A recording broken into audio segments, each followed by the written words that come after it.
श्री परमगुरुभ्यो नमः। श्रीमदानंदतीर्थ भगवत्पादाचार्येभ्यो नमः। श्री गुरुभ्यो नमः। हरि ओम। कलत्रं कमलायस्य पुत्रः कमलसंभवः शिवाद्याः सेवकास्तस्मै नमो विश्वकुटुम्बिने। नारायणं नमस्कृत्य नरं चैव नरोत्तमं देवीं सरस्वतीं व्यासं ततो जयमुदीरयेत्। नों तत्प्रविश्य मम वाचमिमां प्रसुप्तां सञ्जीवयन्ति चिरशक्तिधरस्वधाम्ना। अन्यांश्च हस्तचरणश्रवणत्वगादीन् प्राणान् नमो भगवते पुरुषाय तुभ्यम्। कृष्णाय वासुदेवाय हरये परमात्मने प्रणतः क्लेशनाशाय गोविन्दाय नमो नमः। येनाहं दुर्मार्गात् उद्धृत्याभिनिवेशितः सम्यक् श्रीवैष्णवे मार्गे पुनः प्रत्यं नमामि तम्। भवति यदनुभावादेडमोको विवाग्नि जलमतिरपि जन्तुर्जायते प्राज्ञोऽहि कपलवचनचेतो देवता भारती सा मम वचसि धत्तां सन्निधिं मानसे च। नमोऽस्तु तात्विका देवाः विष्णुभक्तिपरायणाः धर्ममार्गे प्रेरयन्तु भवन्तः सर्व एव हि। यस्य वाक्कामधेनुर्नः कामितार्थान् प्रयच्छति देवे तं जययोगीन्द्रं कामवामच्छिदं सदा। तपो विद्याविरक्त्यादि सद्गुणौघाकरानहं वादिराजगुरुं वन्दे हयग्रीवदयाश्रयान्। प्रणमत्कामधेनुं च भजत्सुरतरोपमं श्रीभावबोधकृत्पादचिन्तामणिमुपास्महे। श्रीमतो राघवेन्द्रस्य नमामि पदपङ्कजे कामिताखिलकल्याणकरुणाकल्पपादपौ। सत्यधीरकराब्जोत्थः ज्ञानवीराज्यनागरः सत्यज्ञानाक्षेतरणिः स्वार्थध्वान्तं निकृन्तरो। सत्याभिज्ञकराब्जोत्थान् पञ्चाशद्वर्षपूजकान् सत्यप्रमोदतीर्थार्यान् नवविज्ञायसुधारकान्। आपादमौलिपर्यन्तं गुरूणामाकृतिं स्मरेत् तेन विघ्नाः प्रणश्यन्ति सिद्ध्यन्ति च मनोरथाः। बुधैरपि सुदुर्बोधेयन् ग्रन्थेयन् मम साहसं पारयन्तु निपुणाः गुरुपादविदः। श्रीगुरुभ्यो नमः। हरि ओम्। वैशम्पायन उवाच एतस्मिन्नेव काले तु जरासन्धः प्रतापवान् नृपानुद्योजयामास जयिराजप्रियक्षया। दन्तवक्त्रस्य तनयं सुवक्त्रममितौजसं सहस्राक्षतमं युद्धे मायाशतविशारदं। वम्रस्य वासुदेवस्य तथा पुत्रं महाबलं सुदेवं वीर्यसम्पन्नं पृथगक्षोहिणीपतिम्। ಯಾವ ಕುಂದಿನಪುರಕ್ಕೆ ವಿದರ್ಭ ದೇಶಕ್ಕೆ ಎಲ್ಲರೂ ಬಂದು ಸೇರಿದ್ದಾರೆ. ಜರಾಸಂಧ, ದಂತವಕ್ತ್ರ, ಅವನ ಮಗ ಸುವಕ್ತ್ರ, ಪೌಂಡ್ರಕ ವಾಸುದೇವನ ಮಗನಾದಂತಹ ಸುದೇವ, ಏಕಲವ್ಯ ಅವನ ಮಗನಾದಂತಹ ವೀರ್ಯವಂತ, ಇವರೆಲ್ಲರೂ ಕೂಡ ರುಕ್ಮಿಗೆ ಸಹಾಯಕ್ಕೋಸ್ಕರ ಬಂದಿದ್ದಾರೆ. ಮದುವೆ ಮನೆ ಅಂತಂದರೆ ನಾವು ಸಾಮಾನ್ಯವಾಗಿ ಸಹಜವಾಗಿ ನೋಡುವಂಥದ್ದು. ನಾವೆಲ್ಲ ಇಂಥದ್ದೇ ಸಾಮಾನ್ಯವಾದ ಪತ್ರ ಉಟ್ಕೊಂಡು ಬಂದಿರ್ತೀವಿ. ಹೆಣ್ಣು ಮಕ್ಕಳು ಒಳ್ಳೊಳ್ಳೆ ವಿಧವಾದಂತಹ ನಾನಾ ಆಭರಣಗಳಿಂದ ಭೂಷಿತರಾಗಿ, ವಸ್ತ್ರಾಲಂಕಾರಗಳಿಂದ ಭೂಷಿತರಾಗಿ ಬರುವುದುಂಟು. ಕೈಯಲ್ಲಿ ವಿಧವಾದಂತಹ ಉಡುಗೊರೆ, ಅವರವರಿಗೆ ಅನುಸಾರ ಉಡುಗೊರೆಯನ್ನು ತಗೊಂಡ್ಬರ್ತೀವಿ. ಹಣ್ಣು, ಹೂವು, ಅರಿಶಿನ, ಕುಂಕುಮ, ಇದೆಲ್ಲ ಮದುವೆ ಮನೆಗೆ ನಾವು ತೆಗೆದುಕೊಂಡು ಹೋಗುವಂಥದ್ದು. ಯಾರಾದರೂ ಈ ಥರ ಒಳ್ಳೆ ಆಭರಣಗಳಿಂದ ಭೂಷಿತವಾಗಿ ಅದರಲ್ಲಿ ಓಡಾಡ್ತಿದ್ರು ಅನ್ನೋದ್ರೆ ಇವತ್ತು ಒಳ್ಳೆ ಮುಹೂರ್ತ ದಿನ ಅಂತ ಕಾಣುತ್ತೆ, ಅನೇಕರು ಓಡಾಡ್ತಾಗಿದ್ದಾರೆ ಅಂತ ಅದನ್ನು ನೋಡಿ ನಾವು ಅನುಮಾನ ಮಾಡೋದುಂಟು. ಆದರೆ ಈ ಕುಂದಿನಪುರಕ್ಕೆ ವಿದರ್ಭ ದೇಶಕ್ಕೆ ಬಂದವರೆಲ್ಲ ಎಂಥವರಾಗಿದ್ದಾರೆ ಅಂತಂದರೆ ಎಲ್ಲರೂ ಯುದ್ಧಕ್ಕೆ ಹೋಗುವಂತೆ ಚತುರಂಗ ಸೈನ್ಯವನ್ನು ಕರ್ಕೊಂಡು ಹೋಗ್ತಾ ಇದ್ದಾರೆ. ಸಾಮಾನ್ಯ ಒಬ್ಬ ರಾಜ ಚಕ್ರವರ್ತಿ ಒಂದು ಊರಿಂದ ಮತ್ತೊಂದು ಊರಿಗೆ ಹೋಗುವುದಾದರೆ ಸುಮ್ಮನೆ ಹೋಗೋದಿಲ್ಲ, ಸೈನ್ಯ ಸಹಿತವಾಗಿ ಹೋಗೋದುಂಟು. ಅದು ಗಾಂಭೀರ್ಯ, ಅದು ಗೌರವ. ಆದರೆ ಇಲ್ಲಿ ಆಗುವಂತಹ ವಿಚಾರ ಏನಿದೆ ಅಂತಂದರೆ ಎಲ್ಲರೂ ಕೂಡ ವಿವಿಧವಾದಂತಹ ಆಭರಣಗಳು, ಕವಚ, ಧನುಸ್ಸು, ಬಾಣಗಳು, ಖಡ್ಗ, ಗದ, ನಾನಾ ವಿಧವಾದ ಆಯುಧಗಳಿಂದ ಕೂಡಿದವರಾಗಿ ಎಲ್ಲರೂ ಕೂಡ ಹೋಗ್ತಾ ಇದ್ದಾರೆ. ಜರಾಸಂಧ ಪಾಪ, ನಾನು ಇವನಿಗೆ ಬಹಳ ಸಹಕಾರ ಮಾಡಬೇಕು, ನಮ್ಮವನಾಗಿದ್ದಾನೆ ರುಕ್ಮಿ, ಶಿಶುಪಾಲ ಅತ್ಯಂತ ಬೇಕಾದವನು, ಇನ್ನೂ ಬೇಕಾದವನು. ಕೆಲವೊಂದು ಮದುವೆಗಳಲ್ಲಿ ಹೀಗಾಗೋದುಂಟು. ಮತ್ತು ವಧು ಕಡೆಯವರು, ಹುಡುಗಿ ಕಡೆಯವರು ನಮ್ಗೆ ಬಹಳ ಬೇಕಾದವರು ಇರ್ತಾರೆ, ಹುಡುಗನ ಕಡೆಯವರು ಬಹಳ ಬೇಕಾದವರು ಇರ್ತಾರೆ. ಅನಿವಾರ್ಯ ನಾವು ಹೋಗಲೇಬೇಕಾದಂತಹ ಪ್ರಸಂಗ, ನಮಗೂ ಅಷ್ಟೇ ಅಭಿಮಾನ ಇರುತ್ತೆ, ಹೋಗಲೇಬೇಕು, ಅದನ್ನು ನೋಡ್ಕೊಂಡು ಹೋಗ್ತಿರ್ತೀವಿ. ಹಾಗೆ ಜರಾಸಂಧನಿಗೆ ಎರಡೂ ಕಡೆ ಬೇಕಾದವರು, ಈ ಕಡೆ ರುಕ್ಮಿ, ಆ ಕಡೆ ಶಿಶುಪಾಲ. ಹೀಗಾಗಿ ಬಹಳ ಎಲ್ಲ ವ್ಯವಸ್ಥೆ ಅವನು ಬರೀ ತಗೊಂಡ.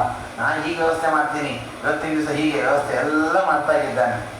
ಈ ಕಡೆ ರುಕ್ಮಿಣಿ ದೇವಿ ಅವಳೊಂದು ಪತ್ರವನ್ನು ಬರೀತಾಗಿದ್ದಾನೆ. ಇದರನ್ನು ಭಾಗವತದಲ್ಲಿ ವಿಸ್ತಾರ ಕೇಳ್ತೇವೆ. ಶ್ರುತ್ವಾಗುಣಾನ್ ಭುವನಸುಂದರ ಸಂಗಮಾಂಸ್ತೆ ನಿರ್ವೀಕ್ಷ್ಯಕರಣೇವರಂ ಹರತೋಂಗತಾಪಂ ಎಂಬುದಾಗಿ. ಇವತ್ತಿನ ಆರಾಧ್ಯ ಪುರುಷರಾದಂತಹ ಪ್ರಾತಸ್ಮರಣೀಯರಾದಂತಹ ವಾದಿರಾಜತೀರ್ಥ ಶ್ರೀಪಾದಂಗಳವರ ರುಕ್ಮಿಣಿ ವಿಜಯದಲ್ಲಿ ಆ ರುಕ್ಮಿಣಿ ದೇವಿಯ ಪತ್ರದ ಸಂಗತಿ ಬಹಳ ಅದ್ಭುತವಾಗಿದೆ. ಅದರ ರೋಚಕವಾದಂತಹ ವರ್ಣನೆ. ರುಕ್ಮಿಣಿ ದೇವಿ ಪತ್ರವನ್ನು ಬರೆದಳು. ಲಕ್ಷ್ಮೀದೇವಿ ಕೃಷ್ಣನಿಗೆ ಪತ್ರವನ್ನು ಬರಿತಾ ಇದ್ದಾಳೆ. ಏನು ಪತ್ರ ಬರೆದಳು ಅಂತಂದರೆ ಅದಕ್ಕೆ ಹೇಳ್ತಾರೆ, ರುಕ್ಮಿಣಿ ದೇವಿ ಹೀಗೆ ಪತ್ರವನ್ನು ಬರೆದಳಂತೆ. ಧನ್ಯಾಬಲಾಸ ವಿಭವೇ ಭವೇದ್ಯ ವೇದ್ಯಾಯ ಭೂಮ್ನೆ ಪುರುಷಾಯ ಸಾಮ್ನಾಯ ಶಾಸ್ತ್ರೋದಿತ ಧರ್ಮ ಪಾತ್ರೆ ಪಾತ್ರೇಷು ದತ್ತಾತ್ಮ ಪದಾಯ ದತ್ತ. ಒಂದೊಂದು ಪದಗಳ ಜಾಳವೂ ಅಷ್ಟು ಚೆನ್ನಾಗಿರುತ್ತೆ ವಾದಿರಾಜರು. ಯಾವ ಹೆಣ್ಣು ಮಗಳು ನಿನ್ನ ಕೈಯನ್ನು ಹಿಡಿದಾಳೆ ಅವಳು ಧನ್ಯರಾಗ್ತಾಳೆ. ಸಾಮಾನ್ಯವಾಗಿ ತಾಳಿ ಕಟ್ಟುವಾಗ ಹೇಳೋದುಂಟು, ಮಮ ಜೀವನ ಹೇತುನ. ಕೃಷ್ಣ ಅದನ್ನು ಹೇಳೋದೇ ಇಲ್ಲ. ಕೃಷ್ಣನಾಗಲಿ ವೆಂಕಟೇಶನಾಗಲಿ ಜಗಜ್ಜೀವನ ಹೇತುನ, ಜಗತ್ತಿಗೆ ಮಂಗಲ ಉಂಟಾಗಲಿ ಅಂತ ನಿನ್ನ ಕೊರಳಿಗೆ ನಾನು ಮಾಂಗಲ್ಯವನ್ನು ಅರ್ಪಣೆ ಮಾಡ್ತೇನೆ ಅಂತ ಹೇಳ್ತಕ್ಕಂಥವ. ಹೀಗಾಗಿ ನನ್ನ ಮದುವೆ ಮಾಡ್ಕೊಂಡಿದ್ದರಿಂದ ನೀನು ಧನ್ಯನಾಗಲಿಲ್ಲ, ನಿನ್ನನ್ನು ಕೈ ಹಿಡಿದಿದ್ದಕ್ಕೆ ನಾನು ಧನ್ಯರಾಗ್ತೇನೆ. ಯಾವ ಹೆಣ್ಣು ಮಗಳಾಗಬಹುದು ನಿನ್ನ ಕಣ್ಣಿನ ನೋಟ ಸಿಕ್ಕಿತು ಅಂತಂದರೆ ಅವಳು ಧನ್ಯಳು, ಅವಳಷ್ಟು ಧನ್ಯಳು ಯಾವ ಸ್ತ್ರೀಯರು ಕೂಡ ಇರ್ಲಿಕ್ಕೆ ಸಾಧ್ಯ ಇಲ್ಲ. ನೀನು ಸಾಮಾಧಿ ವೇದಗಳಿಂದ ಪ್ರತಿಪಾದ್ಯನಾದವನು. ವೇದಾಂತಾದಿ ಶಾಸ್ತ್ರಗಳಿಂದ ಉಚಿತವಾದಂತಹ ಧರ್ಮ ಏನಿದೆ ಆ ಧರ್ಮವನ್ನು ರಕ್ಷಣೆ ಮಾಡ್ತಕ್ಕಂಥವನು. ಹಾಗಾಗಿ ನನ್ನನ್ನು ಕೈ ಹಿಡಿ. ಎರಡಕ್ಕೆ ಏನು ಸಂಬಂಧ? ಧರ್ಮವನ್ನು ರಕ್ಷಣೆ ಮಾಡುವಂಥವನು ಶ್ರೀಕೃಷ್ಣ. ಧರ್ಮ ರಕ್ಷಣೆಗೋಸ್ಕರವಾಗಿಯೇ ಇಳಿದು ಬಂದಿದ್ದಾನೆ ಅನ್ನೋದಕ್ಕೆ ರುಕ್ಮಿಣಿಯನ್ನು ಕೈಯಾಗಿ ಹಿಡಿಬೇಕು, ಪಾಣಿಗ್ರಹಣ ಯಾಕೆ ಮಾಡಬೇಕು, ಸಂಬಂಧ ಏನು? ವರದರಾಜರು ಹೇಳ್ತಾರೆ, ಧರ್ಮ ಅಂತಂದರೆ ಏನು? ಅನೇಕ ಧರ್ಮಗಳುಂಟು. ಅದರಲ್ಲಿ ಒಂದು ಧರ್ಮ ಯಾವುದು ಅಂತಂದರೆ, ಯಾರು ಶರಣಾಗತರಾಗ್ತಾರೆ ಅವರನ್ನು ರಕ್ಷಣೆ ಮಾಡಬೇಕು, ಅದು ಧರ್ಮ. ನಾನು ನಿನ್ನನ್ನು ಶರಣಾಗತರಾಗಿದ್ದೇನೆ, ಅನ್ಯಥಾ ಶರಣಂ ನಾಸ್ತಿ ತ್ವಮೇವ ಶರಣಂ ಮಮ ಅಂತ ನಿನ್ನನ್ನು ಸಾಷ್ಟಾಂಗವಾಗಿ ನಮಸ್ಕಾರ ಮಾಡ್ತಾ ಇದ್ದೇನೆ. ಅನಾದಿ ಕಾಲದಿಂದ ಅನಂತ ಕಾಲದವರೆಗೂ ನಿನ್ನ ಪಾದವನ್ನೇ ಹಿಡ್ಕೊಂಡು ಗೊತ್ತಿದ್ದೇನೆ ನಾನು. ಹಾಗಾಗಿ ಭಕ್ತರನ್ನು ಉದ್ಧಾರ ಮಾಡುವುದು ನಿನ್ನ ಸ್ವಭಾವವಾದರೆ, ನಿನ್ನ ಭಕ್ತರಲ್ಲಿ ಅಗ್ರಗಣ್ಯರಾಗಿ ನಾನಿದ್ದೇನೆ ಅಂತಂದ ಮೇಲೆ ನೀನು ನನ್ನನ್ನು ಉದ್ಧಾರ ಮಾಡಿದ್ರೆ ಇನ್ಯಾರನ್ನು ಉದ್ಧಾರ ಮಾಡ್ತೀವಿ. ಹೀಗಾಗಿ ಆ ಯಾವ ಧರ್ಮವನ್ನು ರಕ್ಷಣೆ ಮಾಡ್ತಕ್ಕಂಥವನು ನೀನು. ಭಕ್ತರಲ್ಲಿ ಕೊಟ್ಟಂತಹ ದಾನ ಅದು ಅತ್ಯಂತ ಶ್ಲಾಘಿತವಾಗತ್ತೆ. ಹೀಗಾಗಿ ಯಾತ್ರೆಗೆ ಹೋಗೋದಾದರೂ ಪಾತ್ರರ ಜೊತೆಗೆ ಹೋಗಬೇಕು. ದಾನಂ ಧ್ರುವಂ ಫಲತಿ ಪಾತ್ರ ಗುಣಾನುಕೂಲ್ಯ. ಯಾರಿಗೆ ನಾವು ದಾನ ಕೊಡ್ತೇವೆ ಅದು ಬಹಳ ಮುಖ್ಯವಾದದ್ದು. ಒಳ್ಳೆ ಪದಾರ್ಥ ಯಾರ್ಯಾರಿಗೋ ಕೊಟ್ಟರೆ ಏನು ಪ್ರಯೋಜನವೇ ಇಲ್ಲ. ಗೋಪಿಚಂದನವೇ ಹಚ್ಚದೇ ಇರುವಂತಹ ವ್ಯಕ್ತಿಗೆ ದೇವರ ಪೂಜಾ ಉಪಕರಣ ಪಾತ್ರವನ್ನು ಕೊಟ್ಟರೆ ಏನು ಪ್ರಯೋಜನ? ನಿತ್ಯ ಪೂಜೆ ಮಾಡುವಂಥವ್ರಿಗೆ ಕೊಟ್ಟರೆ ಬಹಳ ಸಂತೋಷವಾಗಿ ಇದು ಅದಕ್ಕೆ ಉಪಯೋಗ ಆಗುತ್ತೆ, ಇದು ಊರಿಗೆ ಹೋಗೋ ಪೆಟ್ಟಿಗೆ ಉಪಯೋಗ ಆಗುತ್ತೆ, ಇದು ನಿತ್ಯ ದೇವರ ಪೂಜೆಗೆ ಈ ಪದಾರ್ಥ ಉಪಯೋಗ ಆಗುತ್ತೆ, ಸಂತೋಷದಿಂದ ಬಳಸ್ತಾರೆ. ಹೀಗಾಗಿ ಉಪಯೋಗ ಆಗುವಲ್ಲಿ ಆ ದಾನ ಅದು ಬಹಳ ಶ್ಲಾಘ್ಯವಾಗತ್ತೆ. ಹೀಗಾಗಿ ನನ್ನನ್ನು ಯಾರ್ಯಾರಿಗೋ ಕೊಡಲಿಕ್ಕೆ ಅವರೆಲ್ಲ ವಿಚಾರ ಮಾಡ್ತಾ ಇದ್ದಾರೆ, ನನ್ನ ವಿಚಾರ ಅದೆಲ್ಲ ಇಲ್ಲೇ ಇಲ್ಲ ಅಂತಾರೆ. ಯಾಕೆ ಅಂತಂದರೆ, ಕುರುವಂತಿ ಕಾಮವಶಗ ಮಹಿ ಚಿತ್ತಮನ್ಯೆ ಕುರುವಂತಿ ಕಾಮದಯ ಮಾನುಚರಾನ್ರನೇತಾನೆ ದೇಹ್ಯಂಗಜಾಕೃತಿ ಚತೋರ್ಜಿತ ರಮ್ಯ ರೂಪ ದೇಹ್ಯಂಗಜಾತ ನಿಲಯಾಂತ್ರಿ ಸರೋಜ ಸೇವಾಂ. ಅನೇಕರು ಕಾಮುಕರಾಗಿ ನನ್ನ ರೂಪವನ್ನು ನೋಡಿ ನನ್ನ ಲಾವಣ್ಯವನ್ನು ಕಂಡು ಆಸೆಪಟ್ಟು ಅನೇಕರು ಬರ್ತಾ ಇದ್ದಾರೆ. ಆದರೆ ಅವರು ಯಾರಲ್ಲಿಯೂ ನನ್ನ ಮನಸ್ಸು ನಿಲ್ತಾ ಇಲ್ಲ. ಯಾಕೆ ಅಂತಂದರೆ, ಯಾರ್ಯಾರು ನನ್ನಲ್ಲಿ ಕಾಮನವನ್ನು ಮಾಡ್ತಾರೆ ಅವರು ತಮ್ಮ ಶರೀರವನ್ನು ತ್ಯಾಗ ಮಾಡ್ತಾರೆ. ಎರಡರ್ಥ ಇರುತ್ತೆ. ಯಾರು ಲಕ್ಷ್ಮೀದೇವಿಯನ್ನು ಬಯಸ್ತಾರೆ ಅವರು ತನ್ನ ದೇಹವನ್ನು ಕಳೆದುಕೊಳ್ಳುತ್ತಾರೆ ಅಂತಂದರೆ, ಲಕ್ಷ್ಮೀಪತಿಯಾದವನು ಶ್ರೀಕೃಷ್ಣ ಒಬ್ಬನೇ. ಅಂತಹ ಲಕ್ಷ್ಮಿಯನ್ನು ನಾನು ಹೆಂಡತಿಯಾಗಿ ಪಡೆಯಬೇಕು ಅಂತ ಯಾರಾದರೂ ಅಂದುಕೊಂಡರೆ ಇದಕ್ಕಿಂತಲೂ ದೊಡ್ಡದಾದಂತಹ ಅನ್ಯಾಯ ಯಾವುದೂ ಇರಲಿಕ್ಕಿಲ್ಲ. ಹೀಗಾಗಿ ಯಾರಾದರೂ ನನ್ನನ್ನು ಬೇಡಿದರೆ ಬಯಸಿದರೆ ಅವರಿಗೆ ಅವಶ್ಯವಾಗಿ ಮರಣಾದಿ ಅನರ್ಥ ಹಾಗೇ ಆಗತ್ತೆ ಅನ್ನೋದು ಒಂದು. ಎರಡನೆಯದ್ದು, ನಾವು ಹೋಗುವಾಗ ಯಾರ ಹತ್ರ ಹೋಗಬೇಕು? ಲಕ್ಷ್ಮಿ ಹತ್ರ ಹೋಗಬೇಕು, ದೇವರ ಹತ್ರ ಹೋಗಬೇಕು. ಶುಕ್ರವಾರ ಇವತ್ತು ಲಕ್ಷ್ಮೀ ದೇವಿಯ ಪೂಜಾ ಬಹಳ ವಿಶೇಷ ಅಂಥೇಳಿ ನಮಗೆ ಲಕ್ಷ್ಮೀ ಇದ್ದರೆ ಸಾಕು, ನಾರಾಯಣ ಬೇಡ ಅಂತಂದರೆ ಅವರಿಗೆ ತಾತ್ಕಾಲಿಕವಾಗಿ ಐಶ್ವರ್ಯ ಬರಬಹುದು, ಆದರೆ ಅದು ಸ್ಥಿರವಾಗಿ ಉಳಿಯೋದಿಲ್ಲ, ಶಾಶ್ವತವಾಗಿ ಉಳಿಯೋದಿಲ್ಲ. ಯಾರು ಭಗವಂತನ ಅಡಿದವರಿಗೆ ಹೋಗ್ತಾರೆ ಅವರು ಶಾಶ್ವತವಾದ ಸುಖವನ್ನು ಪಡೀತಾರೆ. ಯಾರು ಲಕ್ಷ್ಮೀದೇವಿ ಸಾಕು ಅಂತ ಐಶ್ವರ್ಯವನ್ನೇ ಮಾತ್ರ ಕೇಳುತ್ತಾರೆ ಅವರು ಇಹಲೋಕದಲ್ಲಿ ಸ್ವಲ್ಪ ಕಾಲ ಚೆನ್ನಾಗಿರ್ತಾರೆ, ಆದರೆ ಅವರು ಆ ಯಾವ ಸುಖವನ್ನು ಸ್ಥಿರವಾಗಿ ಅವರು ಹೊಂದೋದಿಲ್ಲ. ಹೇ ದೇಹಿ ಅಂಗಜ ಆಕೃತಿ ಶತೋರ್ಜಿತ ರಮ್ಯ ರೂಪ. ಕೃಷ್ಣನಿ ಹೇಗಿದ್ದಿ ಗೊತ್ತಾ? ಸಾಮಾನ್ಯವಾಗಿ ಒಂದು ಪದ್ಧತಿ ಉಂಟು. ಒಂದು ಮದುವೆ ಅಂತಂದರೆ ಸ್ವಲ್ಪ 15-20 ನಿಮಿಷ ಸ್ವಲ್ಪ ಹೆಚ್ಚಿಗೆ ತಗೋತೀನಿ. ಮದುವೆ ಅಂತಂದರೆ ಒಬ್ಬೊಬ್ಬರಿಗೆ ಒಂದೊಂದು ಆಸೆ ಇರುತ್ತೆ, ಬೇಡಿಕೆ ಇರುತ್ತೆ. ಕನ್ಯಾ ವರಯತೆ ರೂಪಂ ಮಾತಾ ವಿತ್ತಂ ಪಿತಾ ಶ್ರುತಂ ಬಾಂಧವ ಕುಲಮಿಚ್ಛಂತಿ ಮೃಷ್ಟಾನ್ನ ವಿಧತೆ ಜನಾ. ಒಬ್ಬೊಬ್ಬರಿಗೆ ಒಂದೊಂದು ಅಪೇಕ್ಷೆ. ಹುಡುಗಿ ಮದುವೆ ಆಗೋ ಹುಡುಗಿಗೆ ಏನು ಅಪೇಕ್ಷೆ ಇರುತ್ತೆ? ನನ್ನ ಗಂಡ ಒಳ್ಳೆ ರೂಪವಂತ ಇರಬೇಕು, ಸ್ಫುರದ್ ರೂಪವಂತ ಇರಬೇಕು, ಮನ್ಮಥನಂತೆ ಇರಬೇಕು ಅಂತ. ಆದರೆ ತಾಯಿಯಾದವಳಿಗೆ ಅವನು ಒಳ್ಳೆ ಹಣಕಾಸು ಅಂತ ಇರಬೇಕು, ಒಳ್ಳೆ ಐಶ್ವರ್ಯವಂತ ಇರಬೇಕು ಅನ್ನೋದು ತಾಯಿಯ ಅಪೇಕ್ಷೆ. ತಂದೆ ಅವನು ಚೆನ್ನಾಗಿ ಓದಿರಬೇಕು, ಗುಣವಂತ ಇರಬೇಕು, ಇದು ತಂದೆಯ ಅಪೇಕ್ಷೆ ಇರುತ್ತೆ. ಬಂಧು ಬಾಂಧವರೆಲ್ಲ ಕುಲ ಚೆನ್ನಾಗಿದೆಯಾ ನೋಡ್ರಿ, ತಾಯಿ ಕಡೆ ತಂದೆ ಕಡೆ ಸಗೋತ್ರ ವಿವಾಹ ಏನಾಗಿಲ್ವಾ, ಪುನರ್ವಿವಾಹ ಏನಾಗಿಲ್ವಾ, ಅಥವಾ ಜಾತ್ಯಂತರ ವಿವಾಹ ಅವರ ಮನೆಗಳಲ್ಲಿ ಏನೂ ಆಗಲಿಲ್ವಾ, ಅದೆಲ್ಲ ವಿಚಾರ ಮಾಡ್ರಿ. ಅದೆಲ್ಲ ಸುಮ್ಮನೆ ಹುಡುಗ ಚೆನ್ನಾಗಿದ್ದಾನೆ, ಒಳ್ಳೆ ಭಾವುಕ ಇದ್ದಾನೆ, ಗುಣವಂತ ಇದ್ದಾನೆ, ಇಷ್ಟು ಮಾತ್ರ ನೋಡಿದ್ರೆ ಸಾಕಾಗೋದಿಲ್ಲ. ನಮ್ಮ ಶುದ್ಧವಾದ ಮನೆತನ ಕೊಡಬೇಕಾದ್ರೆ ಅವರ ಮನೆತನವೂ ಚೆನ್ನಾಗಿರಬೇಕು. ಇದೆಲ್ಲ ಬಂಧುಗಳು ಅದೆಲ್ಲ ಅಪೇಕ್ಷೆ ಪಡ್ತಾರೆ. ನಮ್ಮಂಥವ್ರು ಮದುವೆ ಹೋಗೋರು ನಾವೇನು ಕೇಳ್ತೀವಿ? ಮೃಷ್ಟ ಅನ್ನೋತಾರೆ ಜನ. ಒಳ್ಳೆ ಊಟಕ್ಕೆ ಹಾಕಿದ್ರ, ಭೂಮ ಅಡಿಗೆ, ಹರಿಭೂಮ ಅಡಿಗೆ, ಒಳ್ಳೆ ಪೇಣಿ ಹಾಕಿದ್ರ, ಮಲ್ಲಿಗೆ ಹಾಕಿದ್ರ, ಒಳ್ಳೊಳ್ಳೆ 5 ಭಕ್ಷ್ಯ 5 ಖಾರ ಹಾಕಿದ್ರ, ಇದನ್ನೇ ನಾವು ಅಪೇಕ್ಷೆ ಮಾಡ್ತೀವಿ. ಇದರ ಮೇಲೆ ನಮ್ಮ ಅಪೇಕ್ಷೆ ಏನಿರುವುದಿಲ್ಲ. ಹಾಗೆ ಸಾಮಾನ್ಯ ಒಂದು ಕನ್ಯೆ ಮದುವೆ ಆಗುವಂತಹ ಹುಡುಗಿಗೆ ಏನು ಅಪೇಕ್ಷೆ ಇರುತ್ತೆ? ಒಳ್ಳೆ ರೂಪ ಇರಬೇಕು, ಸ್ಫುರದ್ ರೂಪ ಇರಬೇಕು, ಗಂಡ ಯಾವಾಗಲೂ ಚೆನ್ನಾಗಿ ಹೊಳಿತಾ ಇರಬೇಕು, ಬಂಗಾರದಂತೆ ಹೊಳಿಬೇಕು ಅಂತ. ಲಕ್ಷ್ಮಿಯರಿಗೂ ಇದು ಅಪೇಕ್ಷೆ ಇದೆಯಂತೆ. ಅದಕ್ಕೆ ಅವಳು ಕೃಷ್ಣನನ್ನ ಕರೆಯುವಾಗ ಹೇಗೆ ಕರೆದಳು ಅಂತಂದ್ರೆ, ದೇಶ ಅಂಗಜಾಕೃತಿ. ಅಂಗಜ ಅಂತಂದರೆ ನನ್ನ ಅಂಗದಿಂದ ಹುಟ್ಟಿರ್ತಕ್ಕಂಥವ ಅಂತಂದ್ರೆ ಮನ್ಮಥ, ಇವನ ಮನ್ಮಥನ ತಾಯಿ ಇವಳು, ಅಂತಹ ಸ್ಫುರದ್ ರೂಪವತಿ ರುಕ್ಮಿಣಿ. ಹೀಗಾಗಿ ನನ್ನ ದೇಹದಿಂದ ಹುಟ್ಟಿರ್ತಕ್ಕಂಥವ, ನಿನ್ನಿಂದ ನನ್ನಿಂದ ಹುಟ್ಟಿರ್ತಕ್ಕಂತಹ ಮನ್ಮಥ ಏನಿದ್ದಾನೆ ಅವನೇ ಮನ್ಮಥ, ಮಹಾ ಸುಂದರ ಪುರುಷ ಅಂತ ಜನ ತಿಳಿದಿದ್ದಾರೆ. ಆದರೆ ನೀನು 100 ಮನ್ಮಥರಿಗೆ ಸಮಾನನಾದವನು. ಅಂಗಜ ಆಕೃತಿ ಶತ ಊರ್ಜಿತ ರಮ್ಯ ರೂಪ. 100 ಮನ್ಮಥರು ಎದುರಿಗೆ ನಿಂತರೂ ನಿನ್ನೆದುರಿಗೆ ಅವರ ಸೌಂದರ್ಯ ಏನೂ ಇಲ್ಲ ಅಂತ ಅನಿಸ್ಬಿಡ್ತದೆ. ಅಂತಹ ರಮ್ಯವಾದ ಸ್ಫುರದ್ ರೂಪ ಉಳ್ಳವನು ನೀನು. ಅಂತಹ ನಿನ್ನಲ್ಲಿ ನಾನು ಇನ್ನೇನು ಬೇಡೋದಿಲ್ಲ. ಅಂಗ್ರಿ ಸರೋಜ ಸೇವಾ, ನಿನ್ನ ಪಾದಾರವಿಂದಗಳನ್ನು ಸೇವೆ ಮಾಡುವಂತಹ ಸೌಭಾಗ್ಯವನ್ನು ಮಾತ್ರ ನನಗೆ ಕೊಟ್ಟು ಅನುಗ್ರಹ ಮಾಡು. ಭವತಾಪ ಹರಾಪಾಂಗ, ಈ ಸಂಸಾರದ ತಾಪವನ್ನ ಪರಿಹಾರ ಮಾಡತಕ್ಕಂಥವನು ನೀನು. ಭವತ ಅಪಹೃದೈವ ಧೀಹಿ, ಯಾರು ನಿನ್ನನ್ನು ಸ್ಮರಣೆ ಮಾಡ್ತಾರೆ ಅವರ ಎಲ್ಲ ತಾಪಗಳನ್ನು ನೀನು ಪರಿಹಾರ ಮಾಡ್ತೀವಿ, ಅದರನ್ನು ಅಪಹಾರ ಮಾಡ್ತೀವಿ. ಅಂತಹ ನೀನು ಕೃಷ್ಣ ಅಂತ ಕರೆದರೆ ಸಾಕು, ಎಲ್ಲರ ಮನಸ್ಸನ್ನ ಆಕರ್ಷಣೆ ಮಾಡಿಬಿಡ್ತಾನೆ. ಅಂತಹ ಒಂದು ವಿಚಿತ್ರವಾದ ಮ್ಯಾಗ್ನೆಟಿಕ್ ಫೋರ್ಸ್ ಅದು. ಕೃಷ್ಣನ ಹೆಸರೇ ಸಾಕು, ಆ ಹೆಸರನ್ನು ನೆನೆಸಿದರೆ ಸಾಕು, ಏನೋ ಒಂದು ರೋಮಾಂಚ, ಏನೋ ಒಂದು ಆನಂದ, ಒಂದು ಭಕ್ತಿ. ಹೀಗಾಗಿ ದೇವರ ಸ್ಮರಣೆಯನ್ನು, ನಾಮಸ್ಮರಣೆಯನ್ನು ಮಾಡಿದರೂ ಕೂಡ ಅವರ ಎಲ್ಲ ಸಾಂಸಾರಿಕ ತಾಪಗಳೆಲ್ಲ ಪರಿಹಾರವಾಗತ್ತೆ. ಅಂತಹ ನಿನ್ನಲ್ಲಿ ನನ್ನ ಮನಸ್ಸು ಕೂಡ ಅಪಹೃತವಾಗಿದೆ. ನನ್ನ ಮನಸ್ಸನ್ನು ನೀನು ಅಪಹಾರ ಮಾಡಿದ್ದಿ. ಚರಣಾಂಕ ಕೃತಾಂಕಾಂ ಮಾಂ ಚರಣಾಂಗಣತೋ ಮನಯ ರಣಾಂಗಣತಃ, ಈ ಯುದ್ಧ ಭೂಮಿಯಿಂದ ನನ್ನನ್ನು ಕರ್ಕೊಂಡು ಹೋಗು, ಇಲ್ಲಿ ಇರಿಸಬೇಡ ನನ್ನನ್ನು. ಯಾರೋ ಬರ್ತಾರೆ, ಅವರೆಲ್ಲ ಬರ್ತಾರಲ್ಲ, ಏನು ಮಾಡೋದು ಅಂತ ವಿಚಾರ ಮಾಡಬೇಡ.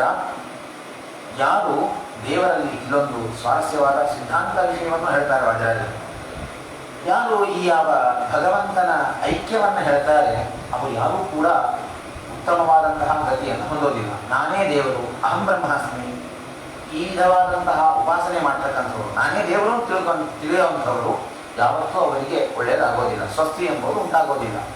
ಹೀಗಾಗಿ ಅಂತಹ ಯಾರು ದೇವರ ಐಕ್ಯವನ್ನು ವಿಚಾರ ಮಾಡ್ತಾರೆ, ಮಧ್ವಾಚಾರ್ಯರು ಅನುವ್ಯಾಖ್ಯಾನದಲ್ಲಿ ಹೇಳುವಾಗ ಈ ಮಾತನ್ನು ಹೇಳ್ತಾರೆ.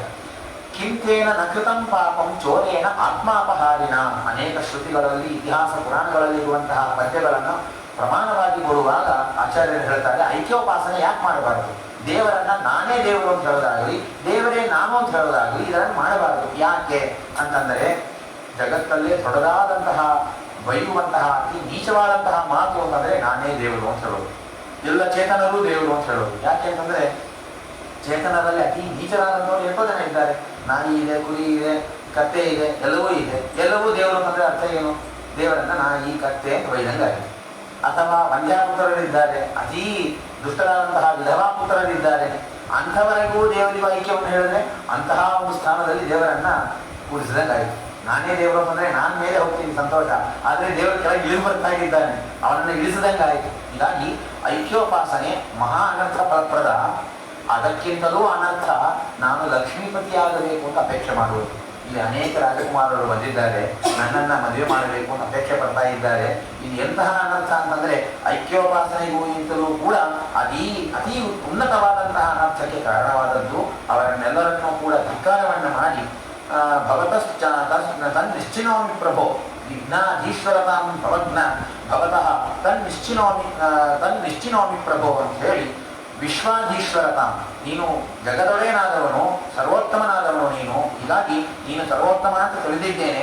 ಎಲ್ಲರೂ ಹೇಳೋದುಂಟು ಸ್ವಯಂವರ ಅಂತಂದ್ರೆ ಏನು, ಆ ಹೆಣ್ಣು ಮಗಳು ಅವಳಿಗೆ ಅತ್ಯಂತ ಶ್ರೇಷ್ಠವಾದಂತಹ ಅವಳಿಗೆ ಪ್ರಿಯನಾದಂತಹ ವರನನ್ನ ಅವಳು ಬೇಡುತ್ತಾಳೆ, ಸ್ವೀಕಾರ ಮಾಡ್ತಾಳೆ ಅಂತ. ನಾನು ಯಾರನ್ನು ಬೇಡಬೇಕು? ಸಾಮಾನ್ಯ ಎಲ್ಲರೂ ಏನನ್ನು ಬೇಡ್ತಾರೆ? ಅತ್ಯಂತ ಉತ್ಕೃಷ್ಟನಾದಂತಹ ವರ ನನಗೆ ಬೇಕು ಅಂತ ಬೇಡ್ತಾರೆ. ನಾನು ಅದನ್ನೇ ಬೇಡ್ತೀನಿ. ನಾನು ಮಾತ್ರ ಯಾಕೆ ಬೇಡೋದಿಲ್ಲ? ಸ್ತ್ರೀಯರಲ್ಲಿ ಅಗ್ರಗಣ್ಯರಾದವರು ನಾನು, ನನಗೆ ಯಾರು ಬೇಕು? ಪುರುಷರಲ್ಲಿ ಅಗ್ರಗಣ್ಯನೇ ಬೇಕು ಅನ್ನೋದಕ್ಕೆ ನಿನ್ನನ್ನು ನಾನು ಬಯಸ್ತಾಗಿದ್ದೇನೆ ಇತ್ಯಾದಿಯಾದಂತಹ ಮಾತುಗಳು. ಆವಾಗ ರಮಾದೇವಿಯ ಸ್ವಯಂವರದ ಸಂದರ್ಭದಲ್ಲಿ ಅಷ್ಟಮ ಸ್ಕಂದದಲ್ಲಿ ಭಾಗವತದಲ್ಲಿ ಬರುವಂತಹ ಅದೇ ಮಾತನ್ನ ಇಲ್ಲಿ ಉಲ್ಲೇಖ ಮಾಡ್ತಾರೆ ವಾದಿರಾಜರು. ಒಂದು ಮಾತನ್ನು ಹೇಳ್ತಾರೆ, ಶಂಭು ಪುತ್ರ ಸಮಃ. ಅನೇಕ ದೇವಾದಿ ದೇವತೆಗಳೆಲ್ಲ ಇದ್ದಾರಲ್ಲ, ಕೃಷ್ಣ ಹೀಗೆ ಕೇಳ್ಬೋದಂದ್ರೆ ಅವಳೇ ಪ್ರಶ್ನೆ ಮಾಡ್ಕೊಂಡು ಅವಳೇ ಉತ್ತರವನ್ನು ಕೊಡ್ತಾಳೆ ಅಂತ ಕೇಳಿದೆಲ್ಲ. ಹೆಣ್ಮಕ್ಳು ಯಾವಾಗಲೂ ಮಹಾಬುದ್ಧಿವಂತರು ಅಂತ. ನಾವು ಏನು ಪ್ರಶ್ನೆ ಮಾಡೋದು ಬೇಡ, ನಮ್ಮ ಮನಸ್ಸಲ್ಲಿ ಏನು ತೋಚತ್ತೆ ಅದನ್ನು ಅವರೇ ಹೇಳಿ ಅದಕ್ಕೆ ಉತ್ತರವನ್ನು ಅವರೇ ಹೇಳ್ಬಿಡ್ತಾರೆ ಅನ್ನೋದಕ್ಕೆ ಲಕ್ಷ್ಮೀದೇವಿ ಹೇಳಿದ್ರು, ನಾನು ಯಾರ್ಯಾರೋ ಎಷ್ಟೆಷ್ಟೋ ದೇವತೆಗಳಿದ್ದಾರೆ, ನನಗಿಂತಲೂ ಶ್ರೇಷ್ಠರಾದವರು ಬ್ರಹ್ಮದೇವರಿದ್ದಾರೆ, ರುದ್ರದೇವರಿದ್ದಾರೆ, ಇಂದ್ರ, ಅಗ್ನಿ, ವರುಣ, ಯಮ, ನಿರತಿ, ಎಷ್ಟೋ ಜನ ಇದ್ದಾರಲ್ಲ, ಅವರನ್ನೆಲ್ಲ ಬೇಡರೆ ನನ್ನನ್ನು ಯಾಕೆ ನೀನು ಬಯಸ್ತಾಗಿದ್ದಿ ಅಂತ ನಿನಗೆ ಅನ್ನಿಸ್ಬಹುದು ಕೃಷ್ಣ. ಆದರೆ ಅವ್ರು ಯಾರೂ ಕೂಡ ನಾನು ಗಂಡನಾಗಿ ಸ್ವೀಕಾರ ಮಾಡೋದಕ್ಕೆ ಅವ್ರು ಯಾರೂ ಅರ್ಹರಾಗೋದಿಲ್ಲ. ಯಾಕೆ ಅಂತಂದರೆ ಬ್ರಹ್ಮದೇವರು ಇದ್ದಾರೆ, ವಾಯುದೇವರಿದ್ದಾರೆ, ಜೀವೋತ್ತಮರು, ಅವರಿಬ್ಬರು ನನಗೆ ಮಕ್ಕಳಾಗ್ತಾ ಇದ್ದಾರೆ. ಪುರರಿಪುಹು ತ್ರಿಪುರ ಅಸುರನನ್ನ ಸಂಹಾರ ಮಾಡಿದಂತಹ ರುದ್ರದೇವರಿದ್ದಾರಲ್ಲ, ಅವರು ನನಗೆ ಮೊಮ್ಮಗನಾಗಬೇಕು. ಇನ್ನು ಚಂದ್ರ ಇದ್ದಾನೆ, ಎಲ್ಲರಿಗೂ ಬಹಳ ಅಂತಂದರೆ ಒಳ್ಳೆ ಆಹ್ಲಾದದಾಯಕನಾದಂತಹ ಚಂದ್ರ. ಹಾಗಾಗಿ ಚಂದ್ರ ಅಂತಂದರೆ ಒಳ್ಳೆ ರೂಪ. ಚಂದ್ರನನ್ನು ಮದುವೆ ಮಾಡ್ಕೋಬಹುದಲ್ಲ ಅಂತಂದರೆ ಅವನು ನನಗೆ ತಮ್ಮ, ಚಂದ್ರ ನನಗೆ ತಮ್ಮನಾಗಿದ್ದಾನೆ. ಸಮುದ್ರ ರಾಜ ಇದ್ದಾನೆ ವರುಣ, ಅವನು ನನಗೆ ತಂದೆಯ ಸ್ಥಾನದಲ್ಲಿದ್ದಾನೆ. ಹೀಗಾಗಿ ಜನಕಾಯಿತ ಮಧುಸಖ, ಇನ್ನು ಮಧುಸಖ ಅಂತಂದ್ರೆ ಮನ್ಮಥ, ಒಳ್ಳೆ ರೂಪವಂತ ಸ್ಫುರದ ರೂಪವಂತ ಮನ್ಮಥ ಇದ್ದಾನಲ್ಲ, ಅವನನ್ನು ಮದುವೆ ಮಾಡ್ಕೋಬಹುದಲ್ಲ ಅಂತಂದ್ರೆ ಅವನು ನನಗೆ ಮಗ, ಅವನೇ ನನ್ನಿಂದ ಹುಟ್ಟಿದವನು, ಅವನನ್ನು ನಾ ಏನು ಮದುವೆ ಮಾಡ್ಕೊಳ್ಳಿ. ಅಂಬಾಹಂ ಸಕಲಸ್ಯ ಚೇತಿ ಕಮಲ, ಇವರೆಲ್ಲರೂ ಕೂಡ ನನ್ನ ಮಕ್ಕಳು, ಇವರೆಲ್ಲರೂ ನನ್ನ ಮಕ್ಕಳು, ಮೊಮ್ಮಕ್ಕಳು, ಮರಿಮಕ್ಕಳ ಸ್ಥಾನದಲ್ಲಿದ್ದಾರೆ. ನಾನೆಲ್ಲರಿಗೂ ತಾಯಿಯಾಗಿ ಜಗದಂಬೆಯಾಗಿ ನಾನಿದ್ದೇನೆ. ಇವರು ಯಾರನ್ನೂ ನಾನು ಬಯಸೋದಿಲ್ಲ. ಮನೋಭೃಂಗಂ ದರ್ಶಯಿತು. ಹೀಗಾಗಿ ಹೇ ಕೃಷ್ಣ, ನಾನೊಂದು ದುಂಬೆ ಅಂತ ಇದ್ದೇನೆ. ದುಂಬೆ ಹುಳಕ್ಕೆ ಒಂದು ಪದ್ಧತಿ ಉಂಟು, ಒಂದು ಸ್ವಭಾವ ಉಂಟು. ಅಲ್ಲಲ್ಲಿ ಅನೇಕ ಹೂವುಗಳಿಂದ ಮಕರಂದವನ್ನು ಆಸ್ವಾದನೆ ಮಾಡುವಂಥದ್ದು. ಆದರೆ ನಾನು ಅತಿ ವಿಚಿತ್ರವಾದಂತಹ ದುಂಬೆ. ಎಲ್ಲ ಹೂವುಗಳಲ್ಲಿ ಯಾರ್ಯಾರು ಪುರುಷರಿದ್ದಾರೆ ಎಲ್ಲರಲ್ಲಿ ಸಂಚಾರ ಮಾಡುವವಳಲ್ಲ ನಾನು. ಒಬ್ಬನೇ ಒಬ್ಬ ಹೂವು ಭಗವಂತನ ಚರಣಾರದಿಂದ ಏನಿದೆ ಅಲ್ಲಿ ಮಾತ್ರ ನಾನು ಸಂಚಾರ ಮಾಡ್ತೇನೆ, ಎಲ್ಲೆಲ್ಲೆಲ್ಲೂ ಹೋಗೋದಿಲ್ಲ.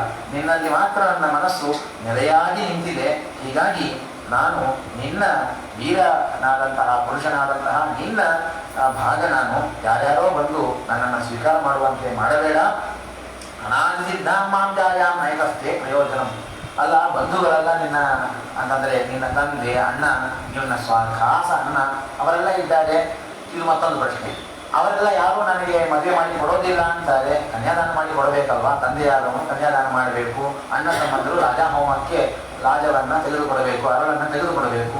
ಅವ್ರು ಯಾರು ನಾನು ಕೊಡೋದಿಲ್ಲ, ಕೃಷ್ಣನಿಗೆ ಮದುವೆ ಮಾಡಿ ಕೊಡೋದಿಲ್ಲ ಅಂತ ಹೇಳುವಾಗ ನಾನು ಯಾಕೆ ಬಂದು ನಿನ್ನ ಮದುವೆ ಮಾಡಿಕೊಳ್ಳಿ ಅಂತ ಕೃಷ್ಣ ಮುಂದಿನ ಪ್ರಶ್ನೆ ಮಾಡಬಹುದು ಅನ್ನೋದಕ್ಕೆ ಅದಕ್ಕೂ ಒಂದು ಉತ್ತರವನ್ನು ಕೊಡ್ತಾ ಇದ್ದಾರೆ ರುಕ್ಮಿಣಿ. ಅಲ್ಲ, ಇವರೆಲ್ಲ ಇವತ್ತು ಬಂದವರು, ಇವತ್ತಿನ ಈ ಜನ್ಮದಲ್ಲೇ ಬಂದಿರತಕ್ಕಂತಹ ಬಂದೆ ಅಣ್ಣ ತಮ್ಮ ಬಂಧು ಬಾಂಧವ್ಯ. ನನ್ನದು ನಿನ್ನದು ಇರುವ ಸಂಬಂಧ ಇದೆಯಲ್ಲ, ಅನಾದಿ ಕಾಲದಿಂದ ಅನಂತ ಕಾಲದವರೆಗೆ ಒಡಮೂಡಿ ಬರುವಂತಹ ಸಂಬಂಧ. ಹೀಗಾಗಿ ನನ್ನನ್ನು ನೀನು ಬೇಡ ಅಂತ ಹೇಳೋದು ಯಾವ ರೀತಿಯಲ್ಲಿ ಸರಿ? ಹೀಗಾಗಿ ಉದ್ಯತ್ಮರೀತಿ ಶತಭಾಸಿತ ಸರ್ವದೇಶ. ನೀನು ಒಂದು ದೇಶಕ್ಕೆ ಬಂದೆ ಅಂತಂದರೆ ಒಂದು 100 ಸೂರ್ಯ ಏಕಕಾಲದಲ್ಲಿ ಉದಯ ಮಾಡಲಿ, ಆದರೆ ಎಷ್ಟು ಶಿಷ್ಟವಾದಂತಹ ಸೌಂದರ್ಯ ಇರ್ತದೋ ಅಂತಹ ಸೌಂದರ್ಯವನ್ನ, ಅಂತಹ ಒಂದು ಪ್ರಕಾಶವನ್ನ ಕೊಡ್ತಕ್ಕಂಥವನು ನೀನು. ಪದ್ಮ ಉದಯ ಆಗಬೇಕಾದರೆ ಸೂರ್ಯ ಬೇಕು, ನಾನು ಉದಯ ಆಗಬೇಕಾದ್ರೆ ನೀನು ಬೇಕು ಅನ್ನೋದಕ್ಕೆ ನೀನು ಬಾ ಅಂತ ಹೇಳಿ ನಿಶಾಚರ ಭೂಕಶೋಕಂ, ಇವರೆಲ್ಲ ನಿಶಾಚರರು. ಇವರೆಲ್ಲ ಯಾವ ರುಕ್ಮಿ ಇದ್ದಾನೆ, ಮತ್ತೆ ಈ ಶಿಶುಪಾಲ, ದಂತವಕ್ರ, ಇವರೆಲ್ಲ ನಿಶಾಚರರು, ರಾಕ್ಷಸರಂತೆ ಇದ್ದಾರೆ. ಅವರ ಕೈಗೆ ನಾನು ಹೋಗೋದಿಲ್ಲ. ನಾಯಂ ಸ್ಮರಹ, ಹೀಗಾಗಿ ನನ್ನನ್ನು ಇವರು ಯಾರೂ ಕೂಡ ಬಯಸುವಂತೆ ಬೇಡುವಂತೆ ಮಾಡಬೇಡ. ನಾನು ಯಾರ ಕೈಗೂ ಹೋಗೋದಿಲ್ಲ.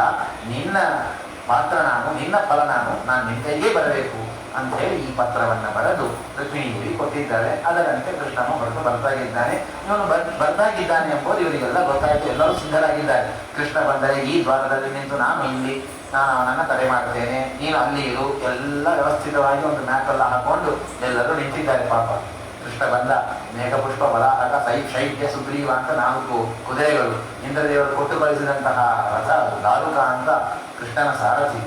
ಬರ್ತಾಗಿರುವಾಗ ಭಗವಂತ ಹೊರಟದ್ದು ದ್ವಾರಕಾಪಟ್ಟಣದಲ್ಲಿ. ಇವತ್ತಿಗೆ ಅದು ಗುಜರಾತ್. ವಿದರ್ಭ ದೇಶ ಅಂತ ಅನ್ನೋದು ನಾಗಪುರ ಅಂತಂದ್ರೆ ಮಹಾರಾಷ್ಟ್ರ.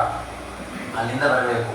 ಇವತ್ತಿಗೆ ಏನು ನಮಗೆ ಸಮಸ್ಯೆನೇ ಇಲ್ಲ. ಒಂದು ವಿಮಾನ ಹಿಡಿದಿವಿ ಅಂತಂದ್ರೆ 1 ಗಂಟೆಯಲ್ಲಿ ಬಂದ್ಬಿಡ್ತೀವಿ. ಕೃಷ್ಣ ಬರ್ತಾ ಇರೋದು ರಥದಲ್ಲಿ. ಅದಕ್ಕೆ ಕಿವಿಯಲ್ಲಿಲ್ಲ, ಏನಿಲ್ಲ. ಪಾಪ ಕುದುರೆ ಓಡಿ ಬರಬೇಕು, ಕುದುರೆ ಎಳ್ಕೊಂಡ್ ಬರಬೇಕು. ಅವತ್ತಿನ ದಿವಸ ದಾರುಕ ಆ ರಥವನ್ನ ಎಳ್ಕೊಂಡ್ ಬರ್ತಾಗಿದ್ದಾರೆ. ಆದರೆ ಸಾರಥ್ಯದಿಂದ ಬರ್ತಾಗಿದ್ದಾರೆ. ಹಾಗೆ ಬಂದರು ಅಂತಂದ್ರೆ ಅವತ್ತಿನ ದಿವಸ ಆ ರಾತ್ರಿ ಹೊರಟಿದ್ದಾನೆ ಕೃಷ್ಣ, ಬೆಳಿಗ್ಗೆ ಬರಬೇಕು. ಅದಕ್ಕೆ ರುಕ್ಮಿಣಿ ಮೊದಲಿಗೆ ಹೇಳಿದ್ದಾಳಲ್ಲ, ನಾನು ಕುಲದೇವಿ ಯಾತ್ರಾ ಆಗಿದೆ, ಕುಲದೇವರು ನಮ್ಮ ರುದ್ರದೇವರ ಪೂಜೆಗೆ ಬರಬೇಕಾಗಿದೆ, ನಾನು ಬರ್ತೀನಿ, ಅಲ್ಲಿ ನನ್ನನ್ನು ವೈಶಾಖ ವಿವಾಹ ದಿನ ಅಥವಾ ರಾಕ್ಷಸ ವಿವಾಹ ದಿನ ನನ್ನನ್ನು ಎಳೆದುಕೊಂಡು ಹೋಗು, ಸ್ವೀಕಾರ ಮಾಡ್ಕೊಂಡು ಹೋಗು, ನಿನ್ನದೇ ಆದಂತಹ ಹೆಂಡತಿ ನಾನು. ಯಾರೋ ಒಂದು ಹೆಣ್ಣು ಮಗಳನ್ನ ಅನೇಕರು ಇದೊಂದು ಕೇಳೋದುಂಟು. ಕೃಷ್ಣನೇ ಹೇಳ್ಕೊಂಡು ಹೋದನಲ್ಲ, ನಾ ಹೇಳ್ಕೊಂಡು ಹೋದ್ರೆ ಏನ್ ತಪ್ಪು? ಎಲ್ಲ ಕೃಷ್ಣ ಮಾಡೋದೆಲ್ಲ ಮಾಡ್ಲಿಕ್ಕೆ ಆಗತ್ತೇನ್ರಿ? ಕೃಷ್ಣ 16,108 ಜನ ಮದುವೆ ಮಾಡ್ಕೊಂಡೋದಿಲ್ಲ. ಯಾರಾದ್ರೂ ಸಾಧ್ಯವೇ ಇಲ್ಲ. ಮದುವೆ ಆಗದೇ ಇದ್ದವ್ರು ಬೇಕಾದ್ರೆ ಒಪ್ಕೋಬೋದೇನು, ಆದವ್ರು ಯಾರು ಒಪ್ಪೋದಿಲ್ಲ. ಹೀಗಾಗಿ 16,108 ಜನರನ್ನು ಮದುವೆ ಮಾಡ್ಕೊಂಡ. ಗೋವರ್ಧನ ಪರ್ವತವನ್ನೇ ಎತ್ತಿದ, ಮತ್ತೆ ಯಮುನಾ ನದಿಯಲ್ಲಿ ಧೂಕಿದ. ಏನೇನು ವಿಚಿತ್ರವಾದಂತಹ ಕಾರ್ಯ. ಮನುಷ್ಯರಿಂದ ಅಲ್ಲ, ದೇವತೆಗಳಿಂದಲೂ ಮಾಡ್ಲಿಕ್ಕಾಗೋದಿಲ್ಲ ಅಂತಹ ಕಾರ್ಯವನ್ನು ಮಾಡಿದವ. ಹೀಗಾಗಿ ಕೃಷ್ಣ ರುಕ್ಮಿಣಿಗೆ ಪತ್ರ ಬರೆದ, ನಾಯಕ್ ಬರೀಬಾರದು. ರುಕ್ಮಿಣಿ ನಾವು ಕರ್ಕೊಂಡು ಹೋದ, ನಾಯಕ್ ಕರ್ಕೊಂಡು ಹೋಗಬಾರ್ದು. ಎಲ್ಲ ಪ್ರಶ್ನೆ ಮಾಡೋದಲ್ಲ. ಹೀಗಾಗಿ ಯಾವ ರುಕ್ಮಿಣಿ ದೇವಿ ಮೊದಲಿಗೆ ನಿರ್ದೇಶ ಮಾಡಿದಂತಹ ರೀತಿಯಲ್ಲಿ ಕೃಷ್ಣ ಬರ್ತಾಗಿದ್ದಾನೆ. ಅವತ್ತಿನ ದಿವಸ ಯಾವ ಕುದುರೆಗಳು ನೆಲದ ಮೇಲೆ ಪಾದವನ್ನೇ ಇಟ್ಟಿಲ್ಲ, ಹಾಕ ಬಂದಿದೆ. ಕೃಷ್ಣ ಅಷ್ಟು ವೇಗದಿಂದ ಬರ್ತಾನೆ. ಯಾಕೆ ಏನಂತ ಪಡಿ ಏನು ವೇಗ ಅಂತಂದ್ರೆ ಅವನಿಗೊಂದು ವಿಚಾರ. ಇದೇ ರುಕ್ಮಿಣಿ ನನ್ನ ಪಕ್ಕದಲ್ಲೇ ಇದ್ದಳು. ಗಜೇಂದ್ರನನ್ನ ಉದ್ಧಾರ ಮಾಡ್ಲಿಕ್ಕೆ ಬಂದಾಗ ಅವರ ಹತ್ರವೂ ನಾ ಹೇಳಿಲ್ಲ, ಹೇಳಬೇಕಾದ್ರೆ ಬಂದುಬಿಟ್ಟೆ ಗರುಡಾರೂಢನಾಗಿ. ಕೊನೆಗೆ ಗರುಡನ ವೇಗವೂ ಸಾಲ್ತಾ ಇಲ್ಲ ಅಂತ ಹಾಡಿ ಬಂದೆ ನಾನು. ಹಾಗೆ ಆ ಗಜೇಂದ್ರನನ್ನ ಉದ್ಧಾರ ಮಾಡಲಿಕ್ಕೆ ಇಷ್ಟು ವೇಗದಿಂದ ಬಂದಿದ್ದೇನೆ ಅಂತಂದ ಮೇಲೆ ಭಕ್ತಾಗ್ರಗಣ್ಯರಾದಂತಹ ಲಕ್ಷ್ಮೀದೇವಿ ಅವಳು ನನ್ನನ್ನು ಕರಿತಾಗಿರುವಾಗ ಕರೆಯದೇ ಹೋಗಬೇಕಾದದ್ದು ನನ್ನ ಕರ್ತವ್ಯ. ಕರೆದಾಗಲೂ ಕೂಡ ನಿಧಾನವನ್ನು ಮಾಡಬಾರದು. ವೇಗದಿಂದ, ಎಷ್ಟು ವೇಗದಿಂದ ಆಗತ್ತ ಅಷ್ಟು ವೇಗದಿಂದ ಬರಬೇಕು ಅಂತ ಅಷ್ಟು ವೇಗದಿಂದ ಓಡಿ ಬರ್ತಾಗಿದ್ದಾನಂತೆ. ಅಷ್ಟು ವೇಗದಿಂದ ಬರ್ತಾಗಿದ್ದಾನೆ. ಎಲ್ಲರೂ ನೋಡ್ತಾಗಿದ್ದಾರೆ. ಆ ನಗರದ ಒಳಗೆ ಪ್ರವೇಶ ಮಾಡ್ತಾಗಿದ್ದಾನೆ. ಅನೇಕ ಹೆಣ್ಣು ಮಕ್ಕಳು ನೋಡ್ತಾಗಿದ್ದಾರೆ ಕೃಷ್ಣನನ್ನು. ಈ ಸನ್ನಿವೇಶವೇ ಬಹಳ ವಿಚಿತ್ರವಾದಂಥದ್ದು. ಆ ಯಾವ ವಿದರ್ಭ ದೇಶದಲ್ಲಿರುವಂತಹ ಎಲ್ಲ ಹೆಣ್ಣು ಮಕ್ಕಳು ಕೃಷ್ಣನನ್ನು ನೋಡ್ತಾಗಿದ್ದಾರೆ. ನೋಡಿ ಅವನ ವಿಚಿತ್ರವಾದ ಕಾಂತಿ, ಆ ತೇಜಸ್ಸು, ಆ ತೇಜಸ್ಪುಂಗ, ಇದನ್ನು ನೋಡಿ ಕೆಲವರು ಹೀಗೆ ಮಾತನಾಡಿದ್ದಾರೆ ಹೆಣ್ಣು ಮಕ್ಕಳೆಲ್ಲ. ಏನ್ ಮಾತನಾಡಿದರು ಅಂತಂದ್ರೆ, ನಾಯಂ ಸ್ಮರಃ ಶ್ಯಾಮಕ ಲೋಕಂ ಶ್ಯಾಮಲಕೋ ಮಾಂದಃ ನಾಯಂ ಶಶೀವೀತ ಕಲಾಂತ ಶಂತಃ ನಾಯಂ ರವಿರ್ಲೋಕ ಹೃದಾರ್ತಿಹಾರಿ ಸೋಯಂ ಪುರಾಣ ಪುರುಷೋದ್ವಿತೀಯ. ನೋಡ್ಲಿಕ್ಕೆ ಮನ್ಮಥನಂತೆ ಕಾಣ್ತಾ ಇದ್ದಾನೆ. ನಮ್ಮ ರುಕ್ಮಿಣಿ ದೇವಿಯ ಸ್ವಯಂವರಕ್ಕೆ ಮನ್ಮಥ ಅಂತ ಬಂದಿದ್ದಾನೆ ಅಂತ ಕಾಣುತ್ತೆ ಅಂತ ಕೆಲವರು ಹೇಳಿದ್ರು. ಇನ್ನೊಂದು ಹೆಣ್ಮಗಳು ಉತ್ತರ ಕೊಟ್ಟಳು, ಏನ್ ಎಷ್ಟು ಪೆದ್ದ ಇದ್ದಿ ನೀನು, ಮನ್ಮಥನಿಗೆ ಅಂಗವೇ ಇಲ್ಲ, ಅವನ ಅಂಗ ರುದ್ರದೇವರಿಂದ ಭಸ್ಮವಾಗಿ ಹೋಗಿದೆ, ಇನ್ನು ಮೇಲೆ ಹುಟ್ಟಬೇಕು ಕೃಷ್ಣನಿಂದ ರುಕ್ಮಿಣಿಯಲ್ಲಿ. ಹೀಗಾಗಿ ಎಲ್ಲಿಂದ ಬರಬೇಕು ಮನ್ಮಥ? ಹೀಗಾಗಿ ಇವನು ಮನ್ಮಥನಲ್ಲ ಅಂತ ಉತ್ತರ ಕೊಟ್ಟರು. ಇನ್ನೊಬ್ರು ಹೇಳಿದ್ರಂತೆ, ಇವನು ಚಂದ್ರನಂತೆ ಇದ್ದಾನೆ, ಏನು ವಿಚಿತ್ರ ರೂಪ, ಚಂದ್ರನೇ ಬಂದಿದ್ದಾನೆ ಅಂತ ಕಾಣುತ್ತೆ ರುಕ್ಮಿಣಿಯನ್ನ ಕೈ ಹಿಡಿಯಲಿಕ್ಕೆ ಅಂತ ಒಬ್ಳು ಹೇಳಿದ್ರು. ಇನ್ನೊಬ್ರು ಹೇಳಿದ್ರಂತೆ, ವೀತ ಕಲಂಕ ಶಂಕಃ, ಚಂದ್ರನಲ್ಲಿ ಕಲಂಕ ಉಂಟು. ಈ ಕೃಷ್ಣ ಯಾವ ಅಂಗ ಅವಯವಗಳಲ್ಲಿಯೂ ಕೂಡ ಕಲಂಕ ಇಲ್ಲ, ಹೀಗಾಗಿ ಬಂದವನು ಇವನು ಚಂದ್ರನಲ್ಲ ಅಂತ ಉತ್ತರ ಕೊಟ್ಟರು. ಇನ್ನೊಬ್ಳು ಕೇಳಿದ್ರಂತೆ, ಇವನು ಸೂರ್ಯ ಇರಬೇಕು, ಏನು ಚಿತ್ರ ತೇಜಸ್ಸಲ್ವಾ, ನೋಡ್ಲಿಕ್ಕೆ ಸೂರ್ಯನಂತೆ ಇದ್ದಾನೆ, ಸೂರ್ಯನೇ ಇಳಿದು ಬಂದಿದ್ದಾನೆ ಭೂಮಿಗೆ ಅಂತ ಹೇಳಿ ಕೆಲವರು ಪ್ರಶ್ನೆ ಮಾಡಿದರು. ಅದಕ್ಕೆ ಉತ್ಪ್ರೇಕ್ಷೆ ಮಾಡಿದರೆ ಅದಕ್ಕೆ ಇನ್ನೊಬ್ಬ ಹೆಣ್ಣುಮಗಳು ಹೇಳಿದಂತೆ ಇವನು ಸೂರ್ಯನಲ್ಲ, ಯಾಕೆಂದ್ರೆ ಸೂರ್ಯ ಅಲ್ಲಿದ್ದರೆ ನಮ್ಗೆ ತಾಪ ಕಡಿಲಿಕ್ಕಾಗಲ್ಲ, ಇವನು ಇಲ್ಲಿ ಬಂದಿದ್ದಾನೆ.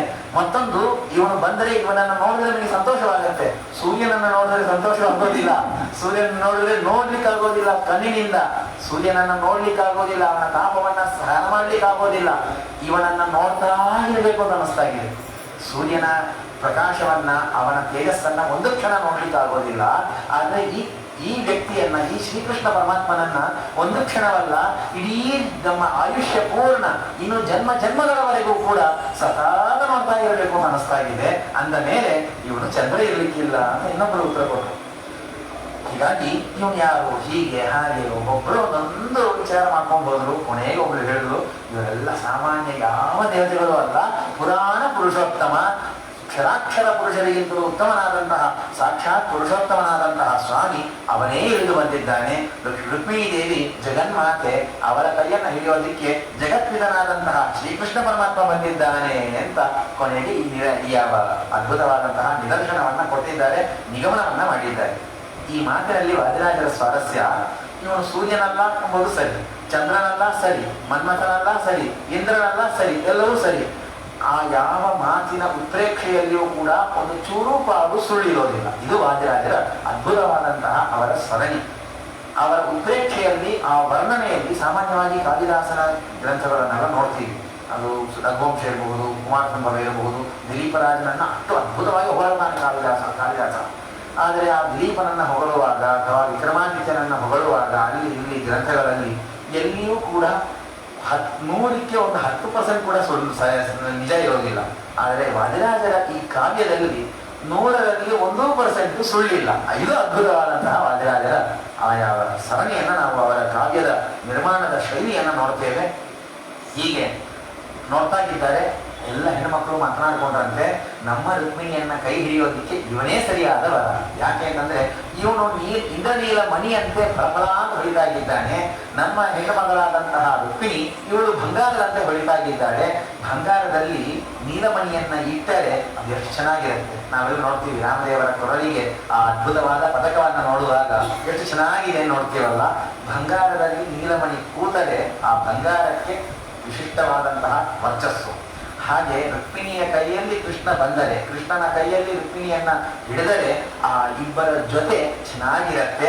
ಇದು ನಿಜವಾದಂತಹ ಜೊತೆ ಎಂಬುದಾಗಿ ಅನೇಕರು ಮಾತಾಡಲಿಕ್ಕೆ ಶುರು ಮಾಡ್ತಾ ಇದ್ದಾರೆ. ಇದೆಲ್ಲ ಕೇಳಿಸ್ತಾ ಇದೆ. ಕೃಷ್ಣ ಬಂದ ಅವಸರ, ಅವನ ಜೊತೆ ಯುದ್ಧ ಮಾಡ್ರಿ, ನಿಲ್ಲಿಸ್ರಿ, ಅಲ್ಲೇ ಅವನನ್ನ ತಡೆಪಡಿಸ್ರಿ ಅಂತ ಎಲ್ಲರೂ ಮಾತನಾಡ್ತಾ ಇದ್ದಾರೆ. ಸರಸ್ವತಿ ದೇವಿ ನೋಡಿದರಂತೆ, ನಮ್ಮಪ್ಪ ನಮ್ಮ ಮಾವಂದರು ಬರ್ತಾ ಇದ್ದಾರೆ, ನಮ್ಮ ತಾಯಿ ಇವಳು ಜಗನ್ಮಾತೆ, ಇವಳ ಮದುವೆ ಆಗ್ತಾ ಇದೆ, ನೀವೆಲ್ಲ ಕೆಡಿಸ್ತೀರಾ ಅಂತ ಬರ್ತಾಗಿದ್ದಾಳೆ ಅಂತ ನಾಲಿಗೆ ಕೆಲಸ ಮಾಡ್ತಾ ಇದೆ. ಆದರೆ ಬುದ್ಧಿ ತೋರಿಸ್ತಾ ಇಲ್ಲ, ಏನು ಮಾಡಬೇಕು ಗೊತ್ತಾಗ್ತಾ ಇಲ್ಲ. ಭವತಿ ಅನುಭವ ಎಡಮೋಕೋಪಿ ವಾಗ್ಮಿ, ವಿಪರೀತವಾಗಿ ಮಾಡಬೇಕು. ಯಾವ ಭಾರತೀ ದೇವಿಯರ ಅನುಗ್ರಹ ಇದ್ದರೆ, ಅನುಗ್ರಹ ಚೆನ್ನಾಗಿತ್ತು ಅಂತಂದ್ರೆ ಎಡಮೂಕನು ಕೂಡ ಮಹಾವಾಗ್ಮಿ ಆಗ್ತಾನೆ, ಚೆನ್ನಾಗಿ ಮಾತನಾಡ್ತಾನೆ, ಒಳ್ಳೊಳ್ಳೆ ಕೆಲಸವನ್ನು ಮಾಡ್ತಾನೆ. ಆ ಭಾರತೀ ದೇವಿಯ ಚೆನ್ನಾಗಿ ಅನುಗ್ರಹ ಪಡೆದಂತಹ ಒಬ್ಬ ವ್ಯಕ್ತಿಗೆ ಏನೋ ಸ್ವಲ್ಪ ವ್ಯತ್ಯಾಸವಾಯಿತು. ಆ ಸರಸ್ವತಿಯರ ಭಾರತೀಯರ ಅನುಗ್ರಹ ಒಂದು ಕ್ಷಣ ತಪ್ಪಿತು ಅಂತಂದ್ರೆ ಅವನು ಎಡಮುಖನಾಗಿ ಹೋಗ್ತಾನೆ. ಮಹಾವಿದ್ವಾಂಸ ಸಭೆಯಲ್ಲಿ ಏನು ಮಾತನಾಡಬೇಕು ತೋಚೋದಿಲ್ಲ, ಒಂದಕ್ಕೊಂದು ಮಾತನಾಡಿ ಏನೋ ಸಿಗಾಕೊಂಡು ಜನರಲ್ಲಿ ಬಯಸಿಕೊಳ್ಳುವಂತಹ ಪರಿಸ್ಥಿತಿ ಅನೇಕ ಸಂದರ್ಭದಲ್ಲಿ ನಾವು ನೋಡ್ತೀವಿ. ಹೀಗಾಗಿ ಭಾರತೀ ದೇವಿಯರ ಅನುಗ್ರಹ ಇಲ್ಲ ಅಂತಂದ್ರೆ ಏನೂ ನಡೆಯೋದಿಲ್ಲ ಅನ್ನೋದಕ್ಕೆ ಭಾರತೀ ದೇವಿಯರು ಒಳಗಿದ್ದು ಹೀಗೆ ಪ್ರಚೋದನೆ ಮಾಡಿದ್ದಾರೆ. ಎಲ್ಲರಿಗೂ ಬರೀ ಒಂದು ಕ್ಷಣದಲ್ಲಿ ಆ ಒಂದು ಕೃಷ್ಣ ಮಿಂಚು ಬಂದಂತೆ ಬಂದದ್ದನ್ನ ನೋಡ್ತಾ ಇದ್ದಾರೆ. ಕೃಷ್ಣ ಬಂದ ಅಂತ ಹೇಳ್ತಾ ಇದ್ದಾರೆ, ಹಿಡೀರಿ ಅಂತ ಹೇಳ್ತಾ ಇದ್ದಾರೆ. ಎಲ್ಲರೂ ಸುಮ್ಮನೆ ಎಲ್ಲರೂ ಅವನನ್ನು ಹಿಡಿ, ಇದನ್ನು ಮಾಡು ಅಂತ ಹೇಳ್ತಾ ಇದ್ರೆ ಕೆಲಸ ಆಗುತ್ತೆ, ಇಳಿದು ಮಾಡಬೇಕಲ್ಲ, ಯಾರು ಮಾಡ್ತಾ ಇಲ್ಲ. ಕೃಷ್ಣನನ್ನು ಹಿಡಿ, ಅವನನ್ನ ಕಟ್ಟಿ ಹಾಕು, ಇದೇ ಮಾತುಗಳಾಗ್ತಾ ಇದೆ ಹೊರತು ಅವನನ್ನ ಯಾವ ರೀತಿಯಿಂದಲೂ ಪಡಿಸುವಂತಹ ಕಾರ್ಯ ಯಾರೂ ಮಾಡ್ತಾ ಇಲ್ಲ ಇತ್ಯಾದಿ ಆದಂತಹ ವೃತ್ತಾಂತವನ್ನ ಹೇಳ್ತಾಗಿ ಇದಾದ್ಮೇಲೆ ಹಿರಣ್ಯ ರೋಮ ಇತ್ಯಾಹು ಎಂ ದಕ್ಷಿಣಾತ್ಯೇಶ್ವರಂ ನೃಪಃ. ಆ ಹಿರಣ್ಯ ರೋಮಾದಿಗಳು ಅವರೆಲ್ಲರೂ ಆ ರುಕ್ಮಿಕಸ್ಯ ಅಭವತ್ ಪುತ್ರ, ಆ ವಂಶದಲ್ಲಿ ಬಂದಿರತಕ್ಕಂತಹ ರುಕ್ಮಿ, ರುಕ್ಮಾರಿ ಇತ್ಯಾದಿಗಳೆಲ್ಲ ಬಹಳಷ್ಟು ಶ್ರಮ ಪಡ್ತಾಗಿದ್ದಾರೆ ಕೃಷ್ಣನನ್ನ ಹಿಡಿಯಬೇಕು ಅಂತ. ಅಂತೂ ಬಂದ ಒಂದು ಕ್ಷಣದಲ್ಲಿ ಅವರಿಗೆ ಮತ್ತೊಂದು ಸ್ವಾರಸ್ಯ. ರುಕ್ಮಿಣೀ ದೇವಿ ಕಾಯ್ತಾ ಇದ್ದರಂತೆ, ಇನ್ನು ಕೃಷ್ಣ ಬಂದಿರವಲ್ಲ, ಗೊತ್ತಾಯಿತು, ನಾನು ಹೇಳಿದ ಹೊತ್ತಿಗೆ ಕೃಷ್ಣ ಬಂದಿರಬೇಕಲ್ಲ ಈ ಹೊತ್ತಿಗೆ ಅಂತ ಹೇಳಿ ತನ್ನ ಆ ಯಾವ ಕುಂತಲ ಕಲಾಪಗಳನ್ನು, ಗುಂಗುರು ಕೂದಲುಗಳು, ರುಕ್ಮಿಣಿ ದೇವಿಯ ಗುಂಗುರು ಕೂದಲು. ಇವತ್ತಿಗೆ ಕೂದಲು ಚೆನ್ನಾಗಿರುತ್ತೆ, ಅದು ಚೆನ್ನಾಗಿ ಕರ್ಲಿಂಗ್ ಹಾಕಿ ಬರ್ತಾ ಇಲ್ಲ ಅಂತ ಪ್ರಯತ್ನ ಮಾಡ್ತಾರೆ, ಬರೋದಕ್ಕೆ ಪ್ರಯತ್ನ ಮಾಡ್ತಾರೆ. ಆದರೆ ಸ್ವಾಭಾವಿಕವಾದಂತಹ ಆ ಗುಂಗುರು ಕೂದಲು ರುಕ್ಮಿಣಿ ದೇವಿಯರದು, ಅದನ್ನು ಹೀಗೆ ಬಹಳ ಹೀಗೆ ಮೇಲೆ ಬಂದು ಬೀಳ್ತಾ ಇತ್ತಂತೆ. ಅದನ್ನು ಸ್ವಲ್ಪ ಹೀಗೆ ಜರುಗಿಸಿ ನೋಡ್ತಾ ಇದ್ದಾರೆ, ಕಡಗಣ್ಣಿನಿಂದ ನೋಡ್ತಾ ಇದ್ದಾರೆ ರುದ್ರದೇವರ ಪೂಜೆಗೆ ಅಂತೇಳಿ. ಅವಾಗ ನೋಡ್ತಾ ಇದ್ದಾರೆ ಕೃಷ್ಣ ಬರ್ತಾಗಿದ್ದಾನ ಅಂತ. ಆ ನೋಟಕ್ಕೆ ಅನೇಕ ಜನರು, ಕ್ಷತ್ರಿಯರು ಮೋಹಿತರಾಗಿ ಬಿದ್ದರಂತೆ. ಇವಳ ಯಾವ ಸೌಂದರ್ಯವನ್ನ, ಆ ಚಾಕಚಕ್ಯವನ್ನ ನೋಡೋದಕ್ಕೆ ಇವರಿಗೆ ಸಾಮರ್ಥ್ಯ ಇಲ್ಲ. ಇವರೇನು ಮದುವೆ ಮಾಡ್ಕೊಂಡು ಏನು ಸಂಸಾರ ಮಾಡೋದು? ಇವರ ಆ ಸೌಂದರ್ಯವನ್ನ ನೋಡಿದ್ದಕ್ಕೆ ಪೆಚ್ಚಾಗಿ ಬಿದ್ದಿದ್ದಾರೆ ಅನೇಕರು. ಈ ರೀತಿಯಲ್ಲಿ ತನ್ನ ವಿಚಿತ್ರವಾದಂತಹ ಸೌಂದರ್ಯವನ್ನ ಕೃಷ್ಣನಿಗೆ ತೋರ್ಪಣೆ ಮಾಡ್ತಕ್ಕಂಥವಳಾಗಿ ಕಾಯ್ತಾ ಇದ್ದಾರೆ. ಸರಿಯಾಗಿ ಕೃಷ್ಣ ಬಂದ, ಸಕಾಲಕ್ಕೆ ಬಂದ. ರಥದಲ್ಲಿ ಒಂದು ಕ್ಷಣ ಕೈ ಕೊಟ್ಟ, ಹಿಡಿದು ಮೇಲೆ ಕುಡಿಸೇ ಬಿಟ್ಟ. ಸಾಮಾನ್ಯ ಮದುವೆ ಅಂತಂದ್ರೆ ಅಂತಃಪಟ ಆಗತ್ತೆ, ಆಮೇಲೆ ಕನ್ಯಾದಾನವಾಗತ್ತೆ, ಕಂಕಣ ಧಾರಣವಾಗತ್ತೆ, ಮಾಂಗಲ್ಯ ಧಾರಣವಾಗತ್ತೆ, ರಾಜಾಹೋಮ ಆಗತ್ತೆ, ಆಮೇಲೆ ಆ ಯಾವ ಪಾಣಿಗ್ರಹಣ ಎಂಬುದು ಆಗೋದುಂಟು. ಹಾಗಾಗಿ ನೆನಪಿದೆ. ಹೀಗಾಗಿ ಆ ಯಾವ ಪಾಣಿಗ್ರಹಣ ಆಮೇಲೆ ಆಗುವುದುಂಟು.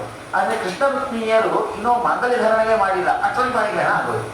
ಇದು ವಿಚಿತ್ರವಾದಂತಹ ದಂಪತಿಗಳು, ವಿಲಕ್ಷಣ ದಂಪತಿಗಳು. ನಮ್ಮಂತೆ ಮಾತುಕತೆ, ವಾಂಗ್ನಿಶ್ಚಯ, ಮತ್ತೆ ಎಲ್ಲ ಗಾಂಧಿ ಸ್ಥಾಪನ, ಅವು ಇವು, ಈ ಕಲಾಪ ಎಲ್ಲ ಇಲ್ಲೇ ಇಲ್ಲ. ನೇರವಾಗಿ ಪಾಣಿಗ್ರಹಣವೇ ಅಂತ ಹೇಳಿ ಭಗವಂತ ಪಾಣಿಗ್ರಹಣವನ್ನು ಮಾಡ್ಕೊಂಡಿದ್ದಾನೆ. ಮಾಡಿಕೊಂಡು ಒಂದು ಕ್ಷಣದಲ್ಲಿ ಆ ಯಾವ ರಥ ಮುಂದೆ ಸಾಗ್ತಾಗಿದೆ. ಬಲರಾಮ ನೋಡಿದರು ಕೃಷ್ಣ ಒಂದು ಕಡೆಗೆ ಹೋಗ್ತಾನೆ ಅಂತಂದ್ರೆ ಅಲ್ಲಿ ಕಲಹ ಆಗದೆ ಇರೋದಿಲ್ಲ, ಇಷ್ಟು ದೂರ ಬಂದಿದ್ದಾನೆ, ಏನೋ ಒಂದು ಹಾಗೆ ಆಗತ್ತೆ ಅಂತ ಒಂದು ಅಕ್ಷೋಹಿಣಿ ಸೈನ್ಯವನ್ನು ಕರ್ಕೊಂಡು ಬರ್ತಾಗಿದ್ದಾರೆ. ಕೃಷ್ಣ ಮುಂದೆ ಹೊರಟ. ಎಲ್ಲ ಕ್ಷತ್ರಿಯರಿಗೆ ಆಮೇಲೆ ಸ್ವಲ್ಪ ಎಚ್ಚರಿಕೆ ಬಂತು. ಕೃಷ್ಣ ಕರ್ಕೊಂಡು ಹೋಗ್ಬಿಟ್ಟ ಅಂತ ಎಲ್ಲರೂ ಕೂಡ ಅವನ ಜೊತೆ ಯುದ್ಧಕ್ಕೆ ಹೊರಟರು. ಆವಾಗ ಬಲರಾಮನಿಗೂ ಅಲ್ಲಿ ಇದ್ದಂಥವರೆಲ್ಲರಿಗೂ ಯುದ್ಧ ಎಂಬುದು ಪ್ರಾರಂಭವಾಗ್ತಾಗಿದೆ. ಆದರೂ ಕೂಡ ರುಕ್ಮಿಣಿ ಬಿಟ್ಟಿಲ್ಲ. ಈ ಯಾವ ಪುಂಡಿನೇಪುರದಲ್ಲಿ ನಾನು ಮತ್ತೆ ಪ್ರವೇಶ ಮಾಡೋದಾದರೆ ರುಕ್ಮಿಣಿಯನ್ನ ಕರ್ಕೊಂಡ್ ಬರ್ತೇನೆ, ಕೃಷ್ಣನನ್ನ ಕೊಂದು ರುಕ್ಮಿಣಿಯನ್ನ ಕರ್ಕೊಂಡ್ ಬರೋದಾದ್ರೆ ಇಲ್ಲಿ ಒಳಗೆ ನುಗ್ಗುತ್ತೇನೆ, ಇಲ್ಲ ಅಂದ್ರೆ ಒಳಗೆ ನುಗ್ಗೋದಿಲ್ಲ ಅಂತ ಶಪಥ ಮಾಡಿ ಹೊರಟ್ಬಿಟ್ಟ. ಹೋಗೋಣ ಸುಮ್ಮನೆ ಹೋಗ್ಬಾರ್ದೆ, ಶಪಥವನ್ನು ಬೇರೆ ಹೇಳಿ ಮಾಡಿ ಹೋದ. ಹೋಗ್ತಾಗಿದ್ದಾನೆ, ಅಟ್ಟಿಸ್ಕೊಂಡು ಹೋದ. ಬಂದಾಗ ಎಷ್ಟು ವೇಗದಿಂದ ಕೃಷ್ಣ ಬಂದನಲ್ಲ, ಹೋಗುವಾಗ ಅಷ್ಟು ವೇಗದಿಂದ ಬಂದಿಲ್ಲ ಅನ್ನೋದಕ್ಕೆ ರುಕ್ಮಿಣಿ ಬಂದು ಅವನ ಜೊತೆ ಯುದ್ಧ ಮಾಡ್ಲಿಕ್ಕೆ ಅನುಕೂಲವಾಯಿತು, ಇಲ್ಲ ಅಂದ್ರೆ ಆಗ್ತಾ ಇರಲಿಲ್ಲ ಅಂತ ರುಕ್ಮಿಣಿ ಬಂದಿದ್ದಾನೆ. ಅವನಿಗೂ ಇವನಿಗೂ ಕೃಷ್ಣನಿಗೂ ಯುದ್ಧ ಎಂಬುದು ಶುರುವಾಯಿತು. ಅವನನ್ನು ಸಂಹಾರ ಮಾಡಬೇಕು, ಒಂದು ಕ್ಷಣದಲ್ಲಿ ಸಂಹಾರ ಮಾಡಬೇಕು. ಆವಾಗ ರುಕ್ಮಿಣಿ ಕಾಲನ್ನು ಹಿಡಿತಾರೆ, ಬೇಡ, ಏನಾದರೂ ಇವನ ಅಣ್ಣ ಇದ್ದಾನೆ, ಅವನನ್ನು ಈ ಸಂದರ್ಭದಲ್ಲಿ ಒಳ್ಳೆ ಮದುವೆಯ ಸಂದರ್ಭದಲ್ಲಿ ಹೋಗಿ ಸಂಹಾರ ಮಾಡೋದು ಸರಿಯಲ್ಲ, ಈ ಸಂದರ್ಭದಲ್ಲಿ ಅವನನ್ನು ಸಂಹಾರ ಮಾಡೋದು ಬೇಡ ಅಂತ ಬೇಡ್ಕೊಂಡಿದ್ದಕ್ಕೆ ಒಂದು ಕಡೆ ತಲೆಯಲ್ಲಿ ಕೂದಲನ್ನು ತೆಗೆದ, ಈ ಕಡೆ ಮೀಸೆಯನ್ನು ತೆಗೆದ, ಹೀಗೆ ವಿಚಿತ್ರವಾದ ಕುರೂಪವನ್ನಾಗಿ ಮಾಡಿ ಆ ರುಕ್ಮಿಣಿಯನ್ನು ಅಲ್ಲೇ ಬಿಟ್ಟು ಹೋಗಿದ್ದಾನೆ. ಬಲರಾಮ ಕೇಳ್ತಾರೆ, ಏನೋ ಇಂತಹ ಕೆಲಸವನ್ನು ಮಾಡಿದ್ವಿ, ಇಷ್ಟರವರೆಗೂ ನಮ್ಮ ಯಾವ ಶತ್ರುಗಳನ್ನು ಇಂತಹ ಕೆಲಸವನ್ನು ನಾವು ಮಾಡಿದ್ದೇ ಇಲ್ಲ, ಕೊಲ್ಲಬೇಕು, ಇಲ್ಲ ಜನಾರ್ದನನ್ನೇ ಬಿಟ್ಬಿಡ್ಬೇಕು, ಏನು ಅರ್ಧಂಬರ್ಧ ಕೊಂತಂಗೂ ಇಲ್ಲ ಬಿಟ್ಟಂಗೂ ಇಲ್ಲ, ಹಿಂಗೆ ಮಾಡಿಬಿಟ್ಟಿಯಲ್ಲ, ಇಂಥ ಕೆಲಸ ಇದು ಅಂತ ಅವರು ಮಾತನಾಡಿದಂತಹ ವೃತ್ತಾಂತಗಳನ್ನೆಲ್ಲ ಕೇಳ್ತಾ ಹೋಗ್ತೇವೆ. ಅಂತೂ ಕೃಷ್ಣ ಬಂದ ಆ ಯಾವ ದ್ವಾರಕಾಪಟ್ಟಣಕ್ಕೆ ಪ್ರವೇಶವನ್ನು ಮಾಡಿದ್ದಾನೆ. ಭಗವಂತನ ಅದ್ಭುತವಾದಂತಹ ಶ್ರೀಕೃಷ್ಣ ಪರಮಾತ್ಮನ ವಿವಾಹ ಸಂದರ್ಭ. ಸಾಮಾನ್ಯ ಮದುವೆ ಅಂತಂದರೆ ವಿವಾಹಶ್ಚ ವಿವಾದಶ್ಚ ಸಮಯೋರೇವ ಶೋಭತೆ ಅಂತ ಹೇಳೋದುಂಟು. ನಾವು ಒಬ್ಬರ ಜೊತೆ ವಾಕ್ಯಾರ್ಥ ವಿವಾದವನ್ನು ಮಾಡ್ತೇವೆ ಅಂತಂದರೆ ಅವರು ನಮ್ಮಂತೆ ನಮ್ಮ ಸಮಾನವಾದಂತಹ ಯೋಗ್ಯತೆಯಲ್ಲಿ ಇರಬೇಕು. ಅವರು ಮಹಾವಿದ್ವಾಂಸರಾಗಿಬಿಟ್ರೆ ನಾವು ಸೋತ್ಬಿಡ್ತೀವಿ. ನಾವೇ ಮಹಾವಿದ್ವಾಂಸರಾಗಿ ಅವರು ಏನೂ ಇಲ್ಲ ಅಂತಂದರೆ ಅವ್ರ ಜೊತೆ ವಿವಾದ ಮಾಡೋದು ನಮಗೆ ಅದು ಶೋಭಿಸೋದಿಲ್ಲ. ಹೀಗಾಗಿ ವಿವಾದ ಮಾಡೋದಾದರೂ ಸರಿ ಅಥವಾ ಮದುವೆ ಮಾಡ್ಕೊಳ್ಳೋದಾದರೂ ಸರಿ, ಇಬ್ಬರ ಯೋಗ್ಯತೆ ಸಮಾನವಾಗಿದ್ದರೆ ಚೆನ್ನಾಗಿರುತ್ತೆ. ಈ ಕಡೆ ನೋಡಿದ್ರೆ ಎಲ್ಲ ನಿಂತವರೆಲ್ಲರೂ ಕೂಡ ವರನ ಕರೆಯವರು, ಈ ಮದುವೆ ಹುಡುಗನ ಕಡೆಯವರು. ಹುಡುಗಿ ಕಡೆ ಯಾರೂ ಇಲ್ಲ, ಒಬ್ಬರೇ ಒಬ್ಬರು ಹುಡುಗಿ ನಿಂತಿದ್ದಾರೆ. ಏನಿದು ವಿಚಿತ್ರ ಅಂತ ಹೇಳಿ ಆ ದ್ವಾರಕಾ ನಗರದಲ್ಲಿದ್ದಂತಹ ಜನರೇ ತಾವು ಒಬ್ಬರಿಗೊಬ್ಬರು ವಿಶೇಷವಾಗಿ ಮಾತನಾಡಿಕೊಂಡ್ರು, ನಾವು ಅರ್ಧಕ್ಕೆ ಅರ್ಧ ಆ ಕಡೆ ಹೋಗೋಣ, ನಾವು ಅರ್ಧ ಈ ಕಡೆ ನಿಲ್ಲೋಣ ಅಂತ ಹೇಳಿ. ಮದುವೆ ಅಂತಂದ್ರೆ ಈ ಕಡೆ 150 ಜನ ಮದುವೆ ಕಡೆಯವರು, ಹುಡುಗಿ ಕಡೆಯವರು, ಹುಡುಗನ ಕಡೆಯವರು 10 ಜನ ಇದ್ರೆ ನೋಡ್ಲಿಕ್ಕೆ ಚೆನ್ನಾಗಿರತ್ತಾ, ಏನೋ ಚೆನ್ನಾಗಿರಲ್ಲ ಅನ್ನೋದಕ್ಕೆ ಇವರೇ ಅರ್ಧ ಸರಿ ಮಾಡ್ಕೊಂಡು ಅವತ್ತಿನ ದಿವಸ ನಾಂದಿ ಶೋಭನ ಉತ್ಸವ ಎಲ್ಲ ನಡೆದಿದೆ. ಆಮೇಲೆ ವಾಂಗ್ನಿಶ್ಚಯವಾಯಿತು. ಉತ್ತಮವಾದಂತಹ ಕುಲದಲ್ಲಿ ಬಂದಿರತಕ್ಕಂಥವ ನಮ್ಮ ಶ್ರೀಕೃಷ್ಣ ಪರಮಾತ್ಮ ಯದುಕುಲದಲ್ಲಿ ಬಂದವನು. ಇವನು ಚಂದ್ರನ ವಂಶಕ್ಕೆ ಬಂದವನು. ಇವನು ಯಾರು ಅಂತಂದ್ರೆ ಸಮುದ್ರ ರಾಜನ ಮಗಳು. ಸಮುದ್ರನಿಗೂ ಚಂದ್ರನಿಗೂ ಒಳ್ಳೆ ನಂಟು. ಹಾಗಾಗಿ ಚಂದ್ರನಿಗೆ ಒಳ್ಳೆ ಕಲೆಗಳು, 16 ಕಲೆ ಪೂರ್ಣವಾದಂತಹ ಪೂರ್ಣಿಮಾ ಬಂತು ಅಂತಂದ್ರೆ ಸಮುದ್ರ ಉಕ್ಕೇರಿ ಬರುತ್ತೆ, ಸಂತೋಷದಿಂದ ಆನಂದವಾಗಿ ಉಕ್ಕೇರಿ ಬರುತ್ತೆ. ಚಂದ್ರನಿಂದ ಸಮುದ್ರಕ್ಕೆ ಆನಂದ. ಹಾಗೆ ಚಂದ್ರ ಕುಲದಲ್ಲಿ ಬಂದಿರತಕ್ಕಂತಹ ಕೃಷ್ಣನಿಂದ ಸಮುದ್ರ ರಾಜನ ಮಗಳಾದಂತಹ ರುಕ್ಮಿಣಿಗೆ ಆನಂದ. ಹೀಗಾಗಿ ಇವರಿಬ್ಬರ ಕುಲ ತುಂಬಾ ಚೆನ್ನಾಗಿ ಜೋಡಣೆ ಆಗ್ತಾ ಇದೆ ಅಂತ ವಾಂಗ್ನಿಶ್ಚಯ ಹೀಗೆ ಅದ್ಭುತವಾಗಿ ವಾದಿರಾಜರ ವರ್ಣನೆಯನ್ನ ಕೇಳ್ತೇವೆ. ಇದಾದ ಮೇಲೆ ಇಬ್ಬರು ಎರಡು ಗುಂಪಿನವರು ಮಾತನಾಡ್ಕೊಳ್ಳಿಕ್ಕೆ ಪ್ರಾರಂಭ ಮಾಡಿದರು. ಇವತ್ತೆಲ್ಲ ಕಂಡೀಷನ್ಸ್ ಅನ್ನ ನಾವು ಕೇಳ್ತೀವಿ, ಅವತ್ತೇ ಶುರುವಾಯಿತು. ಅವಾಗ ರುಕ್ಮಿಣಿ ಕಡೆಯವರೆಲ್ಲ ಮಾತನಾಡಿದರು. ಆಜ್ಞ ಸ್ವಭಾಗ್ಯಾಂ ಇತಿ ಭಾರಕಾರ್ಯೇ ನೈವೋಪದಿಶ್ಯಾನ್ನ ಪುನಃ ಕದಾಪಿ ಏನಾಂ ತ್ಯಜೇತೆ ಜಾತ್ವಪಿ ನ ಪ್ರಕುಪ್ಯೇತ್ ಗೃಹಾತು ಶಬ್ದ ಮುಖೀಕರನ್ನಃ. ರುಕ್ಮಿಣಿ ಕಡೆಯವರು ಹೇಳಿದಂತೆ, ನಮ್ಮ ಹುಡುಗಿ ಇದ್ದಾಳಲ್ಲ, ಬಹಳ ಸಾಕು ಮಗಳು, ಬಹಳ ಅಭಿಮಾನದಿಂದ ಬಹಳಷ್ಟು ಎಷ್ಟು ಅಭಿಮಾನ ತೋರಿ ನಾವು ಬೆಳೆಸಿದ್ದೇವೆ ಅಂತಂದ್ರೆ, ನಿಮ್ಮ ಮನೆಗೆ ನಾವು ಕೊಟ್ಟು ಕಳಿಸೋದಾದ್ರೆ, ಇದೆಲ್ಲ ನಮ್ಮ ಮಾತಾಡುವಂತಿಲ್ಲ ಮತ್ತೆ. ಹೀಗಾಗಿ ಹೆಣ್ಣು ಮಗಳನ್ನ ಕೊಟ್ಟು ಕಳಿಸೋದಾದ್ರೆ, ನಮ್ಮ ಮಗಳನ್ನು ನಾವು ಮದುವೆ ಮಾಡಿ ಕೊಡೋದಾದ್ರೆ ನಮಗೊಂದು ಕೆಲವು ಕಂಡೀಷನ್ಸ್ ಇದೆ. ಇದೆಲ್ಲ ನೀವು ಒಪ್ಪೋದಾದ್ರೆ ರುಕ್ಮಿಣಿಯನ್ನ ಮದುವೆ ಮಾಡಿ ಕೊಡ್ತೀವಿ, ಇಲ್ಲ ಅಂತ ಕೊಡೋದಿಲ್ಲ. ಶುರುವಾಗಿದ್ದು ಅವತ್ತೇ ಶುರುವಾಯಿತು, ಇವತ್ತಲ್ಲ ಯಾವತ್ತೇ ಶುರುವಾಗಿದೆ. ಹೀಗಾಗಿ ಅವರೆಲ್ಲ ಮಾತನಾಡಿದರು, ಕೃಷ್ಣ ಇದ್ದಾನಲ್ಲ, ನಿಮ್ಮ ಕೃಷ್ಣ ನಮ್ಮ ಹುಡುಗಿಗೆ ಬಹಳ ಕಷ್ಟವಾದ ಕೆಲಸವನ್ನು ಕೊಡಬಾರದು, ಬಹಳ ಕಷ್ಟವಾದಂತಹ ಕೆಲಸವನ್ನು ಕೊಡಬಾರದು, ಬಹಳ ಭಾರ ಎತ್ತುವಂತಹ ಕೆಲಸ ಇರೋದ್ರಲ್ಲಿ ಮನೆಯಲ್ಲಿ ಒಂದು 4-5 ಡಬ್ಬ ತುಂಬ ಬಟ್ಟೆಯನ್ನು ಹಾಕಿ ಎಲ್ಲ ಹೋಗಿ ತರೋಣ. ಇರೋ ಎಲ್ಲಾ ಪಾತ್ರೆಯನ್ನ ಚೆನ್ನಾಗಿ ಬಿಳಿಯಾದಂತಹ ಪಾತ್ರೆ ಇರ್ತದೆ, ಆದ್ರೂ ನನ್ನ ಸೊಸೆ ಅದನ್ನ ತಿಕ್ಕಿಲ್ವಲ್ಲ, ಸೊಸೆ ಕೈಯಲ್ಲಿ ತಿಕ್ಸೋಣ. ಇರೋದು ಅದು ಬೆಳ್ಳಿಗಿದೆ, ಆ ಸ್ಟೈನ್ಲೆಸ್ ಸ್ಟೀಲ್ ನೋಡೋದಕ್ಕೆ ಬೆಳ್ಳಿ ಅಂತೇ ಆಗ್ಬೇಕು, ಅಷ್ಟು ನೀವು ತಿಕ್ಕಬೇಕು ಅಂತ ಹೇಳಿ ಇರೋ ಪಾತ್ರೆಯನ್ನೆಲ್ಲ ತೆಗೆದು ಒಳಗೆ ಆ ಶೆಲ್ಫಲ್ಲಿರೋ ಪಾತ್ರೆಯನ್ನೆಲ್ಲ ತೆಗೆದು ನೀವು ತಿಕ್ಕು ಅಂತ ಹೇಳಿ ಕೊಡೋದು. ಮನೆಯಲ್ಲಿರೋ ಎಲ್ಲ ಚೆನ್ನಾಗಿ ಬಳಸಿ ಹೋದ ಮೇಲೆ ಮತ್ತೊಂದ್ಸಲ ಬಳಸು ಅಂತ ಹೇಳೋದು. ಹೀಗೆ ಬಹಳ ಕಷ್ಟದಾಯಕವಾದಂತಹ ಕೆಲಸಗಳನ್ನ ಅವಳಿಗೆ ನೀವು ಒಪ್ಪಿಸಬಾರದು. ಇದು ಒಂದು. ಎರಡನೇದು, ಯಾವ ಕಾಲಕ್ಕೂ ನಿಮ್ಮ ಕೃಷ್ಣ ನಮ್ಮ ರುಕ್ಮಿಣಿಯನ್ನ ಬಿಡಲೇಬಾರದು, ಯಾವಾಗಲೂ ಅವಳನ್ನ ನಿಮ್ಮ ಜೊತೆಗೇ ಇಟ್ಕೋಬೇಕು, ಯಾವಾಗಲೂ ಅವಳನ್ನ ಇಟ್ಕೊಳ್ಳೇಬೇಕು, ಅವಳನ್ನ ಬಿಟ್ಟು ನೀವು ಇರಲೇಬಾರದು ಅಂತ ಎರಡು. ಮೂರನೇದ್ದು, ಏನೇ ಆಗಲಿ, ನಮ್ಮ ಹುಡುಗಿ ಏನೇ ತಪ್ಪು ಮಾಡಲಿ ನೀವು ಕೋಪಿಸಲೇಬಾರದು, ಒಂದು ಮಾತು ಕೋಪಿಸ್ಬಾರ್ದು, ಒಂದು ಮಾತು ಅದನ್ನು ಅನ್ನಬಾರ್ದು. ಅವಳು ಬಾಯಿ ಬಂದಂಗೆ ಬೈದಿರ್ತಾಳೆ, ನೀನು ಮಾತ್ರ ಬೈಲೇಬಾರದು, ಒಂದು ಅಕ್ಷರವೂ ಕೂಡ ಅವಳನ್ನ ಬೈಬಾರದು. ಇದೆಲ್ಲ ನೀವು ಒಪ್ಪೋದಾದ್ರೆ ನಾವು ನಮ್ಮ ಹುಡುಗಿಯನ್ನು ಕೊಡ್ತೇವೆ. ಇನ್ನೊಂದು ವಿಶೇಷ, ಸಂದೇಶ ಮಾತ್ರ ವಿವೀಕ್ಷ ಹರೇ ಗೃಹನ್ನಃ ಸಂಪ್ರೇಷಯಿಷ್ಯತಿ ಕರಿಷ್ಯತಿ ನಾಣ್ಯ ಪತ್ನಿ. ಕಂಡೀಷನ್ಸ್ ಮುಗುದಿಲ್ಲ. ಮುಂದಿನ ಮಾತನ್ನು ಹೇಳ್ತಾರೆ, ನಾವು ಯಾವತ್ತಾದ್ರೂ ನಮ್ಮ ಹುಡುಗಿಯನ್ನು ನೋಡಬೇಕು ಅಂತ ನಮಗೆ ಅನಿಸಿದರೆ, ಅಥವಾ ನಮ್ಮ ಹುಡುಗಿಗೆ ತಂದೆ ತಾಯಿಯನ್ನು ನೋಡಬೇಕು ಅಂತ ಅವಳಿಗೆ ಅನಿಸಿದರೆ, ತಕ್ಷಣದಲ್ಲಿ ಒಳ್ಳೆ ಫ್ಲೈಟ್ ಅನ್ನ ಮಾಡಿ, ಅದರಲ್ಲಿ ಫ್ಲೈಟ್ ಸಿಗಿಲ್ಲ ಅಂತಂದ್ರೆ ಆ ಹೊತ್ತಿಗೆ ಒಂದು ವ್ಯವಸ್ಥೆ ಮಾಡಿ ಕಳಿಸ್ಬೇಕು. ಏನೋ ಹೇಳ್ತಾರಲ್ಲ, ಇವತ್ತಿಗೆಲ್ಲ ಒಂದೊಂದು ಬಸ್ಗಳಲ್ಲಿ ಹಾಕಿರ್ತಾರೆ, ಇದಕ್ಕೋಸ್ಕರವಾಗಿ ಬಂದಿರ್ತಕ್ಕಂತಹ ಗೌರ್ಮೆಂಟ್ ಬಸ್ಗಳು, ಅದು ರೂಟ್ ಬಸ್ ಅಲ್ಲ, ಮದುವೆಗೋಸ್ಕರ ಬಂದಿರ್ತಾರೆ. ಹಾಗೆ ಕೃಷ್ಣನನ್ನು ನೋಡೋದಕ್ಕಾಗಿ ಒಂದು ವ್ಯವಸ್ಥೆಯನ್ನು ಮಾಡಿ ನೀವು ಕಳಿಸ್ಬೇಕು. ನಾನು ಕಳಿಸೋದಿಲ್ಲ ಅಂತ ಅನ್ಬಾರ್ದು. ನಮ್ಮ ಹುಡುಗಿಯನ್ನು ನಾವು ಕೊಡ್ತಾಗಿದ್ದೀವಿ, ಯಾವತ್ತ ನಮಗೆ ಬಹಳ ಬೇಜಾರಾಯಿತು, ನೋವಾಯಿತು, ನಮ್ಮ ಹುಡುಗಿಯನ್ನ ಬಹಳ ದೂರ ಆಗಿದ್ದೀವಲ್ಲ ಅಂತ ಅನ್ನಿಸ್ತು ಅನ್ನೋದಕ್ಕೆ ನೋಡಬೇಕು ಅಂತ ಅನಿಸಿದ್ರೆ ಚಟ್ ಅಂತ ನಾವು ನೋಡುವಂತ ಇರ್ಬೇಕು, ನೀವು ಕಳಿಸ್ಬೇಕು. ಕಳಿಸೋದಿಲ್ಲ, ನಮ್ಮ ಹುಡುಗಿಯನ್ನು ಕಳಿಸೋದಿಲ್ಲ ಅಂತ ಅನ್ಬಾರ್ದು. ಮತ್ತು ನಮ್ಮ ಹುಡುಗಿಯನ್ನ ಬಿಟ್ಟು ಬೇರೆ ಹುಡುಗಿಯನ್ನ ನೀವು ಕೈ ಹಿಡಿಬಾರದು. ರಾಜನೋ ಬಹುವಲ್ಲಭಾಹ ಅಂತ ಉಂಟು. ರಾಜರು ಅಂತಂದ್ರೆ ಆ ಕಾಲದಲ್ಲಿ ಒಂದಲ್ಲ ಎರಡಲ್ಲ 10, 20, 30 ಅವರ ಶಕ್ತಿಯನುಸಾರ ಮದುವೆ ಮಾಡ್ಕೊಳ್ತಾಗಿದ್ದರು. ಹೀಗಾಗಿ ನಮ್ಮ ರುಕ್ಮಿಣಿಯನ್ನ ಬಿಟ್ಟು ಯಾರನ್ನು ನೀವು ಮದುವೆ ಮಾಡ್ಕೋಬಾರದು. ಹಾಗೆಲ್ಲ ನೀವು ಒಪ್ಪೋದಾದ್ರೆ, ಯಾವತ್ತಾದ್ರೂ ಬಂಧುಗಳು ಸ್ಮರಿಸಿದಾಗ ನಿನ್ನನ್ನು ನೋಡ್ಬೇಕು ಅಂತ ಅಪೇಕ್ಷೆ ಮಾಡಿದ್ರೆ ನಿನ್ನ ಹೆಂಡತಿಯನ್ನು ಕೌಸೋದಲ್ಲ, ನೀನು ಬರ್ಬೇಕು ನಮ್ಮನ್ನು ನೋಡ್ಲಿಕ್ಕೆ. ಮಾವನ ಮನೆಗೆ ಹಳೆಯನಾದವನು ಆವಾಗ ಹೋಗಿ ನಿಲ್ಲಬೇಕು. ಅವರ ಮನೆಯಲ್ಲಿ ಒಳ್ಳೆ ಶುಭ ಕಾರ್ಯ ಆಗಬಹುದು, ಇನ್ನಿತರ ಕಾರ್ಯಗಳಾಗಬಹುದು. ಆ ಕಾರ್ಯದಲ್ಲಿ ಮಗನಾಗಿ ಹೋಗಿ ನಿಲ್ಲಬೇಕು ಹಳೆಯನಾದವನು. ಹೀಗಾಗಿ ಅವಳನ್ನು ಮಾತ್ರ ಬರೀ ಒಂದೊಂದು ಕಾರ್ಯಕ್ರಮಕ್ಕೂ ಮದುವೆ ಅಂತ ಕರಿತೀವಿ, ಬಂದು ಅರಿಶಿನ ಕೊಟ್ಟು ಕುಂಕುಮ ಕೊಟ್ಟು ಮಂತ್ರಾಕ್ಷರಿ ಕೊಟ್ಟು ಬಂದು ಕರಿತೀವಿ. ಒಂದೊಂದು ಸಲ ನಮ್ಮ ಹುಡುಗಿಯನ್ನು ಮಾತ್ರ ಕಳಿಸೋದಲ್ಲ, ನೀನು ಬರಬೇಕು. ಒಂದೊಂದು ಕಾರ್ಯಕ್ರಮಕ್ಕೂ ನೀನು ಬರಬೇಕು. ಯಾಕಂದ್ರೆ ಲಕ್ಷ್ಮೀದೇವಿ ಮಾತ್ರ ಮನೆಗೆ ಬರೋದು ನಮಗೆ ಅಪೇಕ್ಷೆ ಅಲ್ಲ, ನಾರಾಯಣನೂ ಬರಬೇಕು. ನಿಮ್ಮ ಭಾಗ್ಯ ದೊಡ್ಡದೋ, ನಮ್ಮದ ಭಾಗ್ಯ ದೊಡ್ಡದೋ, ನಿಮ್ಮ ಭಾಗ್ಯ ದೊಡ್ಡೆಯ ಪುರಂದರ ವಿಠಲಮ್ಮ. ಹೀಗಾಗಿ ಇಬ್ಬರು ಸೇರಿ ಬರಬೇಕು ಅಂತ ಇಷ್ಟೆಲ್ಲ ಅನೇಕ ವಿಧವಾದಂತಹ ಮಾತುಗಳನ್ನು ಹೇಳಿದ್ರು ರುಕ್ಮಿಣಿ ಕಡೆಯವರು. ಅದಕ್ಕೆ ಕೃಷ್ಣನ ಕಡೆಯವರು ಹೇಳಿದರಂತೆ, ನಿಜ ನೀವು ಹೇಳಿದೆಲ್ಲ ಒಳ್ಳೆ ಮಾತು, ಕನ್ಯೆಯನ್ನ ಹೆತ್ತಕ್ಕಂತಹ ತಂದೆ ತಾಯಿ ಮಾತನಾಡುವಂಥದ್ದು ಇದು ಸತ್ಯವೇ, ಯೋಗ್ಯವೇ. ಆದರೆ ಒಂದು ಸಮಸ್ಯೆ ಏನು ಅಂತಂದರೆ, ನಮ್ಮ ಮನೆ ಇದೆಯಲ್ಲ ಸಣ್ಣ ಮನೆ ಅಲ್ಲ, ಏನೋ 30-40 ಸೈಟು, ಅದರಲ್ಲಿ ಇರೋದೇ ಒಂದು 900 ಸ್ಕ್ವೇರ್ ಫೀಟ್ ಮಾತ್ರ ಮನೆಯನ್ನು ಕಟ್ಟಿ ಅದರನ್ನು ಕಸ ಬಿಡಿಸ್ಲಿಕ್ಕೆ ಒಂದು ಇಬ್ಬರು ಕೆಲಸದವರನ್ನು ಇರ್ಬೋದು, ಇದೆಲ್ಲ ನಮ್ಮ ಪದ್ಧತಿನೇ ಇಲ್ಲ. ನಮ್ಮ ಮನೆ ಬಹಳ ದೊಡ್ಡದು. ಬ್ರಹ್ಮಾಂಡಂ ವರಮಂದಿರಂ ಸುರಗಣಾಹ ಯಸ್ಯ ಪ್ರಭೋ ಸೇವಕಾಹ. ಹೀಗಾಗಿ ಇಡೀ ಬ್ರಹ್ಮಾಂಡ ನಮ್ಮ ಮನೆ ಇದೆ. ಶ್ರೀಕೃಷ್ಣನ ಮನೆ ಅಂತಂದ್ರೆ ಇದು ಬ್ರಹ್ಮಾಂಡ. ಇದರಲ್ಲಿ 14 ಅಂತಸ್ತುಗಳು. ಹೀಗಾಗಿ 14 ಅಂತಸ್ತಿನ ಮನೆ ಇದೆ. ಈ ಕೆಲಸವನ್ನ ನಾವು ಮಾಡಬೇಡ ಅಂತಾನೆ ಹೇಳ್ತೀವಿ. ನಿಮ್ಮ ಮಗಳಾದಂತಹ ರುಕ್ಮಿಣಿಗೆ ನೀನು ಮಾಡಬೇಡಮ್ಮ, ಶ್ರಮ ತಗೋಬೇಡ. ಯಸ್ಯ ಪ್ರಭೋ ಸೇವಕಾಹ, ದೇವತೆಗಳೆಲ್ಲ ನಿಂತಿದ್ದಾರೆ, ಕೈ ಕಟ್ಕೊಂಡು ನಿಂತಿದ್ದಾರೆ. ನನಗೇನು ಕೆಲಸ ಕೊಡ್ತಿ? ವೈಕುಂಠದಲ್ಲಿ ಇವತ್ತಿಗೂ ಬ್ರಹ್ಮ ದೇವತೆಗಳು ನಿಂತಿದ್ದಾರಂತ. ಅಮ್ಮ ನನಗೇನಾದ್ರೂ ಕೆಲಸ ಕೊಡು, ದೇವರ ಸೇವೆ ಮಾಡುವ ಸೌಭಾಗ್ಯ ಕೊಡು, ನಾನು ಮಾಡ್ತೀನಿ ಅಂತ ನಾನು ಮೊದಲು ಅಂತ ಅವರೆಲ್ಲ ಹೊಡೆದಾಡ್ಕೊಂಡು ಬರ್ತಾಗಿದ್ದಾರೆ ದೇವತೆಗಳು, ವಸುಗಳು, ರುದ್ರರು ಎಲ್ಲರೂ ಕೂಡ. ಆದರೆ ಇವಳೇನ್ ಮಾಡ್ತಾರ ಗೊತ್ತಾ? ಸ್ವಯಂ ಇಂದಿರೈವ ಪತಿಮಾನ ಕವಿ ಗೃಹಕರ್ಮ ಯತ್ರ ಕುರುತೆ ಸುತರಾಂ. ಅಮಿತಾಚಾರ್ಯನ ಅದ್ಭುತವಾದಂತಹ ವರ್ಣನೆ.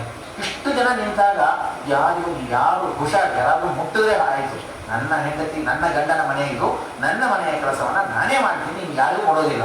ನನ್ನ ದೇವರನ್ನ ತಲೆ ಒರೆಸಬೇಕಾದ್ರೆ ನಾನೇ ಮಾಡ್ತೀನಿ. ನನ್ನ ಗಂಡನನ್ನ ತಲೆ ಒರೆಸೋದು ನನ್ನ ಕೆಲಸ, ಎರೆದು ಹಾಕೋದು ನನ್ನ ಕೆಲಸ, ಅವನಿಗೆ ಆಭರಣಗಳನ್ನು ಹಾಕೋದು ನನ್ನ ಕೆಲಸ, ಊಟಕ್ಕೆ ಬಡಿಸೋದು ನನ್ನ ಕೆಲಸ, ಅಡಿಗೆಯನ್ನು ಮಾಡೋದು ನಾನು, ಎಲ್ಲ ಕಾರ್ಯವನ್ನು ನಾನೇ ಮಾಡ್ತೇನೆ. ಇನ್ನು ಯಾರಿಗೂ ಯಾವ ಕೆಲಸವನ್ನು ಕೊಡೋದಿಲ್ಲ. ಹಾಗೇನಾದ್ರೂ ನೀವು ಮಾಡೋದಾದ್ರೆ ನಿಮ್ಮ ಒಳಗೆ ನಾನೇ ನಿಂತು ಮಾಡ್ತೀನಿ. ನೀವು ಮಾತ್ರ ಸ್ವತಂತ್ರರಾಗಿ ಅವರು ಕೂಡ ಮಾಡೋದಿಲ್ಲ. ಒಮ್ಮೆ ಲಕ್ಷ್ಮೀದೇವಿ ನೋಡಿದ್ರಂತೆ, ದೇವತೆಗಳೆಲ್ಲ ಬಂದು ಒಬ್ಬೊಬ್ಬರು ಒಂದೊಂದು ಕೆಲಸವನ್ನು ಮಾಡ್ತೀವಿ ಅಂತ ವೈಕುಂಠದಲ್ಲಿ ಬಂದು ನಿಂತು ಬಿಟ್ಟು, ಅದಕ್ಕೆ ಲಕ್ಷ್ಮೀದೇವಿ ನೋಡಿದ್ರು, ಎಲ್ಲರೂ ಅವರವರ ಕೆಲಸ ಮಾಡಿದ್ರೆ ನಾನೇನು ಮಾಡಿದಂಗೆ ಆಯಿತು ಅಂತ ಹೇಳಿ ಎಲ್ಲರ ಕೈಗಳಲ್ಲಿ ಹೋಗಿ ನಿಂತಳಂತೆ ಲಕ್ಷ್ಮೀದೇವಿ. ಚೆನ್ನಾಗಿದೆ ವಸತೆ ಲಕ್ಷ್ಮೀ. ಶ್ರೀಪಾದಂಗಳವರು ಬಹಳ ಅದ್ಭುತವಾಗಿ ಈ ಮಾತನ್ನು ಹೇಳಿದ್ರು. ಎಲ್ಲರ ಕೈಗಳಲ್ಲಿ ಇರುವುದು ಲಕ್ಷ್ಮೀದೇವಿ. ಇವತ್ತಿಗೆ ನಾವು ಮನೆಯನ್ನು ಕಸ ಗುಡಿಸ್ತೀವಿ, ಸಾಧಿಸ್ತೀವಿ, ರಂಗೋಲಿ ಹಾಕ್ತೀವಿ, ದೇವರ ಪಾತ್ರೆಗಳನ್ನೆಲ್ಲ ತೆಗಿತೇವೆ, ದೀಪಕ್ಕೆ ಹಾಕಿಕೊಡ್ತೇವೆ ದೇವರ ಪೂಜೆಗೆ, ಅಥವಾ ದೇವರ ಪ್ರವಚನ ಕಾಲದಲ್ಲಿ ಒಂದು ಸಂದರ್ಭದಲ್ಲಿ ಅಲ್ಲಿ ಬೇಕಾದಂತಹ ವ್ಯವಸ್ಥೆಯನ್ನು ಮಾಡ್ತೇವೆ. ಎಲ್ಲ ಕೆಲಸವನ್ನ ಉತ್ತಮವಾದಂತಹ ರೀತಿಯಲ್ಲಿ ನಾವೆಲ್ಲ ಮಾಡ್ತಿರ್ತೀವಿ. ನಾವು ದೇವರ ಪೂಜೆ ಮಾಡುವಾಗ ಶರೀರಕ್ಕೆ ಅಭಿಷೇಕ ಮಾಡ್ತೀವಿ, ಪುಸ್ತಕವನ್ನು ಹೀಗೆ ತಿರುಗಿಸ್ತೀವಿ, ಪೂಜೆ ಮಾಡ್ತೇವೆ, ಪಾರಾಯಣ ಮಾಡ್ತೇವೆ, ಜಪ ಮಾಡ್ತೇವೆ. ಎಲ್ಲ ಮಾಡುವಾಗ ಜಪಮಣಿಯನ್ನು ತಿರುಗಿಸ್ತೀವಿ. ಎಲ್ಲ ಮಾಡುವುದು ಕೈಗಳಿಂದ ಅನ್ನೋದಕ್ಕೆ ಎಲ್ಲ ಕಡೆಗೆ ಲಕ್ಷ್ಮೀದೇವಿ ತುಂಬಿದ್ದಾರೆ. ಯಾವ ಕಾರ್ಯ ಮಾಡಿದರೂ ನಾನು ಮಾಡೋದಲ್ಲ, ಒಳಗೆ ಆ ಲಕ್ಷ್ಮೀದೇವಿಯೇ ನಿಂತು ಮಾಡ್ತಾ ಇದ್ದಾರೆ ಎನ್ನುವಂತಹ ಈ ಅನುಸಂಧಾನ ಪುರಸ್ಸರವಾಗಿ ಆ ಕೃಷ್ಣನ ಕರೆಯಲು ಹೇಳಿದ್ರು, ನಾವೆಲ್ಲ ಬಹಳ ದೊಡ್ಡ ಮನೆ ಇದೆ, ಅದಕ್ಕೆ ಕೆಲಸಗಾರರು ಬಹಳ ಜನ ಇದ್ದಾರೆ, ಮಾಡ್ತೀನಿ ಅಂತಂದ್ರು ನಿಮ್ಮ ಹುಡುಗಿ ಅದರನ್ನ ಬಿಡೋದಿಲ್ಲ ಅಂತಂದ್ರೆ ನೀವು ನಮ್ಮನ್ನ ಮುಗಿಸ್ಕೋಬಾರ್ದು. ಇದು ಮೊದಲನೇ ಉತ್ತರ. ಇನ್ನು ಎರಡನೇದಾಗಿ ಯಾರನ್ನೋ ಮದುವೆ ಮಾಡ್ಕೊಳ್ಬಾರ್ದು ಅಂತ ಹೇಳಿದ್ರಿ, ಅದು ಮಾತ್ರ ತುಂಬಾ ಕಷ್ಟ.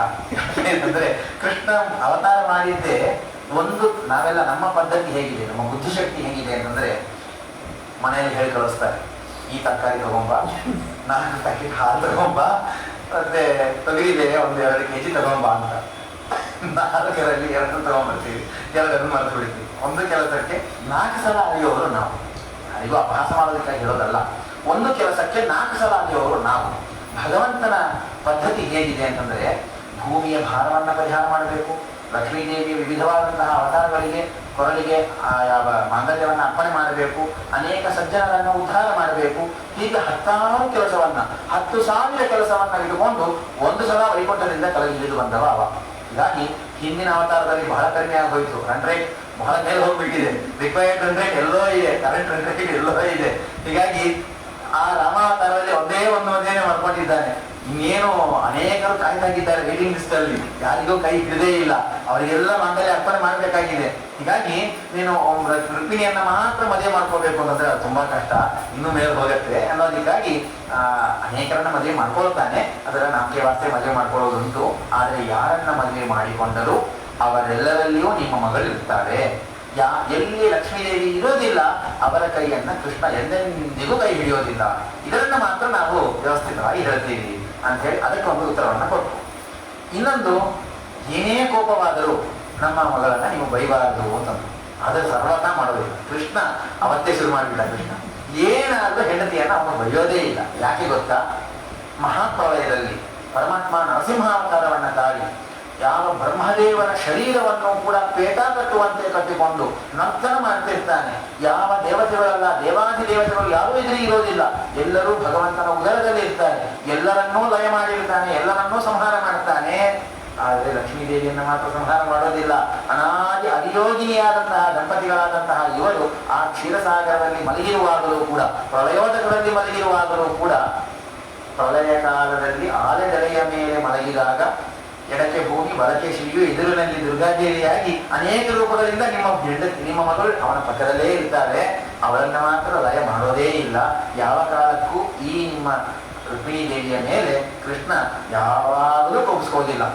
ನಿಮ್ಮ ಹುಡುಗಿ ಬೇಕಾದ್ರೆ ಕೋಪಿಸ್ಕೋಬೋದೇನೋ, ಆದರೆ ಅವನು ಮಾತ್ರ ಯಾವತ್ತಿಗೂ ಕೋಪಿಸ್ಕೊಳ್ಳೋದಿಲ್ಲ ಅಂತ ಇದಕ್ಕೂ ಉತ್ತರವನ್ನ ಒಪ್ಪಿಕೊಂಡಿದ್ದಾರೆ. ಇನ್ನು ಕೊನೆಯದಾಗಿ ಒಂದು ಪ್ರಶ್ನೆ, ಏನಾದರೂ ನಮ್ಮ ಮಗಳನ್ನ ನಮ್ಮ ಮನೆ ಕಳಿಸಬೇಕು, ನಾವು ಕಳಿಸಿಬಿಡಬೇಕು ಅಂತ ಎಲ್ಲರಿಗೂ ಅಪೇಕ್ಷೆ. ನಾವು ಹೇಳ್ತೀವಿ, ಇಲ್ಲೇ ಇದ್ದು ಯಾಕೆ ಪ್ರಾಣ ಆಗ್ತೀವಿ, ಹೋಗ ಒಂದು 4 ದಿವಸ ಹೋಗ, ಒಂದು ವಾರ ಹೋಗ, ಇಲ್ಲೇ ಇದ್ದಿ ದಿನ ನೋಡ್ಬೇಕಾಗಿದೆ, ನನಗೂ ಬೇಸರ ಆಗ್ತಾ ಇದೆ, ನಿನಗೂ ಬೇಸರ ಆಗ್ತಾ ಇದೆ, ಹೋಗ ಅಂತ ಹೇಳಿದ್ರು ಕೂಡ ನಾವೆಲ್ಲ ಹೀಗೆ ಹೇಳೋದುಂಟು. ಆದರೆ ಯಾವ ರುಕ್ಮಿಣಿ ದೇವಿಗೆ ಕೃಷ್ಣ ಹೇಳಿದಂತೆ, ಹೋಗ್ಬಮ್ಮ, ಹೋಗಿ ಸಮುದ್ರಕ್ಕೆ ಹೋಗ್ಬಾ ಅಂತ ಹೇಳಿದ್ರೆ, ನಾ ಎಲ್ಲಿ ಹೋಗೋದು, ಅಲ್ಲಿ ನೀನೇ ಇದ್ದಿ. ರುಕ್ಮಿಣಿ ದೇವಿ ಇದನ್ನೇ ಹೇಳ್ತಾರೆ, ನಾ ಇಲ್ಲಿಂದ ಬಿಟ್ಟು ವೈಕುಂಠದಿಂದ ಕ್ಷೀರ ಸಮುದ್ರಕ್ಕೆ ಹೋದ್ರೆ ಅಲ್ಲೂ ಇದ್ದಾನೆ, ಇನ್ನೆಲ್ಲಾದ್ರೂ ಹೋದ್ರೆ ಅಲ್ಲೂ ಇದ್ದಾನೆ, ಎಲ್ಲ ಕಡೆಗೂ ಇದ್ದಾನೆ. ಎಲ್ಲಿ ನೋಡಲು ರಂಗ ರಾಮ, ಅಲ್ಲಿ ನೋಡಿದರೆ ಎಲ್ಲಿ ನೋಡಿದರೂ ರಾಮ. ಭಗವಂತ ಇಲ್ಲದೇ ಇರುವ ಸ್ಥಳವೇ ಇಲ್ಲ. ಅಂತರ್ಬಹಿಶ್ಚ ತತ್ಸರ್ವಂ ವ್ಯಾಪ್ಯನಾರಾಯಣ ಸ್ಥಿತ, ಸರ್ವತ್ರ ವ್ಯಾಪ್ತ ಇವನು. ಅವನನ್ನ ಬಿಟ್ಟು ಬರೋದೆಲ್ಲಿ, ಇವನು ಬಿಟ್ಟು ಬರ್ಲಿಕ್ಕೆ ಸಾಧ್ಯವೇ ಇಲ್ಲ, ಎಲ್ಲ ಕಡೆಗೆ ಇದ್ದಾನೆ. ಹಾಗೂ ಪರವಾಗಿಲ್ಲ, ಈ ರೂಪದಿಂದ ನಾನು ಇಲ್ಲಿರ್ತೀನಿ, ಮತ್ತೊಂದು ರೂಪದಿಂದ ಅಲ್ಲಿರ್ತೀನಿ, ಹೋಗಿ ಬಾ ನಿಮ್ಮ ತಂದೆ ಮನೆಗೆ ಹೋಗಿ ಬಾ ಅಂತ ಕರೆಸಿದ್ರೆ, ಹೋಗ್ಬಾ ಅಂತ ಹೇಳಿದ್ರೆ ಅವಳೇನು ಹೇಳ್ತಾರೆ ಗೊತ್ತಾ, ಎಲ್ಲಿ ದೇವರಿದ್ದಾನೆ, ನಾರಾಯಣ ಎಲ್ಲಿದ್ದಾನೆ ಅಲ್ಲಿ ಮಾತ್ರ ನಾನು ಇರ್ತೇನೆ. ನಾರಾಯಣ ಇಲ್ಲದ ಸ್ಥಳದಲ್ಲಿ ಸರ್ವಥಾ ಇರೋದಿಲ್ಲ. ಯಾರು ದೇವರಲ್ಲಿ ಭಕ್ತಿ ಮಾಡೋದಿಲ್ಲ, ಯಾರು ದೇವರ ವಿಷಯದಲ್ಲಿ ಅವರಿಗೆ ವಿಶ್ವಾಸ ಇಲ್ಲ, ಶ್ರದ್ಧೆ ಇಲ್ಲ, ಆ ಧರ್ಮಗಳನ್ನು ಅನುಷ್ಠಾನ ಮಾಡಬೇಕೆಂಬುವಂತಹ ದೀಕ್ಷೆ ಇಲ್ಲ, ಅಂಥವರ ಮನೆಗೆ ನಾನು ಹೋಗೋದೇ ಇಲ್ಲ ಅಂತಾಳೆ ಲಕ್ಷ್ಮೀದೇವಿ. ನಾನು ಹೋಗಿ ಬಾ ಅಂತ ಕಳಿಸಿದ್ರು ಕೂಡ ನಾವೆಲ್ಲರೂ ಹೇಳ್ತೀವಿ, ಅತ್ತೆ ಮನೆಯ ಕಡೆಯವರು, ಹೋಗ್ಬಮ್ಮ, ಬಹಳ ಶ್ರಮ ಪಟ್ಟಿದ್ದಿ, ಬಹಳಷ್ಟು ಆಯಿತು, ಮನೆಗಳಲ್ಲಿ ಬಹಳ ದೊಡ್ಡದಾದಂತಹ ಜಾತ್ರೆ ಎಲ್ಲ ಆಗಿದೆ, ಮದುವೆ ಆಯಿತು, ಮುಂಚೆ ಆಯಿತು, ಬಹಳ ಕೆಲಸ ಆಗಿದೆ, ಸ್ವಲ್ಪ ಒಂದು ವಾರ ಹೋಗಿ ವಿಶ್ರಾಂತಿ ತಗೊಂಬ ಅಂತ ಕಳಿಸಿದ್ರೆ, ನನ್ನ ಗಂಡನನ್ನು ಬಿಟ್ಟು ನಾನು ಹೋಗಲಾರೆ, ಅವನ ಜೊತೆಗೇ ಇರ್ತೀನಿ ನಾನು ಅಂತ ಹೇಳಿ ಇವಳು ಉತ್ತರವನ್ನು ಕೊಡ್ತಾಗಿದ್ದಾಗ, ನೀವು ನಮ್ಮನ್ನ ಕಳಿಸೋದಿಲ್ಲ ಅಂತ ಒಪ್ಪಿಸಿಕೊಳ್ಳೋದರಲ್ಲಿ ಅರ್ಥವಿಲ್ಲ ಎಂಬುವಂತಹ ಅದ್ಭುತವಾದಂತಹ ಉದ್ರೇಕದಾಯಕವಾದಂತಹ ಆನಂದದಾಯಕವಾದಂತಹ ಮಾತುಗಳನ್ನ ರುಕ್ಮಿಣಿ ದೇವಿ ಅರ್ಥ ಆಗಿದ್ದಾರೆ. ಈ ರುಕ್ಮಿಣಿ ಕಡೆಯವರು ಅರ್ಥ ಆಗಿದ್ದಾರೆ. ಆ ಕಡೆಗೆ ಆ ಕೃಷ್ಣನ ಕಡೆಯವರು ಕೂಡ ಇಂಥದ್ದೇ ಮಾತುಗಳನ್ನು ಹೇಳ್ತಾ ಇರೋದನ್ನ ಕಾಣಬಹುದು. ಅಂತೂ ಇಂತೂ ಈ ಯಾವ ವಾಗ್ನಿಶ್ಚಯ ಬಹಳ ಅದ್ಭುತವಾದಂತಹ ರೀತಿಯಲ್ಲಿ ಆಗಿದೆ. ಅದಾದ ಮೇಲೆ ಅಂತಃಪಟವನ್ನು ಧಾರಣೆ ಮಾಡಿ, ನಾವೆಲ್ಲ ಅಂತಃಪಟ ಹೇಳುವಾಗ ದೇವರಿಂದ ನಾರಾಯಣನಿಂದ ಶುರು ಮಾಡಿ ಬ್ರಹ್ಮದೇವರು, ವಾಯುದೇವರು, ಆ ಎಲ್ಲ ದೇವತೆಗಳು, ಋಷಿಮುನಿ ಗಂಧರ್ವರು, ಎಲ್ಲ ನಮ್ಮ ಗುರು ಪರಂಪರೆ ಎಲ್ಲರನ್ನು ಸ್ಮರಣೆ ಮಾಡ್ತಾ ಆ ಎಲ್ಲರ ಅನುಗ್ರಹ ಆಶೀರ್ವಾದ ನಮ್ಮ ಈ ಯುವ ದಂಪತಿಗಳ ಮೇಲೆ ಇರಲಿ ಅಂತ ನಾವು ಹೇಳೋದುಂಟು. ಇವರ ಮದುವೆ ಅತಿ ವಿಚಿತ್ರ. ಇವರಿಗೆ ನಾವೆಲ್ಲ ಮದುವೆ ಮಾಡ್ಕೊಳ್ಳೋದು, ಅಥವಾ ನಮ್ಮ ಮನೆಯ ಮಕ್ಕಳಿಗೆ ಮದುವೆ ಮಾಡಿಸೋದು ಅಂತಂದ್ರೆ ನಾವೇನ್ ಮಾಡ್ತೀವಿ, ಒಳ್ಳೆ ಮುಹೂರ್ತವನ್ನ ನೋಡ್ತೀವಿ. ಒಳ್ಳೆ ಮುಹೂರ್ತ ಇರಬೇಕು, ಅವರ ಭವಿಷ್ಯ ಚೆನ್ನಾಗಿರ್ಬೇಕು, ಒಳ್ಳೊಳ್ಳೆ ಮಕ್ಕಳು ಹುಟ್ಟಬೇಕು, ಇದೆಲ್ಲ ನಮ್ಮ ವಿಚಾರ ಇರುತ್ತೆ. ಇವರಿಬ್ಬರ ಮದುವೆ ಇದೆಯಲ್ಲ, ಈ ದಿವಸ ಮದುವೆ ಇಲ್ಲ ಅಂತೇನೇ ಇಲ್ಲ. ಏಕಾದಶಿಯು ಮದುವೆ ಮಾಡ್ಕೊಳ್ತಾನೆ, ಅಮಾವಾಸ್ಯೆ ಮದುವೆ ಮಾಡ್ಕೊಳ್ತಾನೆ, ಮಂಗಳವಾರ ಮದುವೆ ಮಾಡ್ಕೊಳ್ತಾನೆ, ಶನಿವಾರ ಮದುವೆ ಮಾಡ್ಕೊಳ್ತಾನೆ, ಅಷ್ಟಮಿ ನವಮಿ ಏನು ವಿಚಾರವೇ ಇಲ್ಲ, ನಿರ್ವಿಚಾರ. ನಿತ್ಯೋತ್ಸವ ಭವತ್ಯೇಷಾಂ ನಿತ್ಯಶ್ರೀ ನಿತ್ಯಮಂಗಲಂ ಯೇಷಾಂ ಹೃದಯಸ್ಥೋ ಭಗವಾನ್ ಮಂಗಲಾಯತಾಂ ಹರಿ. ಹೀಗಾಗಿ ನಿತ್ಯದಲ್ಲಿಯೂ ಮದುವೆ ಮಾಡಿಕೊಳ್ಳುವಂಥವ. ಹೀಗಾಗಿ ಇವನಿಗೆ ಯಾವ ದೇವತೆಗಳ ಆಶೀರ್ವಾದವನ್ನು ಹೇಳೋದು ಸಾಧ್ಯವೇ ಇಲ್ಲ ಅನ್ನೋದಕ್ಕೆ ಆ ಹೋಗಿದ ನರಸಿಂಹನನ್ನ ಸ್ಮರಣೆ ಮಾಡಿದರು, ಸೀತಾಪತಿ ಶ್ರೀರಾಮಚಂದ್ರನನ್ನ ಸ್ಮರಣೆ ಮಾಡಿದರು, ಶ್ರೀನಿವಾಸನನ್ನ ಸ್ಮರಣೆ ಮಾಡ್ತಾರೆ. ಎಲ್ಲ ದೇವಾದಿ ದೇವತೆಗಳನ್ನ, ಆ ಭಗವಂತನ ರೂಪವನ್ನ ಸ್ಮರಣೆ ಮಾಡ್ತಾಗಿ ದೇವತೆಗಳೆಲ್ಲರೂ ಕೂಡ ಸನ್ನಿಹಿತರಾಗಿದ್ದಾರೆ. ಆ ಕೃಷ್ಣ ರುಕ್ಮಿಣಿಯರ ಮದುವೆಯ ಸಂದರ್ಭದಲ್ಲಿ ಅಂತಃಪಟ ಧಾರಣವಾಗಿದೆ. ಸುಲಗ್ನೇ ಶುಭ ಮುಹೂರ್ತೆ ಸಾವಧಾನ, ಲಕ್ಷ್ಮೀನಾರಾಯಣ ಧ್ಯಾನ ಸಾವಧಾನ, ಲಕ್ಷ್ಮೀರ್ಯಸ್ಯ ಪರಿಗ್ರಹ ಕಮಲಭೂ ಸೋನರ್ಗರುತ್ಪಾಂತಸಃ ಪೌತ್ರಶ್ಚಂದ್ರ ವಿಭೂಷಣಸ್ತು ರಘುಶ್ರೇಷ್ಠಶಯ್ಯಾಸನಃ ಬ್ರಹ್ಮಾಂಡಂ ಪರಮಂದಿರಂ ಸುರಗಣ ಯಸ್ಯ ಪ್ರಭೋ ಸೇವಕಾಃ ಸತ್ರೈಲೋಕ್ಯ ಕುಟುಂಬಪಾಲನಪರಃ ಕುರ್ಯರ್ದ್ವಯೋರ್ಮಂಗಲಂ. ನಾವು ಹೇಳ್ತೀವಿ ಕುರ್ಯಾತ್ ಹರಿರ್ಮಂಗಲಂ. ಎಲ್ಲರೂ ಕೂಡ ಪ್ರಾರ್ಥನೆಯನ್ನು ಮಾಡಲಾಗಿದ್ದಾರೆ. ಎಲ್ಲ ದೇವತೆಗಳು ಅರಳನ್ನ, ಹೂವನ್ನ, ಅಕ್ಷತಗಳನ್ನ ಆ ಕೃಷ್ಣ ರುಕ್ಮಿಣಿಯರ ಪಾದಗಳಿಗೆ ಸಮರ್ಪಣೆ ಮಾಡಿ ಎಲ್ಲರೂ ಕೂಡ ಧನ್ಯರಾಗ್ತಾ ಇದ್ದಾರೆ. ಅಂತಃಪಟ ಧಾರಣವಾಯಿತು, ಅಂತಃಪಟವನ್ನು ತೆಗೆದಿದ್ದಾರೆ. ಅಗೋಪೋರ ಕ್ಷರಪ ವಿಜ್ಞಾನಿ ಇತ್ಯಾದಿಯಾದಂತಹ ವೇದ ಮಂತ್ರಗಳಿಂದ ಒಬ್ಬರಿಗೊಬ್ಬರು ನೋಡ್ಕೊಳ್ಳೋದುಂಟು. ಮದುವೆಯಲ್ಲಿ ಮೊದಲಿಗೆ ಆವಾಗಲೇ ನೋಡಬೇಕು. ಹಾಗೆ ಇನ್ನೇನೋ ಆಗ್ತಾ ಇದೆ. ಮೊದಲಿಗೆ ಎಲ್ಲೋ ಕರ್ಕೊಂಡು ಹೋಗಿ ಊರೆಲ್ಲ ನೋಡಿಕೊಂಡು ಎಲ್ಲ ನೋಡಿ ಎಲ್ಲ ಮಾತಾಡಿ ಎಲ್ಲ ಆದ ಮೇಲೆ ಈ ಅಂತಃಪಟಕ್ಕೂ ಈ ಮಂಗಲಾಷ್ಟಕಕ್ಕೂ ಈ ವೇದ ಮಂತ್ರಗಳಿಗೆ ಏನೂ ಅರ್ಥ ಉಳಿಯೋದಿಲ್ಲ. ಆದರೆ ಇವತ್ತು ಇಂಥದ್ದೇ. ಇವತ್ತು ನಾವೆಲ್ಲ ಮಾಡ್ತಾ ಇದ್ದೀವಲ್ಲ, ಕೃಷ್ಣ ರುಕ್ಮಿಣಿಯರು ಕೂಡ ಹೀಗೆ ಇದ್ದಾರೆ. ಇವರು ಮೊಟ್ಟ ಮೊದಲಿಗೆ ನೋಡುವಂತಹ ದಂಪತಿಗಳಲ್ಲ ಇವರು. ಇವತ್ತಿಗೆ ನಾವೆಲ್ಲ ಮದುವೆ ಮಾಡಿಕೊಳ್ಳುವಾಗ ನನ್ನ ಹೆಂಡತಿಯನ್ನ ಅಥವಾ ಗಂಡನನ್ನ ಮೊಟ್ಟ ಮೊದಲಿಗೆ ಅಂತಃಪಟ ತೆಗೆದ ಮೇಲೆ ನೋಡೋದುಂಟು ಅನ್ನೋದಕ್ಕೆ ನಿರೀಕ್ಷಣ ಮಂಗಳಮಯವಾಗಿ ಆಗಲಿ ಅಂತ ಆಶೀರ್ವಚನಗಳು ಉಂಟು. ಆ ವೇದಮಂತ್ರಗಳಲ್ಲಿ ಕೂರ್ಚವನ್ನ ಧಾರಣೆ ಮಾಡಿಸೋದುಂಟು, ಎಲ್ಲವೂ ಉಂಟು. ಆ ಕೃಷ್ಣ ಅನಾದಿ ಕಾಲದಿಂದ ರುಕ್ಮಿಣಿಯನ್ನು ನೋಡ್ತಾನೇ ಇದ್ದಾನೆ. ಕೃಷ್ಣ ರೂಪವನ್ನೇ ರುಕ್ಮಿಣಿ ಅನೇಕ ಕಾಲದಿಂದ ಅನಾದಿ ಕಾಲದಿಂದ ನೋಡ್ತಾ ಇದ್ದಾಳೆ. ರುಕ್ಮಿಣಿ ದೇವಿ ನೋಡದೇ ಇರುವಂತಹ ಭಗವದ್ ರೂಪವೇ ಇಲ್ಲ, ಭಗವಂತ ನೋಡದೇ ಇರುವಂತಹ ರುಕ್ಮಿಣಿ ದೇವಿಯ ರೂಪವೇ ಇಲ್ಲ. ಹೀಗಾಗಿ ಅನಾದಿ ಕಾಲದಿಂದಲೂ ನೋಡ್ತಾ ಬಂದಂತಹ ಭಗವಂತ ಇದೊಂದು ಪದ್ಧತಿ, ಮನುಷ್ಯರಾಗಿ ಹುಟ್ಟಿದಾಗ ಮನುಷ್ಯರನ್ನು ಅನುಸರಿಸಬೇಕು ಅನ್ನೋದಕ್ಕಾಗಿ ಈ ಎಲ್ಲ ಸಂಸ್ಕಾರಗಳನ್ನ ನಯೋಪೇತವಾಗಿ ಮಾಡಿಕೊಂಡು ಬರ್ತಾ ಇದ್ದಾನೆ. ಮತ್ತೆ ಕನ್ಯಾದಾನವಾಯಿತು. ನಿಜವಾಗಿಯೂ ಕೂಡ ಕನ್ಯಾದಾನವನ್ನು ಮಾಡುವ ಸಂದರ್ಭದಲ್ಲಿ ನಾವು ನಮ್ಮ ಮನೆಗಳಲ್ಲಿ ಕನ್ಯಾದಾನವನ್ನು ಮಾಡುವಾಗ ಇದನ್ನ ಚಿಂತಿಸಬೇಕು. ಅನುಸಂಧಾನವನ್ನು ಮಾಡುವಾಗ ಹುಡುಗಿಯ ಒಳಗೆ ಸೀತಾರೂಪದಿಂದ ಲಕ್ಷ್ಮೀದೇವಿ ಇದ್ದಾಳೆ, ಪದ್ಮಾವತಿ ರೂಪದಿಂದ ರುಕ್ಮಿಣಿ ಸತ್ಯಭಾಮೆಯ ರೂಪದಿಂದ ಲಕ್ಷ್ಮೀದೇವಿ ಇದ್ದಾಳೆ. ಆ ಹುಡುಗನಲ್ಲಿ ಶ್ರೀನಿವಾಸನಾಗಿ, ಕೃಷ್ಣನಾಗಿ, ರಾಮನಾಗಿ, ಅನೇಕ ಮಂಗಳಮಯವಾದಂತಹ ರೂಪನಾಗಿ ಭಗವಂತನೇ ಇದ್ದಾನೆ. ಆ ಭಗವಂತನಿಗೆ ನಾವು ಕನ್ಯೆಯನ್ನು ದಾನ ಮಾಡ್ತಾ ಇದ್ದೇವೆ. ಕನ್ಯಾರ್ಥಿನೇ ಶ್ರೀಧರ ರೂಪಿನೇ ವರಾಯ, ಶ್ರೀಧರ ರೂಪಿ ಅಲ್ಲ, ಶ್ರೀಧರನೇ ನಿಂತಿದ್ದಾನೆ ಅಲ್ಲಿ. ಹೀಗಾಗಿ ಆ ಭಗವಂತನ ಕೈಯಲ್ಲಿ ಆ ಲಕ್ಷ್ಮೀದೇವಿಯನ್ನು ಕೊಟ್ಟು ಎಲ್ಲರೂ ಕೂಡ ಉದ್ಧಾರರಾಗಿದ್ದಾರೆ. ಅದ್ಭುತವಾದಂತಹ ರೀತಿಯಲ್ಲಿ ಈ ಕನ್ಯಾದಾನ ಕಂಕಣ ಧಾರಣಾದಿಗಳನ್ನು ಮಾಡಿ ಮತ್ತೆ ಮಾಂಗಲ್ಯಾರ್ಪಣವನ್ನು ಕೂಡ ಭಗವಂತ ಮಾಡಿದ್ದಾನೆ. ಮತ್ತೆ ಮತ್ತೊಮ್ಮೆ ಪಾಣಿಗ್ರಹಣವನ್ನು ಕೂಡ ಮಾಡಿಕೊಂಡಿದ್ದಾನೆ. ಇತ್ಯಾದಿಯಾದಂತಹ ವೃತ್ತಾಂತವನ್ನು ಹೇಳಕ್ಕಾಗಿ ಇವರಿಬ್ಬರ ಜೋರು ಹೇಗಿರ್ತಿತ್ತು ಅಂತಂದ್ರೆ, ದ್ವಾರಕಾಂಚಾಪಿ ಸಂಪ್ರಾಪ್ತೇ ರಾಮೇ ವೃಷ್ಟಿ ಬಲಾನ್ವಿತೆ ರುಕ್ಮಿಣ್ಯಾ ಕೇಶವ ಪಾಣಿ ಜಗ್ರಾಹ ವಿಧಿವತ್ ಪ್ರಭು. ವಿಧಿವತ್ತರವಾಗಿ ಭಗವಂತ ಸ್ವೀಕಾರ ಮಾಡಿದ್ದಾನೆ. ಈ ಜೋರು ನೋಡೋದಕ್ಕೆ ಹ್ಯಾಕೆ ಕಾಣಿಸ್ತಾ ಇದ್ದಾರೆ ಅಂತಂದ್ರೆ, ಕಾವ್ಯಗಳಲ್ಲಿ ಕೆಲವೊಂದು ಅಲಂಕಾರಗಳು, ಅದರಲ್ಲಿ ಅನನ್ವಯ ಅಲಂಕಾರ ಅಂತ ಹೇಳೋದು. ಹೇಗೆ ಅಂತಂದ್ರೆ, ಸಮುದ್ರ ಹೇಗಿದೆ, ಸಮುದ್ರದಂತೆ ಇದೆ. ನಕ್ಷತ್ರಗಳು ಹೇಗಿವೆ, ನಕ್ಷತ್ರದಂತೆ ಇದೆ. ರಾಮರಾವಣರ ಯುದ್ಧ ಹೇಗಿತ್ತು, ರಾಮರಾವಣರ ಯುದ್ಧದಂತೆ ಇತ್ತು. ಇದಕ್ಕೆ ಮತ್ತೊಂದು ದೃಷ್ಟಾಂತವೇ ಇಲ್ಲ. ಈ ಸಮುದ್ರಕ್ಕೆ ದೃಷ್ಟಾಂತ, ಗಾಂಭೀರ್ಯಕ್ಕೆ ದೃಷ್ಟಾಂತ ಇನ್ನೊಂದಿಲ್ಲ. ರಾಮದೇವರ ರಾವಣನ ಯುದ್ಧಕ್ಕೆ ದೃಷ್ಟಾಂತವಾಗಿ ಮತ್ತೊಂದು ಯುದ್ಧವನ್ನು ಹೇಳಲಿಕ್ಕಾಗೋದಿಲ್ಲ. ಅಷ್ಟು ಅದ್ಭುತವಾದಂತಹ ವಿಸ್ಮಯಕಾರಿಯಾದಂತಹ ಯುದ್ಧ ಅದು. ಹೇಗೋ ಹಾಗೆ ಲಕ್ಷ್ಮೀದೇವಿಯ, ನಾರಾಯಣರ, ಕೃಷ್ಣನ, ರುಕ್ಮಿಣಿಯರ ಈ ಮದುವೆಗೆ ಮತ್ತೊಂದು ದೃಷ್ಟಾಂತವನ್ನು ಕೊಡ್ಲಿಕ್ಕಾಗೋದಿಲ್ಲ ಅನ್ನೋದಕ್ಕಾಗಿ ವೈಶಂಪಾಯನಾಚಾರ್ಯರು ಕೂಡ ಇಲ್ಲಿ ದೃಷ್ಟಾಂತವನ್ನು ಹೇಳುವಾಗ, ತತಸ್ಸಹ ತಯಾ ದೇನೆ ಪ್ರಿಯಯ ಪ್ರಿಯಮಾನಯ ಸೀತೆಯೇವ ಪುರ ರಾಮ ಪೌಲೋಮ್ಯೇವ ಪುರಂದರ.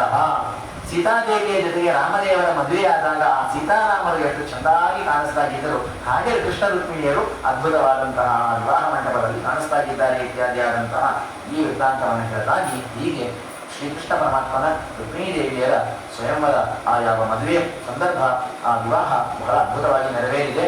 ನೋಡಿದಂಥವರೆಲ್ಲರೂ ಕೂಡ ಧನ್ಯರು, ಕೇಳಿದಂತಹ ನಾವು ಕೂಡ ಧನ್ಯರು ಎಂಬುದಾಗಿ ಶ್ರವಣ ಮಾಡಲಾಗಿ ಈ ಸಂದರ್ಭದಲ್ಲಿ ಆ ಕೃಷ್ಣ ರುಕ್ಮಿಣಿಯರಲ್ಲಿ ಬಹಳ ಕಳಕಳಿಯ ಒಂದು ಪ್ರಾರ್ಥನೆ. ನಮ್ಮ ಮಾಧ್ವ ಸಮಾಜದಲ್ಲಿ ಅನೇಕ ಪುರುಷರಿದ್ದಾರೆ, ಒಳ್ಳೆ ಧಾರ್ಮಿಕರಾದಂತಹ, ಸಾತ್ವಿಕರಾದಂತಹ, ಅತ್ಯಂತ ಆಚಾರವಂತರಾದಂತಹ ಹುಡುಗರಿದ್ದಾರೆ. ಮತ್ತೆ ಅಂತಹದ್ದೇ ಅನೇಕ ಕನ್ಯೆಯರೂ ಇದ್ದಾರೆ.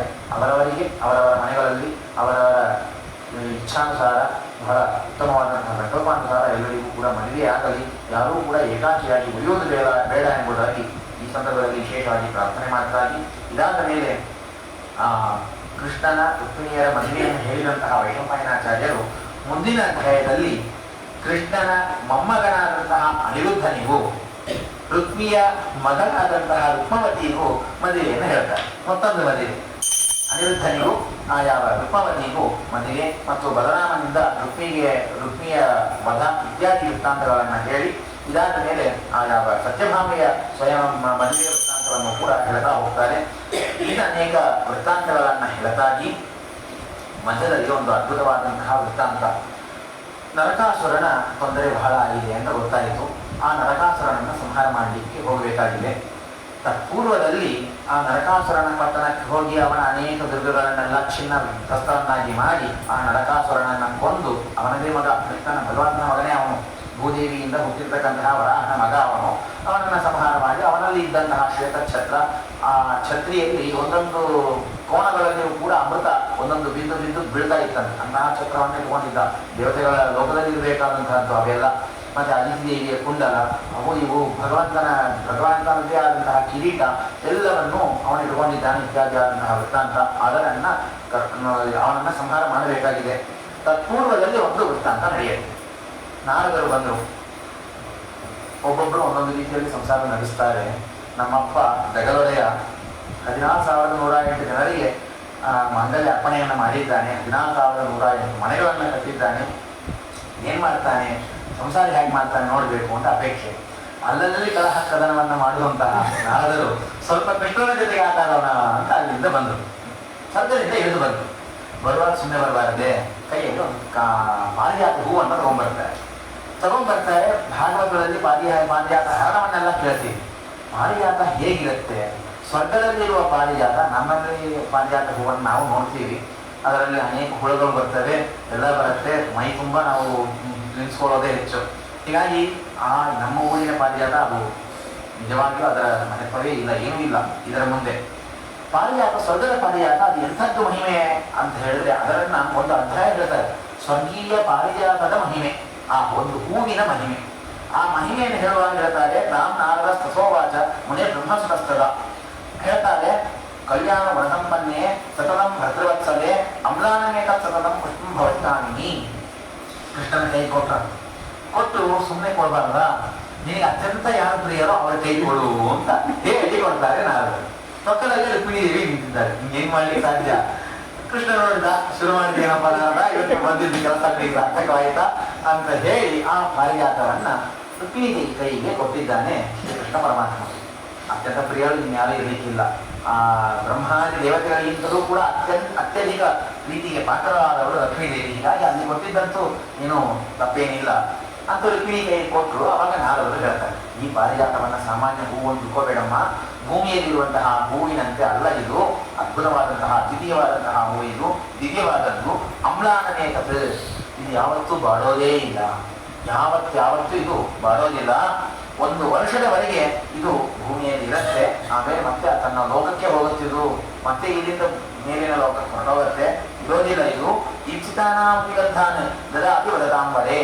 ಅಷ್ಟೇ ಅಲ್ಲ, ಪಾರಿಜಾತ ಯಾವತ್ತೂ ಏನು ಸುಗಂಧವನ್ನು ಕೊಡಬೇಕು, ತನ್ನ ಹೂವಿನ ಗಂಧವನ್ನು ಕೊಡಬೇಕಲ್ವಾ. ಆದರೆ ಸ್ವರ್ಗದಲ್ಲಿರುವಂತಹ ಪಾರಿಜಾತ ಹಾಗಲ್ಲ. ನಾವು ಮನಸ್ಸಲ್ಲಿ ಅಂದುಕೊಂಡ್ರೆ ಒಳ್ಳೆ ಮಲ್ಲಿಗೆ ಹೂವಿನ ವಾಸನೆ ಬೇಕು, ಯಾರು ಮುರ್ಕೊಂಡಿರ್ತಾರಲ್ಲ ಹೆಣ್ಣುಮಕ್ಕಳು, ಮಲ್ಲಿಗೆ ಹೂವಿನ ವಾಸನೆ ಬೇಕು ಅಂತ ಅಪೇಕ್ಷೆ ಪಡ್ತಾರೆ. ಒಳ್ಳೆ ಮಲ್ಲಿಗೆ ಹೂವಿನ ವಾಸನೆಯನ್ನು ಕೊಡ್ತದೆ, ಸುಗಂಧವನ್ನು ಕೊಡುತ್ತೆ. ಬೇಡ, ರೋಜಾ ಹೂವಿನ ಗಂಧ ಬೇಕು, ಅಥವಾ ಚಾಂದಿಗೆ ಹೂವಿನ ಗಂಧ ಬೇಕು, ಕಮಲಪುಷ್ಪದ ಗಂಧ ಬೇಕು, ಯಾವ ಸುಗಂಧ ಬೇಕು ಅಂತ ಆ ಹೆಣ್ಣು ಮಕ್ಕಳ ಮನಸ್ಸಲ್ಲಿ ಅಂದುಕೊಳ್ತಾರಲ್ಲ, ಆ 2ನೇ ಕ್ಷಣ ಆ ಸುಗಂಧವನ್ನು ಕೊಡ್ತದಂತೆ. ಅಂತಹ ಅದ್ಭುತವಾದಂತಹ ಹೂವು ಇದು. ಮತ್ತೊಂದು ಹೇಳ್ತಾರೆ, ಶೀತೋಷ್ಣೇ ಚೇಚ್ಛಿದೇ ದೇವಿ. ಯಾರು ಆ ಹೂವನ್ನು ಮುಡ್ಕೊಂಡಿರ್ತಾರೋ ಅವರಿಗೆ ಯಾವ ವಿಧವಾದಂತಹ ವಾತಾವರಣ ಬೇಕೋ ಆ ವಾತಾವರಣ ಅಲ್ಲಿಗೆ ಸೃಷ್ಟಿಯಾಗುತ್ತೆ. ಬಹಳ ಬೇಸಿಗೆ ಕಾಲ, ಆ ಹೂವನ್ನು ಮುಡ್ಕೊಂಡವರು ಬಹಳ ಬಿಸಿಯಾಗಿದೆ, ನನಗೆ ಒಳ್ಳೆ ತಂಪು ಬೇಕು, ಶೀತ ಬೇಕು ಅಂತ ಅಂದ್ಕೊಂಡ್ರೆ ಅವರಿಗೆ ಮಾತ್ರ ಆ ಸುತ್ತಮುತ್ತದಲ್ಲಿ ಒಳ್ಳೆ ಶೈತ್ಯ, ತಂಪಾದಂತಹ ಗಾಳಿ ಬೀಸತ್ತಂತೆ. ಒಂದು ವಿಚಿತ್ರ. ಅಥವಾ ಬಹಳ ಚಳಿಗಾಲದಲ್ಲಿ ಸ್ವಲ್ಪ ಬಿಸಿಲು ಬೇಕು ಅಂತ ಅಂದ್ಕೊಂಡ್ರೆ ಒಳ್ಳೆ ಬಿಸಿಲು ಬರುತ್ತಂತೆ, ಬಿಸಿ ಕೊಡುತ್ತಂಥದ್ದು. ಹೀಗಾಗಿ ಬಿಸಿಲಾಗಬಹುದು, ಶೈತ್ಯವಾಗಬಹುದು, ಎರಡನ್ನೂ ಆಯಾ ಜನರು ಬಯಸಿದಂತಹ ರೀತಿಯಲ್ಲಿ ಕೊಡ್ತಕ್ಕಂಥದ್ದು. ಅವರಿಗೆ ಯಾವ ಸೌಭಾಗ್ಯ ಬೇಕೋ ಎಲ್ಲವನ್ನೂ ಕೊಡುತ್ತೆ. ಯಾವ ಮನೆಯಲ್ಲಿ ಯಾವ ಹೆಣ್ಣು ಮಕ್ಕಳ ಕೈಯಲ್ಲಿ ಆ ಪಾರಿಜಾತ ಕುಸುಮ ಇರುತ್ತೋ ಅವರಿಗೆ ಎಲ್ಲಾ ಸೌಭಾಗ್ಯವನ್ನು ಕೊಡುತ್ತೆ. ದಿನಕ್ಕೆ ಇಷ್ಟಿಷ್ಟು ಬಂಗಾರವನ್ನ ಕೊಡ್ತಕ್ಕಂಥದ್ದು. ಹೀಗಾಗಿ ಯಾವ್ಯಾವ ಹೂವುಗಳು ಬೇಕು ಅಂತಂತೀಯೋ ಆ ಎಲ್ಲ ಹೂವುಗಳನ್ನು ಕೊಡುತ್ತೆ ಕೈಯಲ್ಲಿ. ಯಾವ ಹಣ್ಣು ಬೇಕಾದರೂ ಕೊಡ್ತದೆ. ಏಕದೇವ ಭಗಾಧಾನ ಧರ್ಮಿಷ್ಠೆ ಪುತ್ರದಂ ತಥಾ. ಒಳ್ಳೆ ಮಕ್ಕಳನ್ನು ಕೊಡ್ತಕ್ಕಂತಹ ಹೂ ಇದು. ನಿಮಗೆ ಒಳ್ಳೊಳ್ಳೆ ಮಕ್ಕಳಾಗಬೇಕಾ, ಈ ಹೂವನ್ನು ಮುಡ್ಕೊಂಡ್ರೆ ಒಳ್ಳೆ ಮಕ್ಕಳಾಗ್ತದೆ. ಸ್ವಲ್ಪವಾ ಯದಿವಾ ಸ್ಥೂಲಂ ಚಂದನಸ್ಥೆ ಭವಿಷ್ಯ. ನೀವು ಏನು ಬೇಡಿದ್ರು ಅದನ್ನು ಕೊಡುವಂತಹ ಆ ಯಾವ ಪುಷ್ಪ ಈ ಪಾರಿಜಾತ ಪುಷ್ಪ. ಅನಿಷ್ಟಗಂಧ ಹರಣ. ಯಾವತ್ತೂ ಈ ಹೂವನ್ನು ಹುಟ್ಟವರ ಆ ಅಕ್ಕಪಕ್ಕದಲ್ಲಿ ಎಲ್ಲೂ ಕೂಡ ದುರ್ಗಂಧವೇ ಬರೋದಿಲ್ಲ. ಸುಮಾರು ಕೆಲವೊಂದು ಯೋಜನದವರೆಗೆ ಸುಗಂಧ ಬೀಸ್ತಾ ಇರುತ್ತೆ. ಅಂತಹ ಅದ್ಭುತವಾದಂತಹ ಹೂವು ಇದು. ಇಲ್ಲಿ ಮುಗುದಿಲ್ಲ. ಪ್ರದೀಪ ಕರ್ಮ ರಾತ್ರೌಚ ಕರೋತಿ ಕಮಲೇಕ್ಷಣೆ. ರಾತ್ರಿ ಕಾಲದಲ್ಲಿ ಬೆಳಕಿಲ್ಲ, ಬೇಕಾಗಿ ಹೋಗಬೇಕಾದಂತಹ ಸಂದರ್ಭ ಇರುತ್ತೆ, ಬೆಳಕೇ ಇಲ್ಲ, ಏನ್ ಮಾಡೋದು? ಈ ಹೂವನ್ನು ಮುಡ್ಕೊಂಡು ಹೋದರೆ ಸುತ್ತಮುತ್ತ ಒಳ್ಳೆ ಬೆಳಕನ್ನು ಕೊಡ್ತದಂತೆ. ಮೊನ್ನೆ ನಾವು ಸತ್ಯಬೋಧರನ್ನ ಸ್ಮರಣೆ ಮಾಡಿದ್ರಲ್ಲ, ಹಾಗೆ ಎಲ್ಲಿ ಹೋದರೂ ಆ ಯಾವ ಹೂವ ಅದ್ಭುತವಾದಂತಹ ಬೆಳಕನ್ನು ಕೊಡ್ತದೆ. ಸಂತಾನಕ ಸ್ರಜೋ ಮಾಲ ಪುಷ್ಪವಸ್ತ್ರಾದಿ ಅಚ್ಯುತಂ ಪುಷ್ಪ ಮಂಟಪ ಮುಖ್ಯಾನಿ ಚಿಂತಿನೇನ ಪ್ರದಾಸ್ಯ. ಏನೇನು ಚಿಂತನೆ ಮಾಡ್ತಾರೋ ಅದೆಲ್ಲವನ್ನೂ ಕೊಡ್ತದೆ. ಅಷ್ಟೇ ಅಲ್ಲ, ಈ ಹೂವನ್ನು ಮುಡಿದವರಿಗೆ ಯಾವತ್ತೂ ಹಸಿವೆ ಆಗೋದಿಲ್ಲ, ನೀರಡಿಕೆ ಆಗೋದಿಲ್ಲ. ಯಾವಾಗಲೂ ತೃಪ್ತರಾಗಿರ್ತಾರೆ, ಸಂತೃಪ್ತರಾಗಿರ್ತಾರೆ. ನೆಲೆಸಿರತ್ತವ ಮನೆಗೊಂದು ಚೆನ್ನಾಗಿರೋದಿಲ್ಲ. ಹಾಗಾಗಿ ಈ ಹೂವನ್ನ ಯಾವ ಮನೆಯಲ್ಲಿ ಇಟ್ಕೊಂಡಿರ್ತಾರಲ್ಲ ಆ ಮನೆಯಲ್ಲಿ ಯಾರಿಗೂ ಕೂಡ ಹಸಿವೆ ಆಗೋದಿಲ್ಲ, ನೀರಡಿಕೆ ಆಗೋದಿಲ್ಲ. ಒಳ್ಳೆ ಸಮೃದ್ಧಿಯನ್ನ ಕೊಡ್ತಕ್ಕಂತಹ ಹೂವು ಇದು. ಅಷ್ಟೇ ಅಲ್ಲ, ಮತ್ತೊಂದು ಸ್ವಾರಸ್ಯ, ಇವತ್ತಿಗೆ ನಾವು ಹಾಡನ್ನ ಕೇಳಬೇಕು ಅಂತ ಅಪೇಕ್ಷೆ ಇರುತ್ತೆ. ದೊಡ್ಡದಾಗಿ ಜೋರಾಗಿ ಹಾಡನ್ನು ಹಾಕೊಂಡ್ರೆ ಅಥವಾ ಏನೋ ನ್ಯೂಸನ್ನು ನೋಡ್ತಾ ಕೂತ್ರೆ ಅಕ್ಕಪಕ್ಕದವ್ರು ಏನ್ ನಿನಗೆ ಕಿವಿ ಸರಿಯಾಗಿ ಕೇಳಿಸ್ತಾ ಇಲ್ವಾ, ನಿನಗೆ ಮಾತ್ರ ಕೇಳಿಸಿದ್ರೆ ಸಾಕಾಗಲ್ವಾ, ನಮಗೂ ಕೇಳಿಸ್ಬೇಕಾ ಅಂತ ಕೇಳ್ತಾರೆ. ಅನ್ನೋದಕ್ಕೆ ನಾವೇನ್ ಮಾಡ್ತೀವಿ, ಹೆಡ್ಫೋನ್ ಹಾಕೋದು. ಹೆಡ್ಫೋನ್ ಹಾಕೊಂಡು ಇದನ್ನ ಅವರಿಗೆ ಯಾರಿಗೂ ತೊಂದರೆ ಆಗದಂತೆ ನಾವು ಹಾಕೋತೀವಲ್ಲ. ಹಾಗೆ ಈ ಪಾರಿಜಾತ ಪುಷ್ಪ ನಮಗೇನೋ ಒಳ್ಳೆ ರಾಗಬದ್ಧವಾದ ಹಾಡನ್ನ, ಸಂಗೀತವನ್ನ ಕೇಳಬೇಕು ಅಂತಂದ್ರೆ ಅವರಿಗೆ ಮಾತ್ರ ಕೇಳುವಂತೆ ಅದು ಹಾಡನ್ನ ಹಾಡ್ಬೋದಂಥದ್ದು. ಉತ್ತಮವಾದಂತಹ ಸಂಗೀತವನ್ನು ಕೂಡ ಕೇಳಬಹುದು ಆ ಪುಷ್ಪವನ್ನ ಮುಡಿದವರು. ಸ್ವಾರಸ್ಯ ಅಂತಂದ್ರೆ ಅದು ಯಾರಿಗೂ ಕೇಳಿಸೋದಿಲ್ಲ, ಇವರು ಮಾತ್ರ ಕೇಳಿಸುತ್ತೆ. ಬೇಕಾದ್ರೆ ಇನ್ನೊಬ್ಬರಿಗೂ ಕೇಳಬಹುದು. ಸೆಂಟ್ರಲ್ ಆಡಿಯೋ ಸಿಸ್ಟಮ್ ಕಾರಲ್ಲಿ ಆ ತರ ಬೇಕಾದ್ರೆ ಎಲ್ಲರಿಗೂ ಕೇಳಿಸುತ್ತೆ, ಬೇಡ ಇವರಿಗೆ ಮಾತ್ರ ಕೇಳಿಸ್ಬೇಕಾದ್ರೂ ಕೇಳಿಸುತ್ತೆ. ಅದರಲ್ಲಿಯೂ ಸ್ವಾರಸ್ಯ. ನಾವು ಅದನ್ನ ಶಫಲ್ ಮಾಡುವಂತೆ, ಇದರಲ್ಲಿ ಶಫಲ್ ಮಾಡುವಂತೆ ನನಗೆ ಮೋಹನ ರಾಗದಲ್ಲಿ ಒಂದು ಹಾಡಬೇಕು, ಅಥವಾ ಹಂಸಧ್ವನಿಯಲ್ಲಿ ಉತ್ತಮವಾದಂತಹ ಹಾಡಬೇಕು, ಅಥವಾ ಇನ್ಯಾವುದೋ ಒಂದು ಭೈರವಿ ರಾಗದಲ್ಲಿ ಒಂದು ಹಾಡು. ಯಾವ ರಾಗದಲ್ಲಿ ಯಾವ ಗೀತವನ್ನ ಕೇಳಬೇಕು ಅಂತ ನಾವು ಬಯಸ್ತೇವೋ ಅಂತಹ ಗೀತವನ್ನ ಅದು ಶಬ್ದವನ್ನ ಕೊಡ್ತದಂತೆ. ಅದನ್ನ ಹಾಡು ಕೇಳದಾ ಕೊಡ್ಬೋದು, ಹಾಯಾಗಿ ಕೂತಿರ್ಬೋದು. ಹಸಿವಿಲ್ಲ, ನೀರಿಕೆ ಇಲ್ಲ, ದುರ್ಗಂಧ ಇಲ್ಲ, ಉತ್ತಮವಾದಂತಹ ಸುಗಂಧ ಬೇಡಿದ್ದೆಲ್ಲವನ್ನು ಕೊಡುತ್ತೆ. ಏನ್ ಕಲ್ಪವೃಕ್ಷ ಇದ್ದಂತೆಯೇ ಹೇಳಿದ್ರು. ಹೀಗಾಗಿ ಕಲ್ಪವೃಕ್ಷದ ಒಂದು ಹೂವನ್ನೇ ಪಾರಿಜಾತವೇ ಕಲ್ಪವೃಕ್ಷ. ಹೀಗಾಗಿ ಎಲ್ಲವನ್ನ ಕೊಡುವಂತಹದ್ದು. ಪೂರ್ಣೇ ಸಂವತ್ಸರೇ ದೇವಿ ಪುಷ್ಪಮೇತ ಪ್ರವಾಂತಿಕಾತ್ ನಿರ್ವತ್ಸನೆಯ ತರುತರಂ ಸಮಯೇನ ಪ್ರಯಾಸ್ಯತಿ. ಆದರೆ ಇದಕ್ಕೆಲ್ಲದಕ್ಕೂ ಒಂದು ವ್ಯಾಲಿಡಿಟಿ, ಒಂದು ವರ್ಷ ತನಕ ನಿನ್ನಲ್ಲಿರುತ್ತೆ. ಮತ್ತೆ ಅದು ತನ್ನ ಲೋಕಕ್ಕೆ ಹೋಗುತ್ತೆ, ತನ್ನ ಗಿಡ ಎಲ್ಲಿದೆಯೋ ಅಲ್ಲಿಗೆ ಅದು ಹೋಗುತ್ತೆ. ಅದರ ಮೇಲೆ ಇದು ಇರೋದಿಲ್ಲ. ಇಂತಹ ಅತ್ಯುತ್ತಮವಾದಂತಹ ಪುಷ್ಪ ಇದು. ಅದನ್ನು ಯಾರಿಗೆ ಕೊಡಬೇಕು, ಅತ್ಯುತ್ತಮವಾದಂತಹ ರೀತಿಯಾದಂತಹ ಕೃಷ್ಣನಿಗೆ ಕೊಡಬೇಕು ಅನ್ನೋದಕ್ಕಾಗಿ ಇದರನ್ನ ಕೊಟ್ಟಿದ್ದೇನೆ. ಇದನ್ನು ಯಾರು ಮುಡಿಯುತ್ತಾರೆ ತಿಳ್ಕೋ, ರುಕ್ಮಿಣೀ ದೇವಿ, ಮರುದ್ರ ದೇವರ ಮಡಲಿಯಾದಂತಹ ಲಕ್ಷ್ಮೀ ಉಮಾದೇವಿ ಸತತವಾಗಿ ಇದನ್ನು ಧಾರಣೆ ಮಾಡಿದ್ದಾರೆ. ನಿತ್ಯಂ ಪುಷ್ಪ ಪುಣ್ಯಾನ್ಯತಾನಿ ಸುಪ್ರಭೆ. ಇದರನ್ನ ಮುಡಿದವರಿಗೆ ಮಹಾಪುಣ್ಯ ಉಂಟು. ಅದಿತಿ ದೇವಿ, ಪೌಲೋಮಿ ಅಂತಂದ್ರೆ ಇಂದ್ರದೇವರ ಮಡಲಿಯಾದಂತಹ ಶಚೀದೇವಿ, ಪಾರ್ವತೀದೇವಿ, ಸಾವಿತ್ರಿ, ದೇವಮಾತೆಯಾದಂತಹ ಅದಿತಿ, ಇವರೆಲ್ಲರೂ ಕೂಡ ಇದರನ್ನ ಸ್ವೀಕಾರ ಮಾಡಿದ್ದಾರೆ. ದೇವ ಪತ್ನಿಯರೆಲ್ಲ ಈ ಹೂವನ್ನ ಮುಡಿದಿದ್ದಾರೆ. ಹೀಗಾಗಿ ಇದು ಸಾಮಾನ್ಯವಾದಂತಹ ಹೂವ ಅಂತ ತಿಳ್ಕೋಬೇಡ ತಾಯಿ ಅಂತ ಹೇಳಿ ನಾರದರು ರುಕ್ಮಿಣಿಯ ಹತ್ರ ಹೇಳಿದ್ದಾರೆ. ಇದೆಲ್ಲ ವೃತ್ತಾಂತ ಸರಿಯಾಗಿ ಎಲ್ಲಿ ಹೋಗಬೇಕು ಅಲ್ಲಿ ಹೋಯ್ತು. ಸತ್ಯಭಾಮಾದೇವಿ ಅವಳು ಕೋಪಗೃಹದಲ್ಲಿ ಪ್ರವೇಶ ಮಾಡಿದ್ದಾರೆ. ನಮಗೆಲ್ಲ ಇರೋದೇ ಮನೆ ಸಣ್ಣದು. ಇದರಲ್ಲಿ ಕೋಪಿಸ್ಕೊಂಡ್ರೆ ಕೂಡೋದಿಕ್ಕೊಂದು ಕೋಲಿ, ಆಮೇಲೆ ಸಂತೋಷದಿಂದ ಇರೋದಕ್ಕೊಂದು ಕೋಲಿ, ಊಟಕ್ಕೊಂದು ಕೋಲಿ, ಮಲಗಲಿಕ್ಕೊಂದು ಕೋಲಿ, ಎಲ್ಲ ಇರೋದಿಲ್ಲ ನಮಗೆ. ಎಲ್ಲ ಒಂದೇ, ಅದರಲ್ಲೇ ಎಲ್ಲವನ್ನೂ ಮಾಡ್ಕೊತಾ ಇದ್ವಿ. ಅದರಲ್ಲಿಯೂ ವಿಶೇಷವಾಗಿ ಕೃತಿಗೆ ವಾದ್ಯಗಳು. ಹೀಗಾಗಿ ಸತ್ಯಭಾಮಾದೇವಿ ಕೋಪಗೃಹದಲ್ಲಿ ಹೋಗಿ ಪ್ರವೇಶ ಮಾಡಿದ್ದಾರೆ. ಏನು ಕಾರಣ? ಕೃಷ್ಣ ಬಂದಿದ್ದಾನೆ. ಅದ್ಭುತವಾದಂತಹ ಮಾತುಗಳು ಉಂಟು. ರುಕ್ಮಿಣೀ ವಿಜಯದಲ್ಲಿಯೂ ಉಂಟು, ದಾಸರ ಸಾಹಿತ್ಯದಲ್ಲಿಯೂ ಉಂಟು, ಅನೇಕ ಮಾತುಗಳು ಉಂಟು. ಕೃಷ್ಣ ಬಂದಿದ್ದಾನೆ, ಸತ್ಯಭಾಮೆಯ ಮನೆಗೆ ಹೋಗಿದ್ದಾನೆ, ಎಲ್ಲೂ ಕಾಣಿಸ್ತಾ ಇಲ್ಲ. ನೋಡಿದ್ರೆ ಕೋಪಗ್ರಹದಲ್ಲಿ ಇದ್ದಾಳೆ ಅಂತ ಗೊತ್ತಾಯಿತು. ಬಾಗಿಲು ಹಾಕೊಂಡ್ಬಿಟ್ಟಿದ್ದಾರೆ. ತಪ್ಪಾಗಿದ್ದಾನೆ ಕೃಷ್ಣ. ಅಮ್ಮ ಬಾಗಿಲು ತೆಗಿಯೇ, ಯಾಕೆ ಇವತ್ತೇನು ಕೋಪ, ಏನಾಯಿತು, ಯಾರು ಬಂದದ್ದು ಯಾರು ಅಂತಂದ್ರೆ, ನಾನು ಮನ್ಮಥನ ಪಿತ ರುದ್ರದೇವ ಅಂತ ಹೇಳಿದ್ರು. ಮನ್ಮಥನನ್ನು ಬಿಡಿಸಿದವರಲ್ಲ, ಸ್ಕಂದ ಯಾರು, ಮನ್ಮಥನ ಅವತಾರ, ರುದ್ರದೇವರ ಅಂತ ಹೇಳಿದ್ರು. ಅಲ್ಲ ನಾನು ಅನಿರುದ್ಧನ ತಾತ, ಅವ್ರು ಯಾರು ನನಗೆ ಗೊತ್ತಿಲ್ವೇ. ಹೀಗೆ ಏನೇನೋ ಅವನು ಕೃಷ್ಣನೇ ಬಂದಿದ್ದಾನೆ ಅಂತ ಸತ್ಯಭಾಮೆಗೆ ಗೊತ್ತು, ಸತ್ಯಭಾಮೆ ಒಳಗಿದ್ದಾಳೆ ಅಂತ ಅನ್ನೋದು ಕೃಷ್ಣನಿಗೂ ಗೊತ್ತು. ಆದ್ರೆ ಇದೊಂದು ವಿಚಿತ್ರವಾದಂತಹ ಪ್ರಣಯ ಕಲಹ, ರುಕ್ಮಿಣಿಯ ಜೊತೆ ಮಾಡಿದಂತಹ ಪ್ರಣಯ ಕಲಹ ನಮಗೂ ಗೊತ್ತು. ಈ ಕಡೆ ಸತ್ಯಭಾಮೆಯ ಜೊತೆಗೆ ನಡೆಯುವಂತಹ ಅದ್ಭುತವಾದಂತಹ ಪ್ರಣಯ ಕಲಹ ಉಂಟು. ಹೀಗೆ ಯಾವ ವಿವಿಧವಾದಂತಹ ಮಾತುಗಳನ್ನ ಸದೀಯೋಹಂ ಯದಾದೇವಿ ಖ್ಯಾತೋ ಜಗತಿ ಕಿಂಕರ, ನಾನು ನಿನ್ನವನಿದ್ದೇನೆ, ನನ್ನನ್ನೇನು ತಿಳ್ಕೊಂಡಿದ್ದಿ, ಯಾಕೆ ಈಗ ನನ್ನ ಮೇಲೆ ಕೋಪಿಸ್ಕೋತಿ, ನಿನ್ನಲ್ಲಿ ಎಷ್ಟು ಅಭಿಮಾನ ಮಾಡ್ತೀನಿ ನಾನು, ಕೃಷ್ಣನ ಮಾತು ಎಷ್ಟು ಅಭಿಮಾನ ಮಾಡ್ತೇನೆ. ನಾವೆಲ್ಲ ಅವನ ಮಾರ್ಗದಲ್ಲೇ ಇದ್ದೇವೆ. ನಾವು ಹೇಗೆ ಅಂತಂದ್ರೆ, ಶಾಸ್ತ್ರಗಳಲ್ಲಿ ತಂದೆಯಲ್ಲಿ ಹೇಗೆ ನಡೆಯಬೇಕು, ತಾಯಿಯಲ್ಲಿ ಹೇಗೆ ನಡೆಯಬೇಕು, ಗುರುಗಳಲ್ಲಿ ಹೇಗೆ ನಡೆಯಬೇಕು ಇದನ್ನು ಹೇಳುವ ಜೊತೆಗೆ ಶ್ರೀಕೃಷ್ಣ ಪರಮಾತ್ಮ ಹೆಂಡತಿಯನ್ನು ಹೇಗೆ ಜೋಪಾನ ಮಾಡಬೇಕು, ಅವಳನ್ನು ಸಂತೋಷವಾಗಿ ಇಟ್ಕೊಳ್ಳೋದು ಹೇಗೆ ಅದನ್ನು ಹೇಳ್ತಾನೆ. ಸುಮ್ಮನೆ ಎಲ್ಲರನ್ನು ಬೈಕೊಂಡು ಗಂಡ ಅಂತಂದ್ರೆ ಜಬರ್ದಸ್ತ್ ಮಾಡ್ತಾ ಇರಬೇಕು, ಕೋಪಿಸ್ತಾ ಇರಬೇಕು ಅಂತೇನು ಹೇಳೋದೇ, ಅಂಥದ್ದೇನು ಪದ್ಧತಿ ಏನಿಲ್ಲ. ಹೀಗಾಗಿ ಸಮಾಧಾನ ಮಾಡ್ತಾ ಇದ್ದಾನೆ. ಇದೊಂದು ಅದ್ಭುತವಾದಂತಹ ಪ್ರಣಯ ಕಲಹ. ಸತ್ಯಭಾಮೆಯ ಜೊತೆ ಹೇಳ್ತಾನೆ, ಪೂರ್ಣಚಂದ್ರ ಸಮತ್ರೇನ ಸ್ಮೇಹೇನ ಅಬಹುಭಾಷಿನ ಕಿಮುನೋ ಭಾಷತೆ ಮಾಧ್ಯ ಮುಖೇನ ಉತ್ಪಲ ಗಂಧಿನ. ಪೂರ್ಣಚಂದ್ರ ಸಮತ್ರೇನ, ಒಳ್ಳೆ ಚಂದ್ರನಂತೆ ಬೆಳಕು ನಿನ್ನದು, ಒಳ್ಳೆ ರೂಪ, ಸ್ಫುರತ್ ರೂಪ, ಚೆನ್ನಾಗಿ ಮಾತನಾಡತಿ, ಆದರೆ ನಿನ್ನ ಕೆಲಸ ಯಾವುದು ಹಾಗಿಲ್ಲ, ಪ್ರಿಯಕರವಾಗಿ ನನಗಿಲ್ಲ ಅಂತ ಹೇಳ್ತಾ ಇದ್ದಾರೆ. ಅಲ್ಲ, ನನ್ನ ಮೇಲೆ ಯಾಕಮ್ಮ ಇಷ್ಟು ನನಗೆ ಕೋಪ? ತದಿಯೋ, ನಾನು ನಿನ್ನವನು, ನಿನ್ನ ಕೆಲಸಗಾರನಂತೆ ಇದ್ದೀನಿ ನಾನು. ನೀ ಏನ್ ಕೇಳ್ತಿರೋನು ಮಾಡ್ತೀನಿ, ನೀ ಬೇಡಿದೆಲ್ಲವೂ ಮಾಡ್ತೇನೆ. ನಾನು ಹೇಳೋದಿಲ್ಲ, ಕೃಷ್ಣನೇ ಹೇಳ್ತಾ ಇದ್ದಾನೆ. ತದೀಯೋಹಂ ಯದಾ ದೇವಿ ಖ್ಯಾತೋ ಜಗತಿ ಕಿಂಕರಃ ನಾಜ್ಞಾಪಯತಿ ಕಿಂಮಾಂತಂ ಪುರೇವ ವರವರ್ಣಿನಿ. ನೀ ಏನ್ ಆಜ್ಞಾ ಮಾಡ್ತೀವೋ ಹೇಳ್ತೀಯ, ನೀ ಏನ್ ಕೇಳ್ತಾ ಕೇಳ್ತೀನಿ. ನೀ ಏನೋ ಹೇಳಿದ್ರು ಸಮಯದಲ್ಲಿ, ಕಾಲಾಯಿಕ ಕಡಮೆಯಲ್ಲಿ ನಾನು ತಲೆಯ ಸೇವದುಂಡು ಅಂತ ಹೇಳಿ, ಹಾಗೆ ನೀ ಏನ್ ಹೇಳ್ತಾ ನಾನು ಮಾಡ್ತೇನೆ. ಕಿಮಕಾಕ್ಷಮಹಂ ದೇವಿ ವಿಪ್ರಿಯಂ ತವ ಭಾಮಿನಿ. ನನಗೆ ಬಹಳಷ್ಟು ಕೋಪ ಮಾಡುವಂತಹ, ಕೋಪಿಸುವಂತಹ ಕೆಲಸವನ್ನ, ಅಂತಹ ಕಾರ್ಯವನ್ನ ಏನ್ ಮಾಡಿದ್ದೀನಿ? ಯಾಕೆ ನನ್ನ ಮೇಲೆ ಇಷ್ಟು ಕೋಪ? ನನ್ನ ಮನಸ್ಸಿನಿಂದ, ಮಾತಿನಿಂದ, ನನ್ನ ಕೆಲಸದಿಂದ ಯಾವತ್ತೂ ನಿನ್ನನ್ನು ದಾಟಿ ಹೋಗಲ್ಲ ನಾನು. ನಿನಗೆ ಯಾವುದು ಅಪ್ರಿಯವಾದದ್ದನ್ನು ಮಾಡಿದ್ದೇ ಇಲ್ಲ, ನನ್ನ ಮೇಲೆ ಯಾಕೋ ಇಷ್ಟು ಕೋಪವನ್ನು ಮಾಡ್ಕೊಳ್ತಾ ಇದ್ದಿ? ಇಷ್ಟೆಲ್ಲ ಮಾತನಾಡ್ತಾ ಇದ್ದಾನೆ ಕೃಷ್ಣ. ಅದಕ್ಕೆ ಸತ್ಯಭಾಮೆ ಹೇಳಿದಂತೆ, ಮಾತ್ರವೇವ ಪಶ್ಯಾಮಿ. ಚೆನ್ನಾಗಿ ಮಾತಾಡ್ತಿ, ನಿನ್ನೆಲ್ಲ ಏನು ಮಾತಿಲ್ಲ ಇದೆಯಲ್ಲ, ಎಲ್ಲ ಬರೀ ಮಾತಲ್ಲಿ ಮಾತ್ರ ಇದೆ.